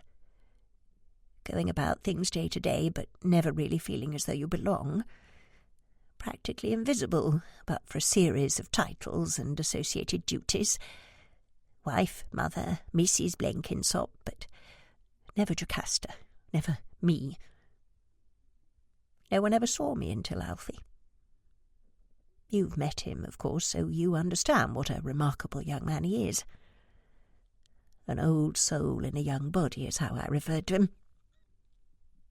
He understood me better than anyone else ever has, and immediately saw how lonely I was." She sighed heavily and took another sip of her drink. I saw Baxter put down his notebook and take a breath, and quickly stayed his arm before he spoke. He looked at me quizzically, and I gave a slight shake of my head. I realised this was the first time Jocasta had ever spoken so openly, and I didn't want any interruptions.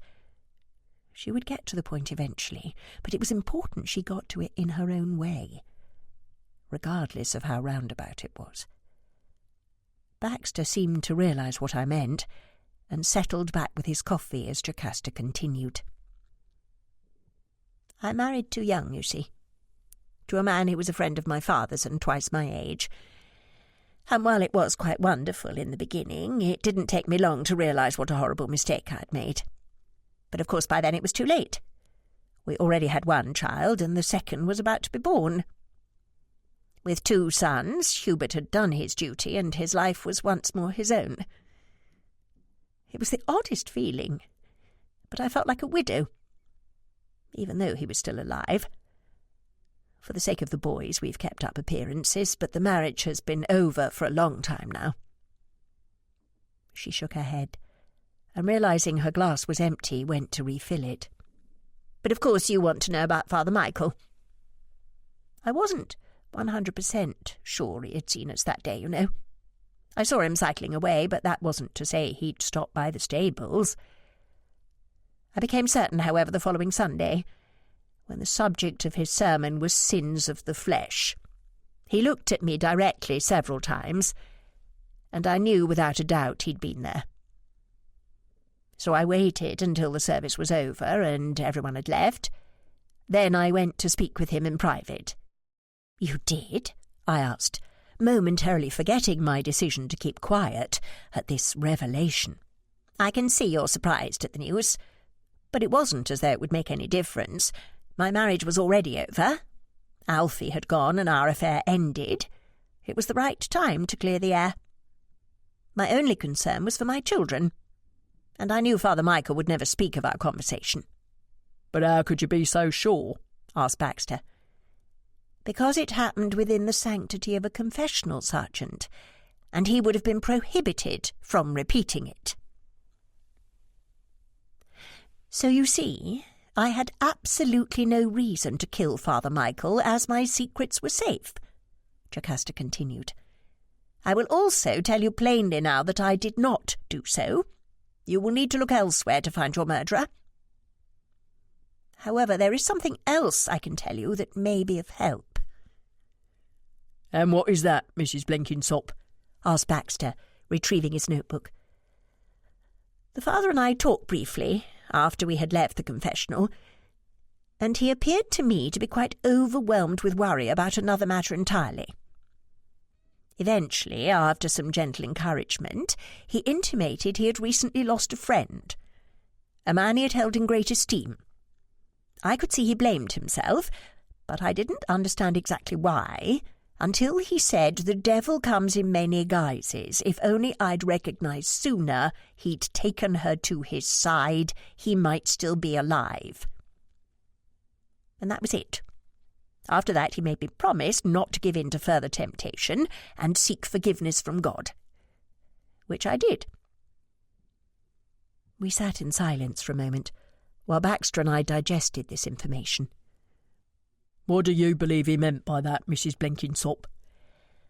"Well, I'm no detective, and I've thought about it quite a lot since, I think he had information about a crime against a man he considered a friend by a woman he knew, possibly a spouse and probably a murder.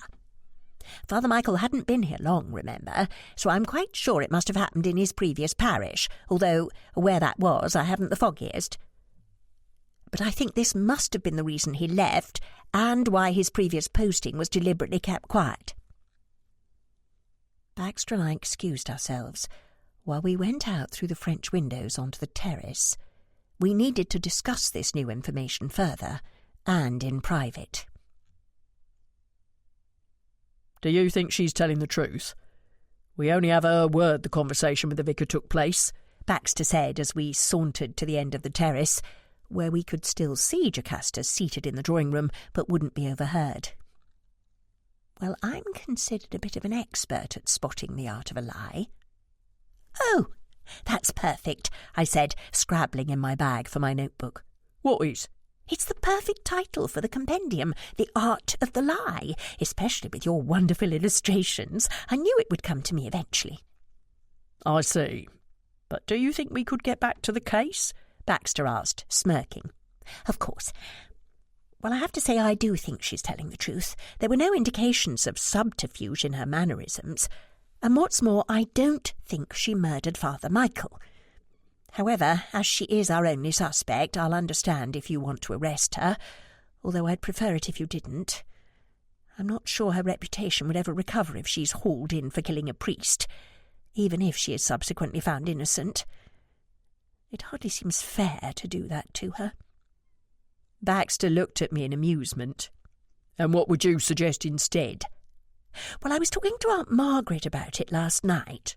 You were you? Yes, she's an extremely good listener and very clever at this sort of thing.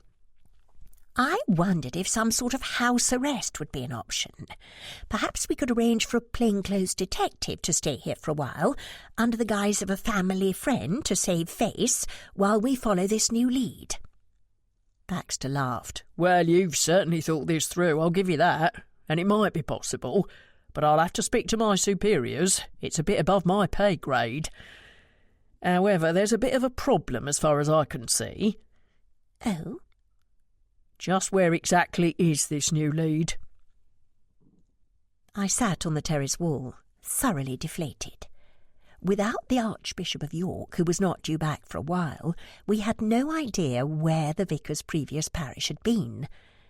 With such little factual information to go on, it would be impossible to know where to start. I suppose the only thing we can do is to petition the church for the information.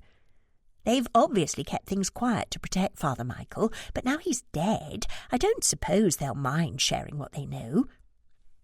But I have no idea how to go about it, have you? I asked Baxter. None whatsoever. And my super is dealing with that side anyway. But I'll speak to him when I call about the plainclothes man we need here. Come on, we better tell Mrs. Blenkinsop what we're planning. Jocasta greeted the news of our house arrest and the presence of a plainclothes detective living in our house with incredible grace. I wouldn't have gone anywhere, of course. There's nowhere for me to go, and I must be here for the boys. They need their mother. But I do understand until the real killer is found, this is the best option, and I appreciate you taking my feelings and reputation into consideration. Will your husband be agreeable? Asked Baxter. Jocasta sighed and rose once more to stand at the window. I very much doubt he'll find out, Sergeant. You see, I asked him for a divorce while we were in London, and he said yes. I'm quite sure there is a mistress or two in the city who will jump at the chance to take my place. I expressed my sorrow at her news, but she waved my comment away. Don't worry, Ella. It's something we should have done a long time ago. At least now I'll have the chance to be happy in the future. Now, is there anything else? There is just one thing. Then perhaps I could use your telephone, said Baxter. Of course, there's one in the hall. Much obliged. Now, can you tell me who knew you kept poisonous seeds on the premises? Goodness, probably the whole village, if not the entire island. I speak at the Linhay Horticultural Society quite often, you see, and always take samples of seeds and plants with me. It's held at the village hall, and is always full to capacity. Baxter sighed, and I saw he scribbled between 4,000 and 8,000, depending on time of year, in his book. The population practically doubled when the tourist season was upon us, and I realised it would be impossible to follow this line of inquiry. Thank you, Mrs. Blenkinsop. I'll use the telephone now. I took the opportunity to use the powder room while Baxter was making calls, and returned mere moments before he did. Right, that's all sorted. There'll be a plainclothes man arriving at Linhay train station at 10 tomorrow morning. He is to be your third cousin twice removed on your mother's side. Name of Charles. I trust your driver can pick him up. I'll see to the arrangements after you've left. And thank you both again, Jocasta said as she showed us out. So they're getting a divorce. A sad business. I only hope it works out the way she wants it to, while the grass might be green on the other side of the fence. She may well find it's no greener than what she has now, only a different shade, Baxter said as we got in the car. Or she could discover a verdant oasis where she is no longer invisible and taken for granted, I said.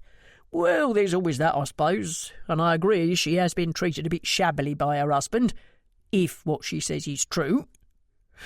Well, we've done all we can here for now. If you could take me to the station, I'm heading back to London. Apparently there's a mountain of paperwork to complete for the acquisition of a plainclothes babysitter. I smiled at Baxter's faux grumpiness, then putting the car into gear, started the journey to the railway station.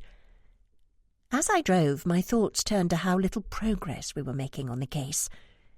If the church were unable or unwilling to give us the information we needed, then we would soon find ourselves with no way of moving forward, and that worried me greatly. However, the elusive memory, a vital clue I'd been chasing for days, was about to make itself known, and it came from a source I had been unwittingly ignoring. My dear cat, Phantom.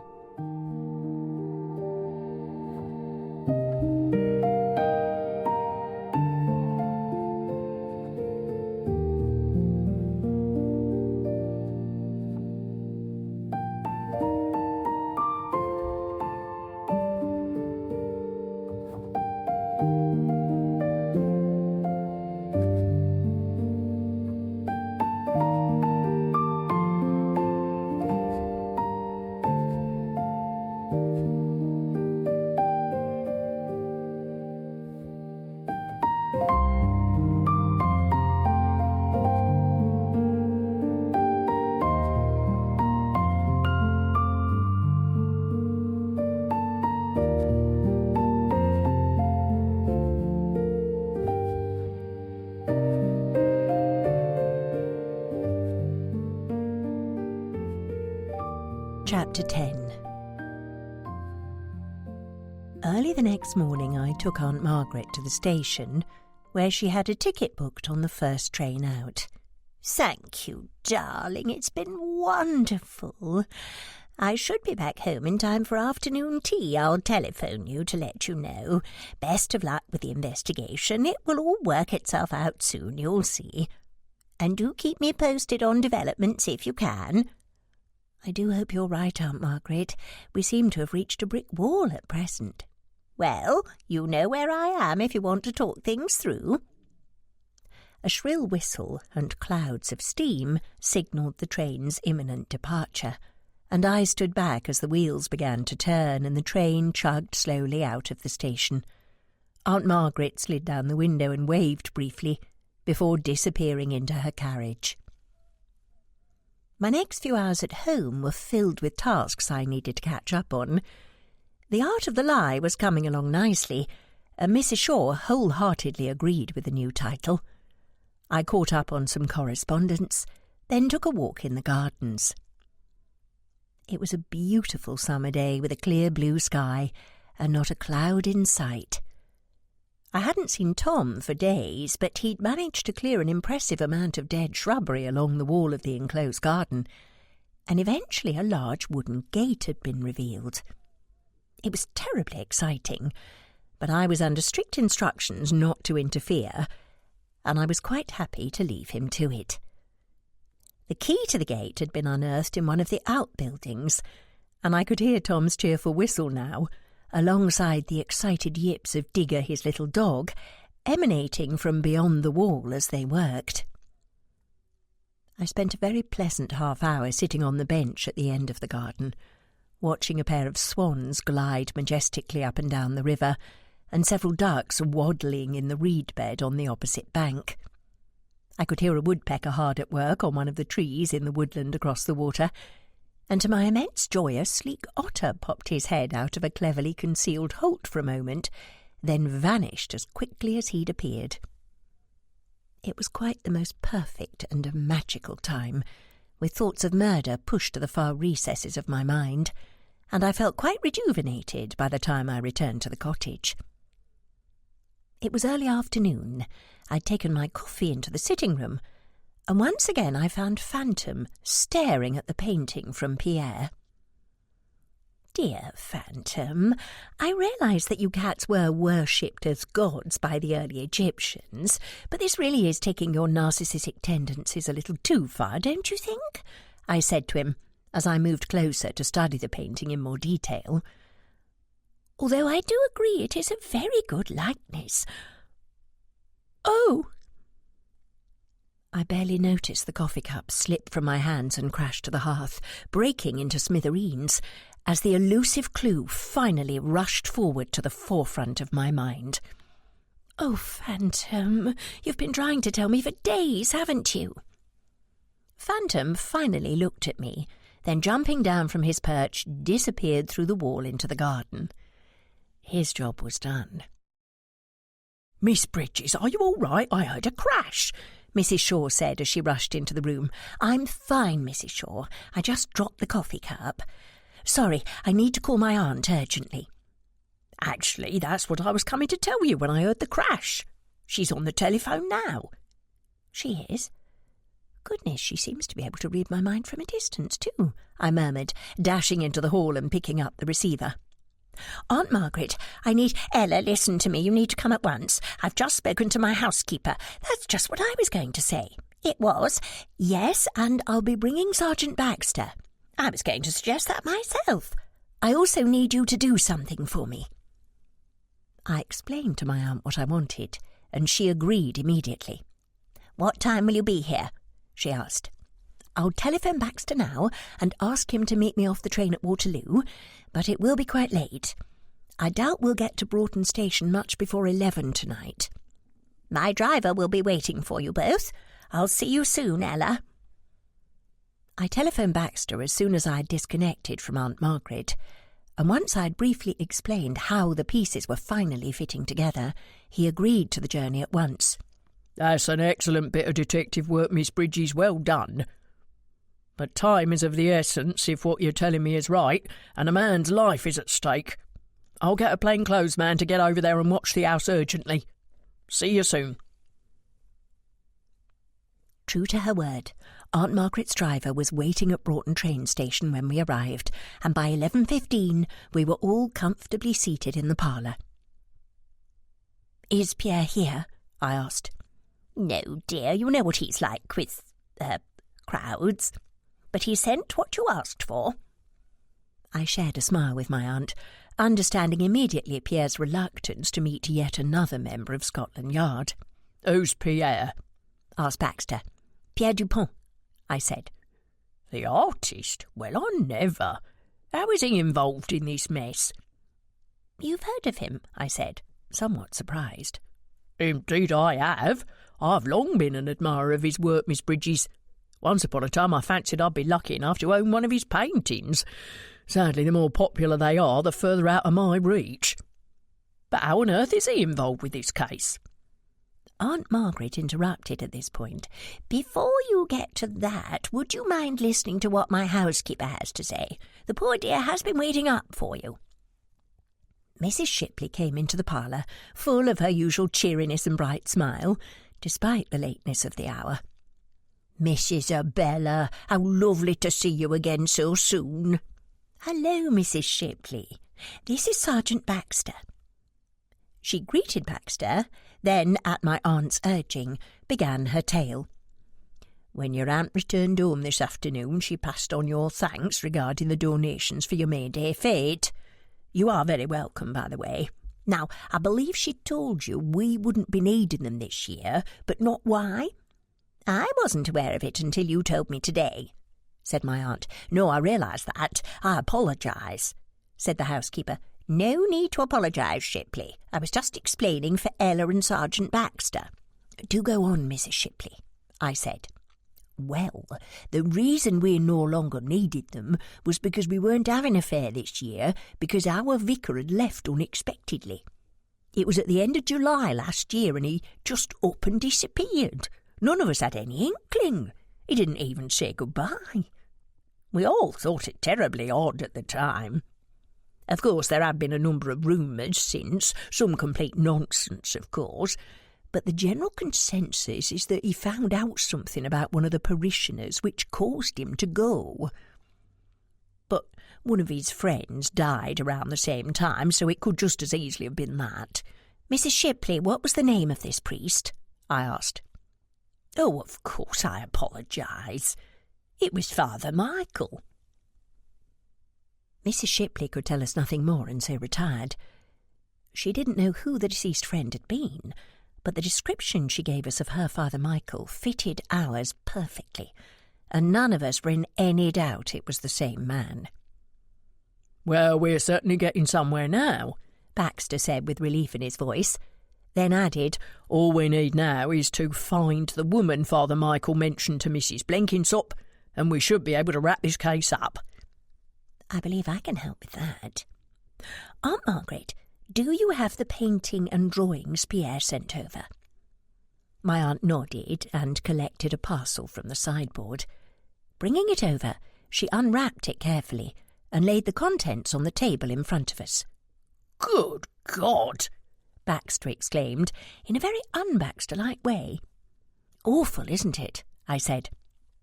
Well, it's a remarkable bit of work, very well done, but it is quite horrible. What on earth pointed you in the direction of this? My cat.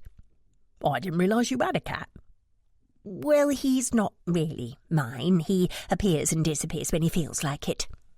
Baxter nodded knowingly. The wife and me have a stray as well. Turns up when he feels like it, for food mostly. But back to this painting. Can you explain how it all fits together? How you've come to the conclusion you have? Well, it all started when I came to visit Aunt Margaret the other week, and we visited Pierre Dupont's gallery. He has a gallery here? Asked Baxter with extreme interest.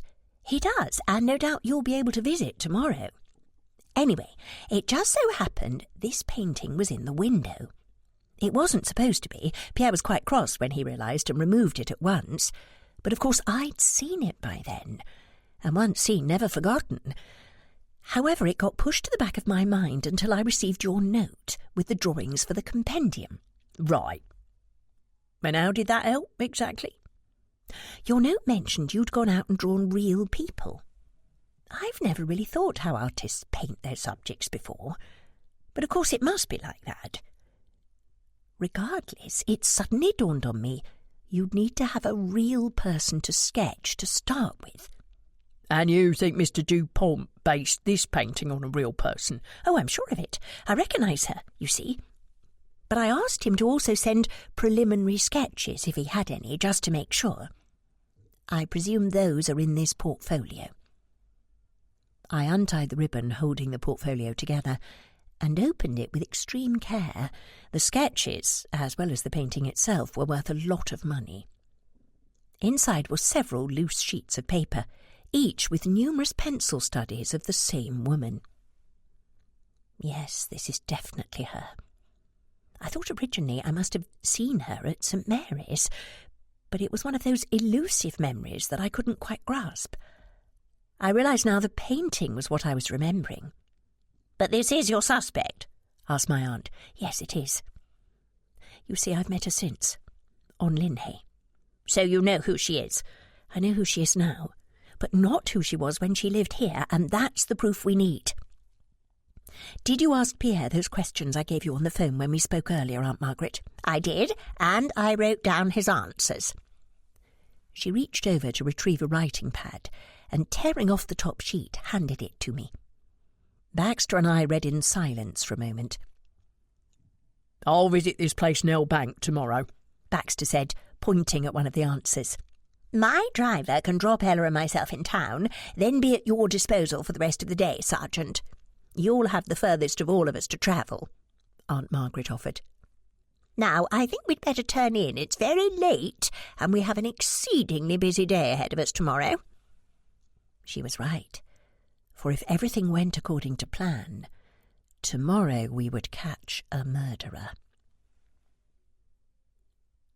The next morning was a flurry of activity as Aunt Margaret, Baxter and myself made our plans. Baxter was to go to an address at Nell Bank to see if he could obtain both a name and more information, then on to the local police station to discuss a suspicious death. After that, he would visit a company of solicitors in Sheffield, the address of which I had given him previously. Aunt Margaret was to visit the local paper to read any applicable news reports in archived publications around the time of Father Michael's disappearance. And I was to return Pierre's artwork and to see if he could give us anything more about the muse he used for his painting From Mistress to Wife. We would all meet up later at the art gallery. I waved goodbye as the car containing my aunt and Baxter drove away, then with the little bell signalling my arrival, entered the premises.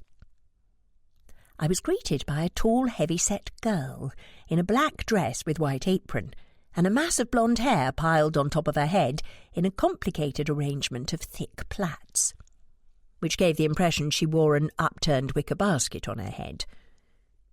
Blue eyes the size of dinner plates turned to greet me, and a smile broke out through rose-coloured lips, which lit up her whole face and made her eyes shine in a remarkably mischievous way.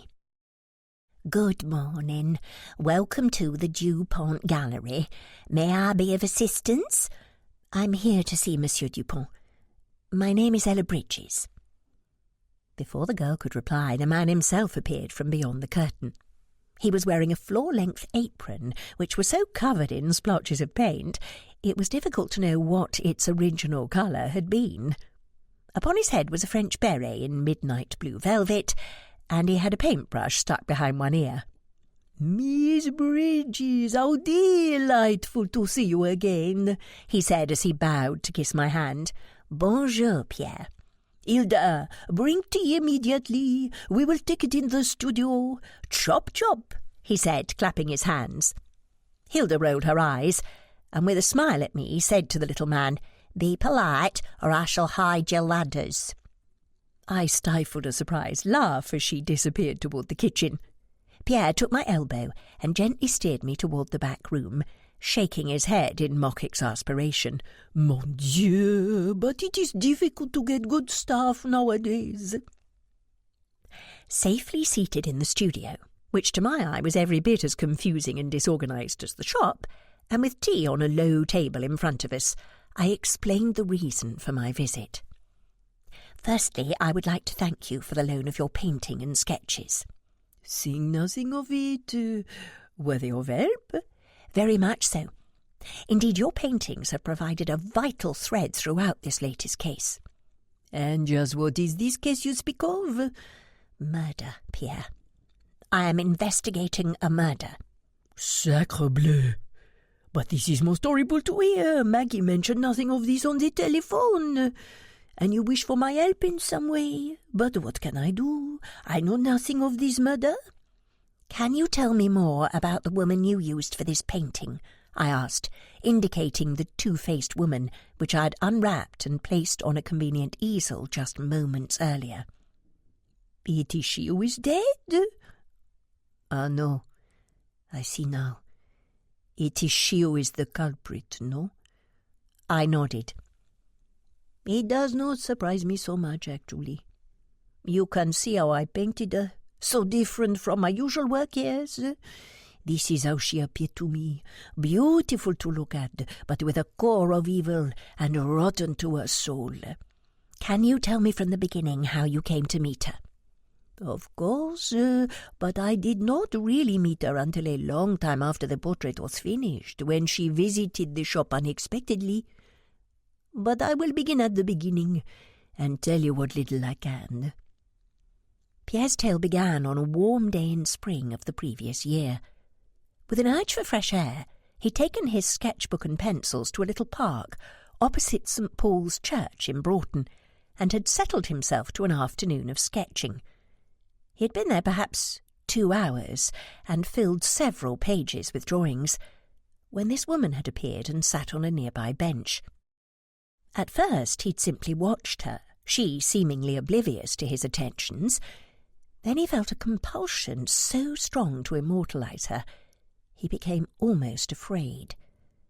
But he was powerless to stop the impulse, and page after page he filled with her image, pencil flying over the paper as though with a life of its own. Eventually, much later and completely exhausted, he had laid down his pencil and closed his eyes. When I opened them, she was standing but a short distance away, observing me," he said with a shudder. "What did she say?" I asked. "Nothing at all, but her face for an instant. Malfaisant. You understand? It was pure evil. Then the mask came down again, and she simply turned and walked away." "Had she seen your drawings?" "I'm sure of it." "What happened then?" "I gathered up my work and proceeded in the same direction." "You followed her? Why?" "Alas, I do not know. It was as though my actions were not my own, like being a puppet whose strings were being manipulated from elsewhere. I have never felt anything like it before or since, and I never wish to again.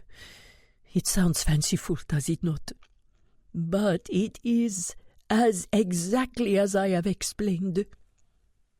Pierre had continued to follow the woman unobserved to an affluent part of the town, where she had disappeared through the gate of a large house.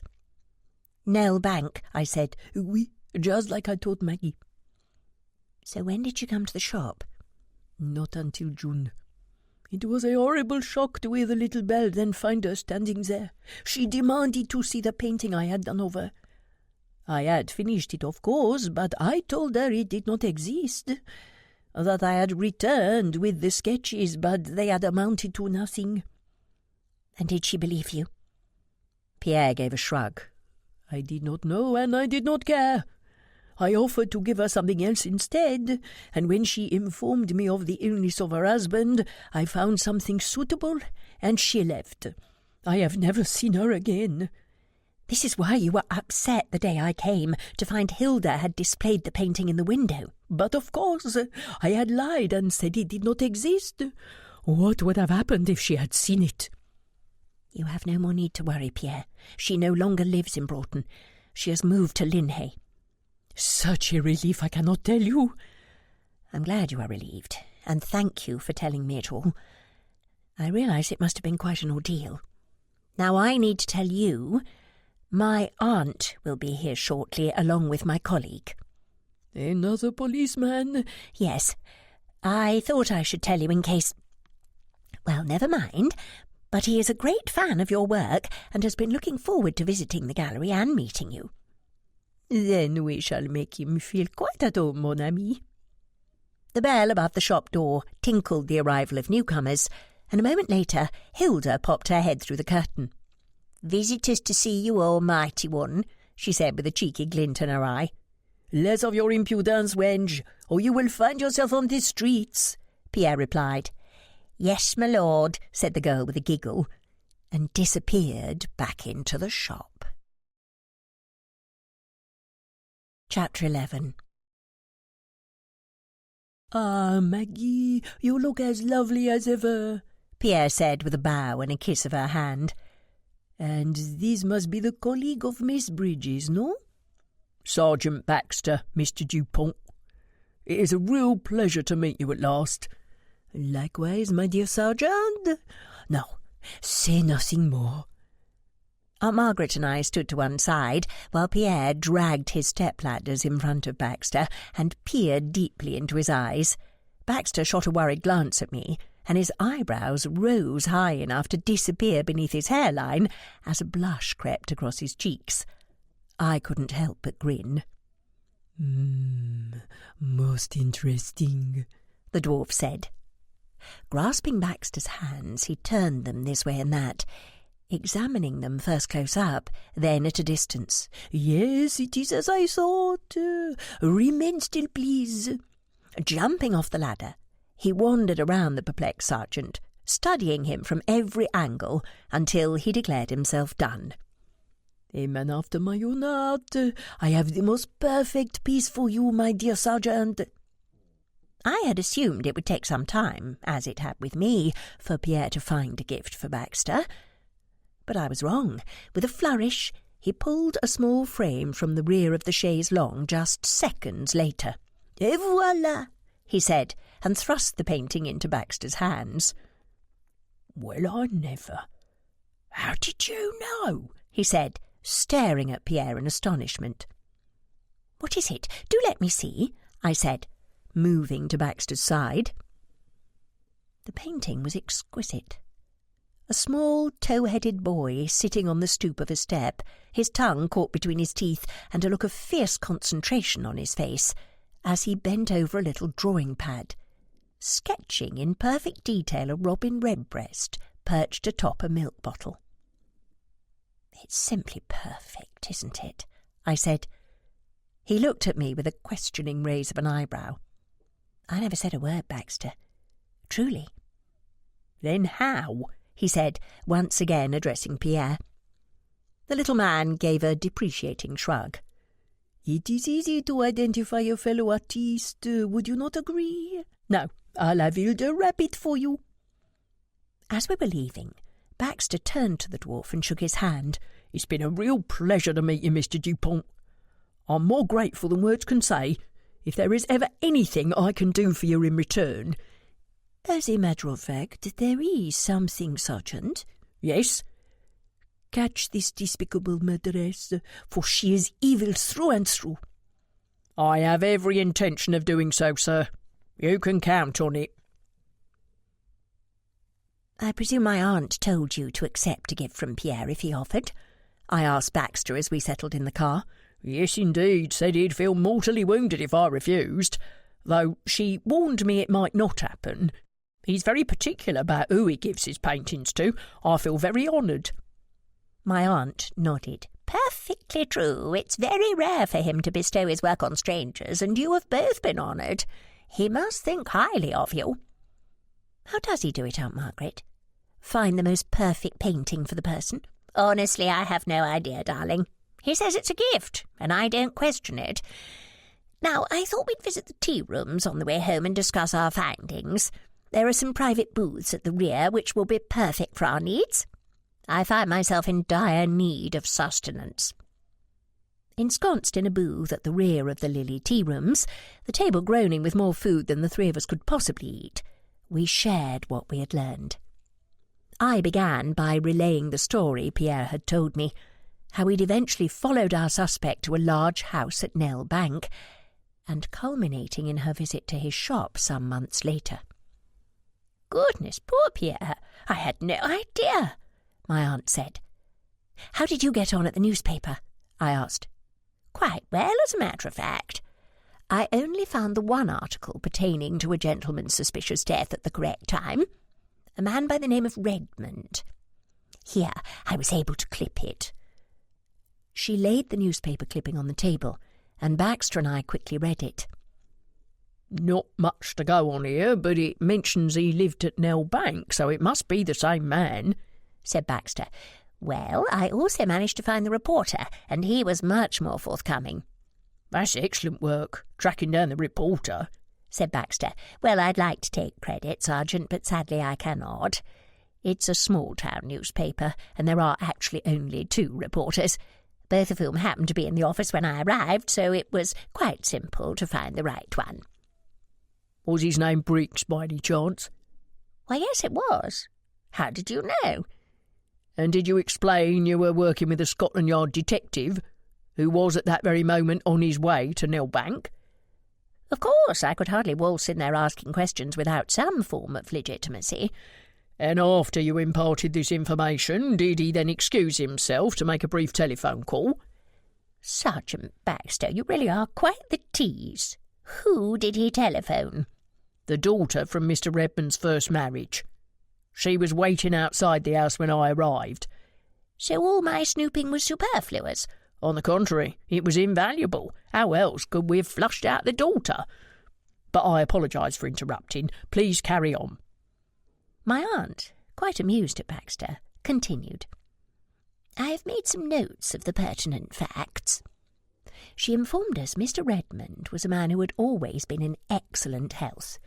He had a love of the outdoors and was involved in various gentlemanly sports, such as shooting and fishing. He was a regular member of St. Paul's Church, a keen gardener, and had won many a rosette for his produce at various village shows. All this until a fall had necessitated a hospital stay for a broken leg, after which he had never quite fully recovered. but according to the reporter Briggs, he'd fallen in love with his young nurse and married her not long after his release. After that, he became almost a recluse, apparently. I also managed to obtain this. It's the original from the newspaper, so I will need to return it. But this is Mr. Redmond." Aunt Margaret handed us a photograph. As soon as I saw it, the connections became clear, and I knew we had the murderer in our sights. It was of an elderly man in tweeds with a cane, standing in front of a floral display and holding up a first prize rosette. My aunt also had another interesting morsel to share. Mr. Redmond had a hothouse and grew many interesting specimens, some of which were poisonous. At this point, I began to panic that we may be too late. "Baxter, we need to move on this now before there is another death. We can't get back to Linhay in time, so you must make some telephone calls." "Miss Bridges, no need to fret, it's already in hand. By the time I'd spoken to the solicitor, I knew we had our murderer, so made haste to Broughton Police Station, where I made the calls and put things into action. I dare say there's already been an arrest. I also made sure Dr. Wennoat was present and informed it were likely a case of prolonged poisoning he'd need to treat. I expect there'll be a message left at your aunt's house when we return." "Oh, thank goodness." "How did you know about the will, by the way?" Baxter asked. "I saw a letter when I visited. I didn't know it was about a will at the time, of course, but as things went on, I remembered it because it was from Sheffield." "Well, we've done all we can. I only hope we were in time to save him," said Baxter. I fervently prayed we were too. There was indeed a message at Aunt Margaret's when the three of us returned. The arrest had gone according to plan, and the poisoned victim had been rushed to hospital. It was touch and go as to whether he would make it, but he was under the best care possible, and it was now in the lap of the gods.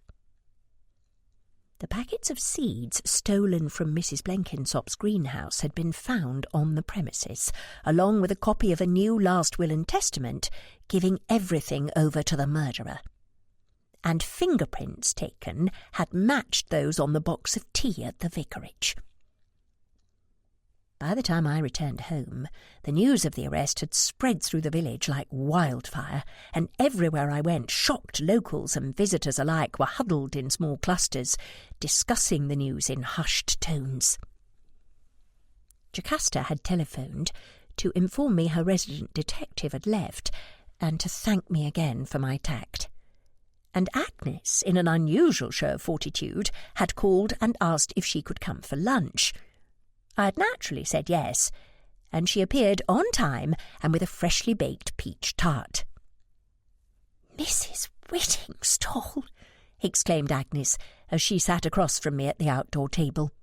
It was another beautiful day, and I had decided the informal setting of the garden and dining al fresco was a perfect idea. "I simply can't believe it. It's such a shock. But tell me, Ella, how on earth did you put it all together?" "Well, it all started when I happened to see a ghastly painting on a visit to Aunt Margaret a few weeks ago. It's very difficult to describe to one who hasn't seen it, but suffice to say it lingered in my memory." "And this was your first clue?" "It was, although I didn't realise it at the time, nor for quite a while, actually, but that's by the by. Do you remember when you and I first met, Agnes? We were leaving St. Mary's and a woman rushed down the path and bumped into me." "Yes, it was Mrs. Whittingstall, so I found out later. Well, I happened to look back at the church that day. It seemed to me as though she were running away from something.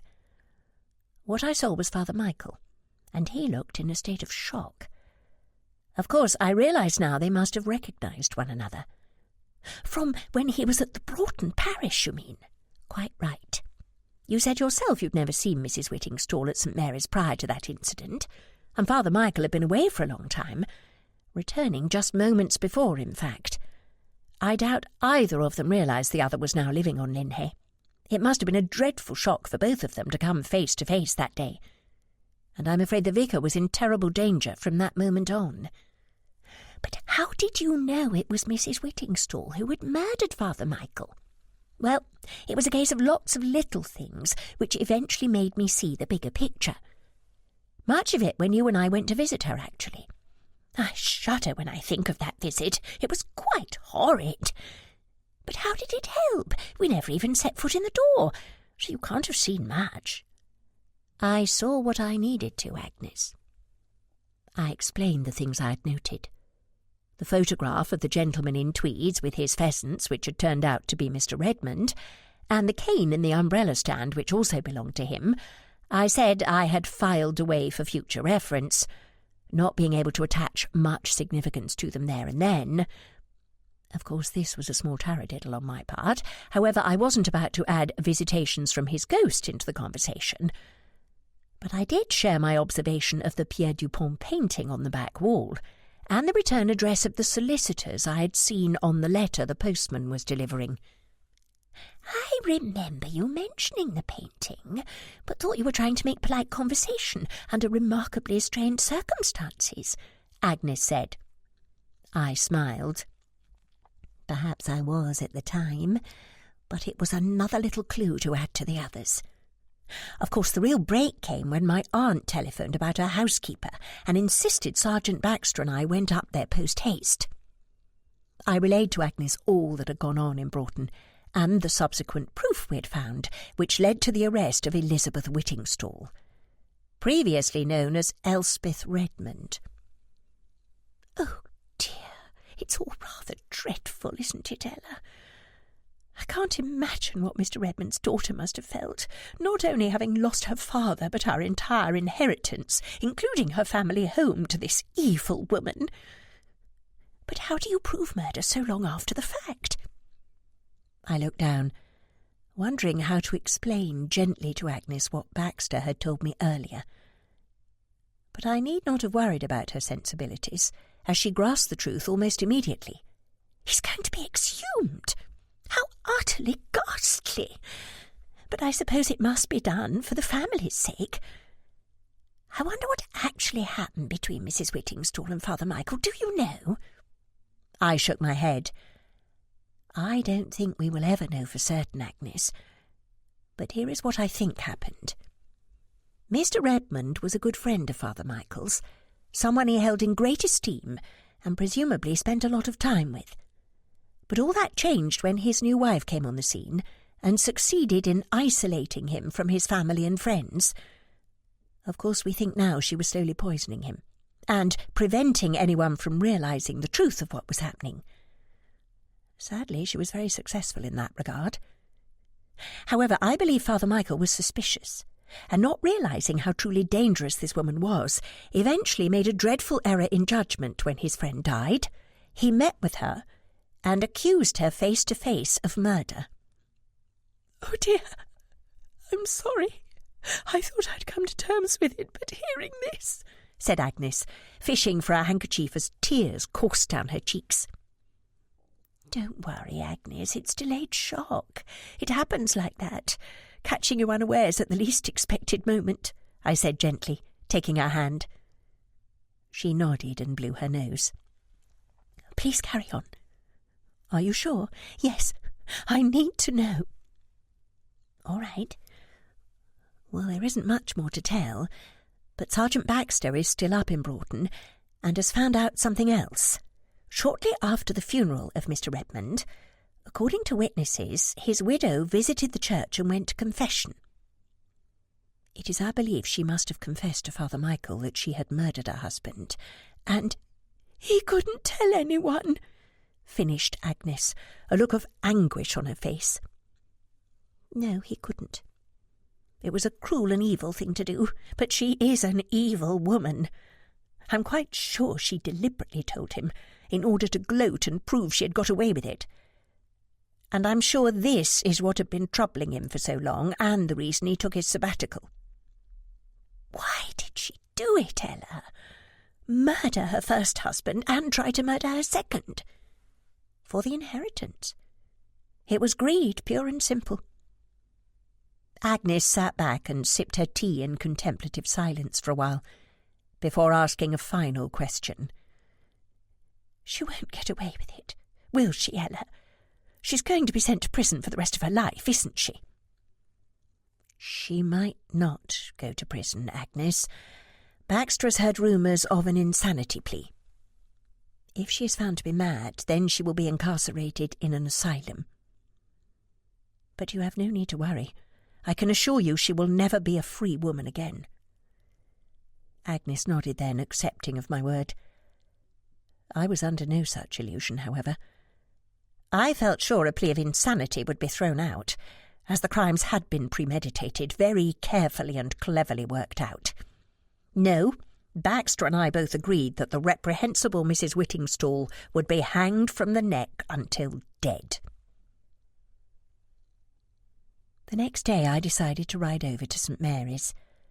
Propping my bicycle against the wall just inside the lich gate, I walked leisurely up the path toward the entrance. I had come to light a candle for John.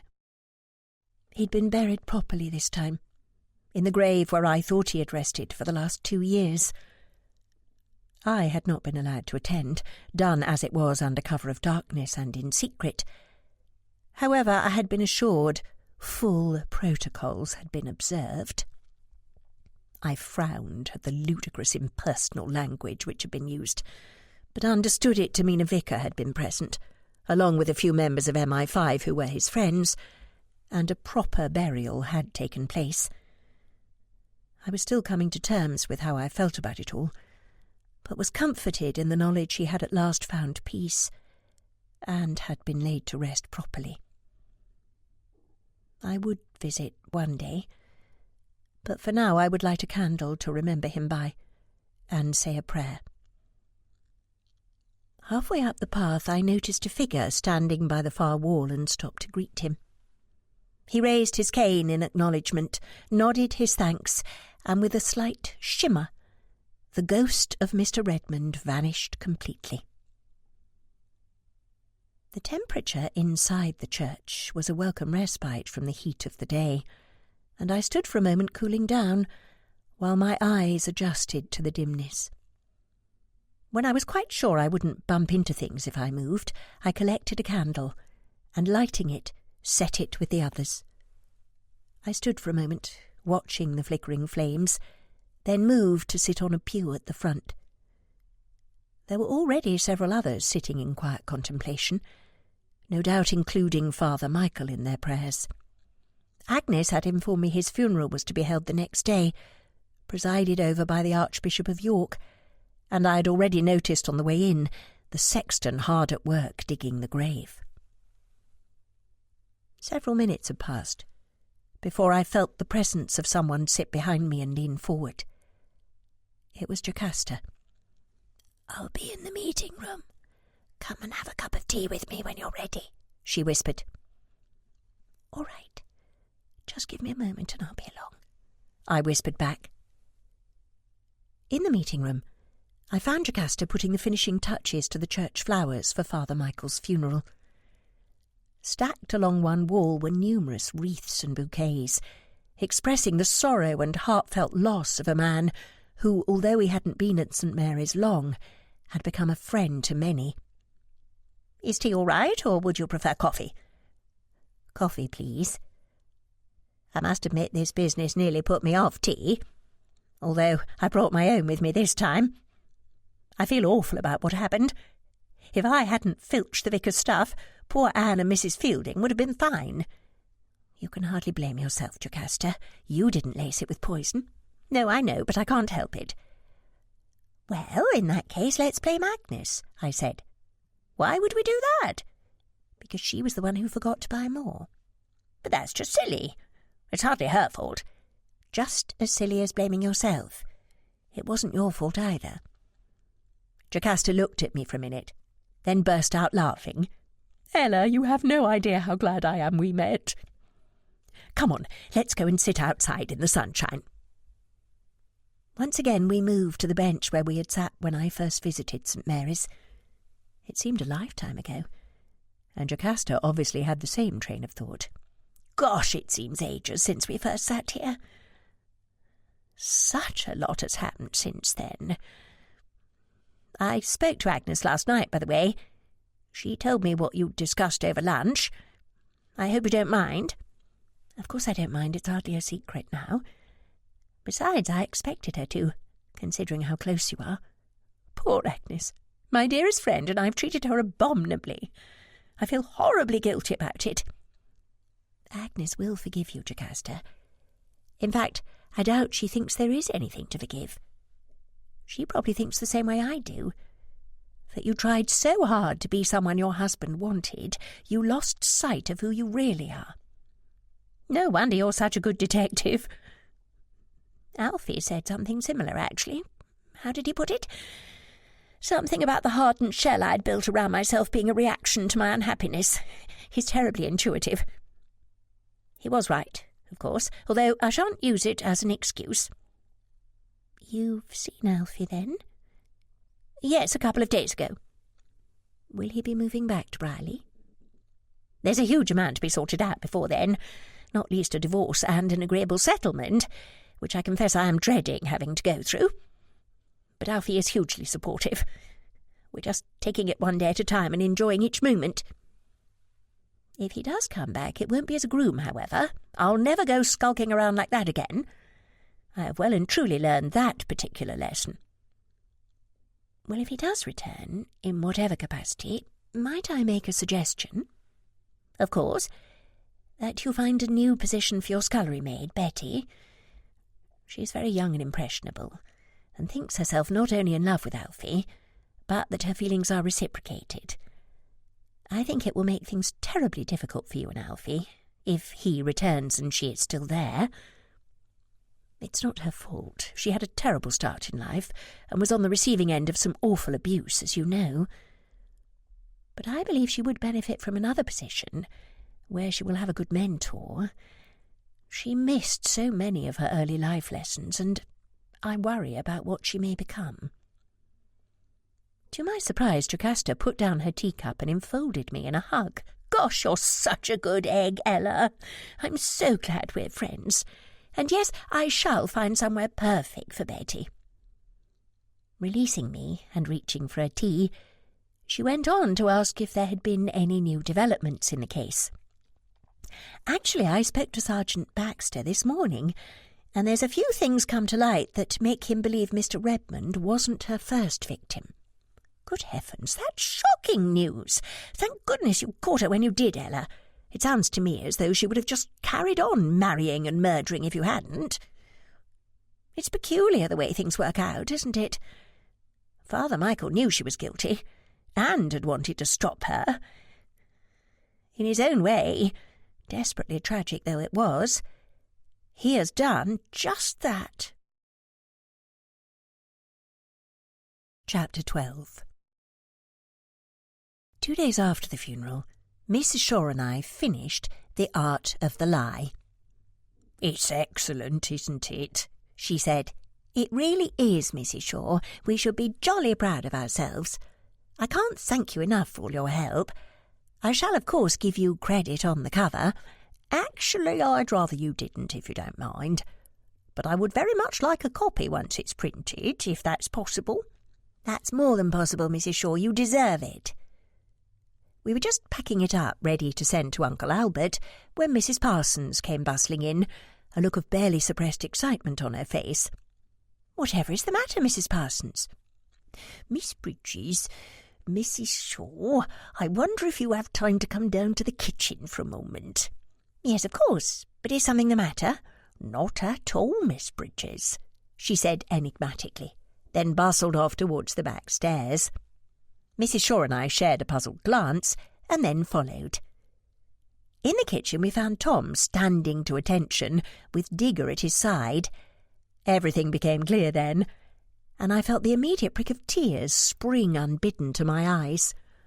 "Oh, Tom, is it finished?" I breathed. He nodded, a huge grin plastered on his face, and reaching into his pocket, handed me an enormous wrought-iron key.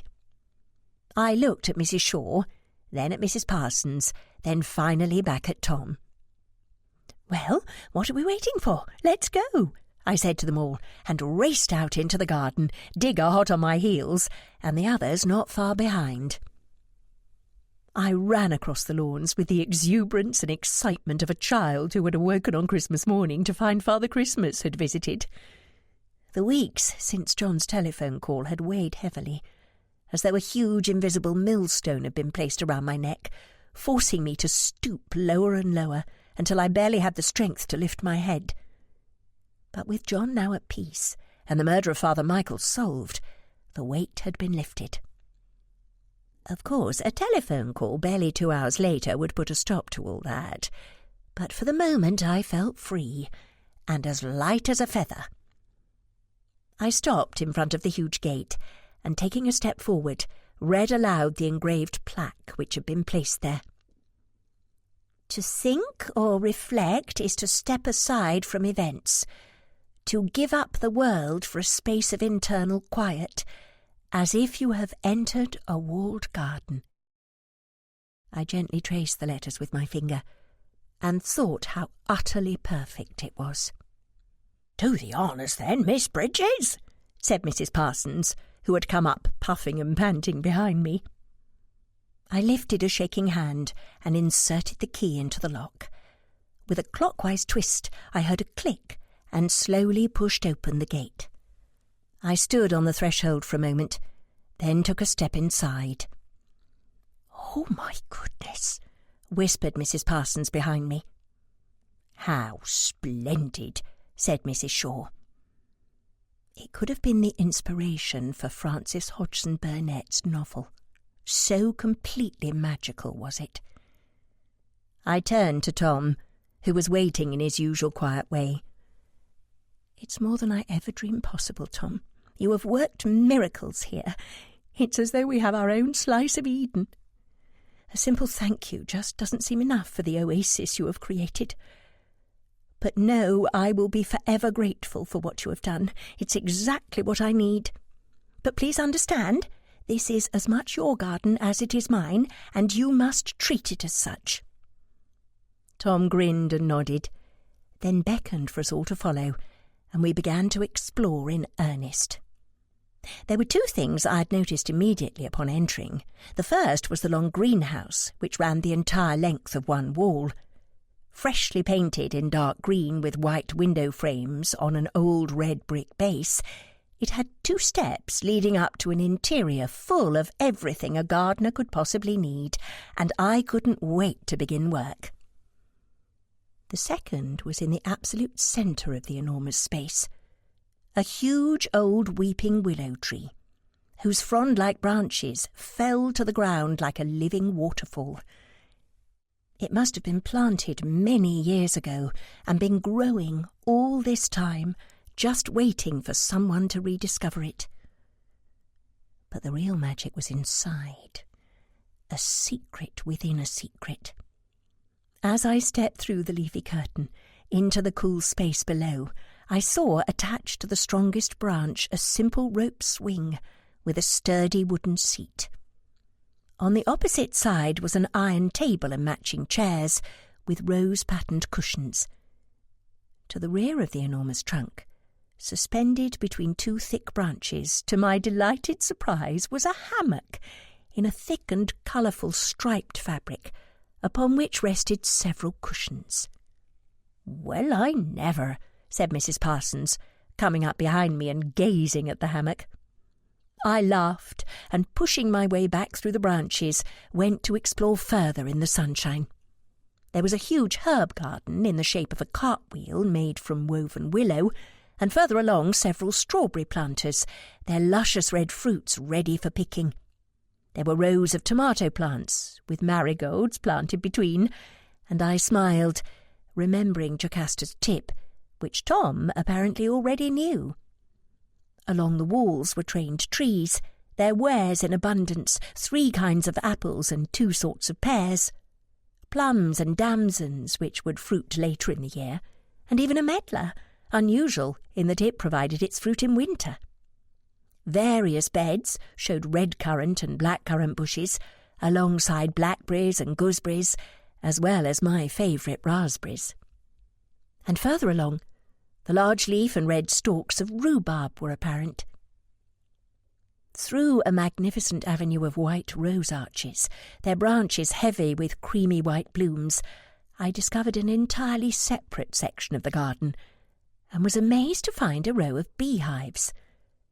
I had been aware of their gentle buzzing in the background, and had watched as they flew from plant to plant, feeding on the nectar, but had never thought they were housed here. Mr. Honeycoat looks after the hives. It's a bit of a specialist job, you see, and Tom prefers to look after the plants. But you need them for pollinating, so I asked Mr. Honeycoat if he'd help out. Everything else was a secret from me, though. That's all right, is it? Asked Mrs. Shaw. Of course it is, Mrs. Shaw. It's a wonderful idea. Sorry, did you say Honeycoat? And he keeps bees? I couldn't keep the smile from my voice, but she smiled along with me. I rather think he chose his profession to go along with his name, but there's no doubt he knows what he's doing. You'll have jars of fresh honey before you know it. In fact, you'll have far more of everything than you'll ever need, Miss Bridges, she said, looking around the garden with a frown, as it dawned on her just how much food there really was here. Yes, I've just come to realise that myself. I also realise Tom will need help if this venture is to be successful. We don't want to waste anything, but there's enough here to feed the entire island. And I don't think it's possible to pick, bottle, pickle, bake, cook and eat everything fast enough. I know he can't possibly have done all this work alone, too. Well, he did do a lot of it, and he was in charge. He had a very definite plan of how it was all to be, and woe betide anyone who deviated from it. But I confess his brothers did help, and a couple of their friends when it came to the heavier labour. But they are trustworthy types. I knew you wouldn't want strangers traipsing about the place, so kept it in the family, as it were. Your family is a credit to you, Mrs. Parsons. Please thank them for me, and tell them they are more than welcome to the fruits of their labour whenever they want it. I wonder if you would also help me find some extra staff to work under Tom? Perhaps another 2 or 3 if you have time. You leave it with me, Miss Bridges, she said, then wandered off to inspect the cabbages. I had barely seen Mrs. Shaw since we had entered the garden, but she eventually caught up with me by the run of beans, their bright orange flowers already beginning to show. Tom has worked absolute wonders in here. You must be very pleased. Oh, I am indeed. It surpassed everything I'd hoped for. I've barely had time to look at everything, even though we've been here for ages. Did you notice the sundial? No, I didn't. Where is it? Over near the salad beds. It seems to be very old. I also spied some statuary near the potato patch you may want to have a look at. I must have missed that too. Is this goodbye by any chance, Mrs. Shaw? It is, Miss Bridges. Can you not stay for lunch? I'm afraid not. I'm due in London shortly. Ah, news of your next assignment? She nodded. Well, let me walk you back. And we left Tom and his mother chatting together by the cold frames while we returned to the house. Will we meet again, do you think? I asked her as we stood in the hall by the front door. She paused for a moment. If I ever find myself in this neck of the woods, Miss Bridges, I'll be certain to pay you a visit, she said. I think we both knew it would be highly unlikely, but left it at that. Well, goodbye, Miss Bridges, and best of luck. Goodbye, Mrs. Shaw, and thank you for everything. She turned and was halfway down the path when she stopped and looked back. Oh, and while I remember, when it comes the time for you to purchase a motor car, go and see Simpkins at the garage here. He knows what he's talking about and will get you a good deal. I'll do that, I said. As I waved a final goodbye to Mrs. Shaw, I heard the telephone ringing in the hall. Hello? Isabella, is that you? Mother? Oh, thank goodness. Listen, do you think you could come right away? To France? Yes, of course, but what's happened? Are you all right? Not really, dear, no. You see, I rather think I'm about to be arrested. You've been listening to A Clerical Error by J. New, narrated by Jilly Bond. Published by Whole Story Quest Audiobooks, an imprint of W.F. Howes Limited. This work is copyrighted 2018 J. New. This recording is copyrighted 2019 W.F. Howes Limited.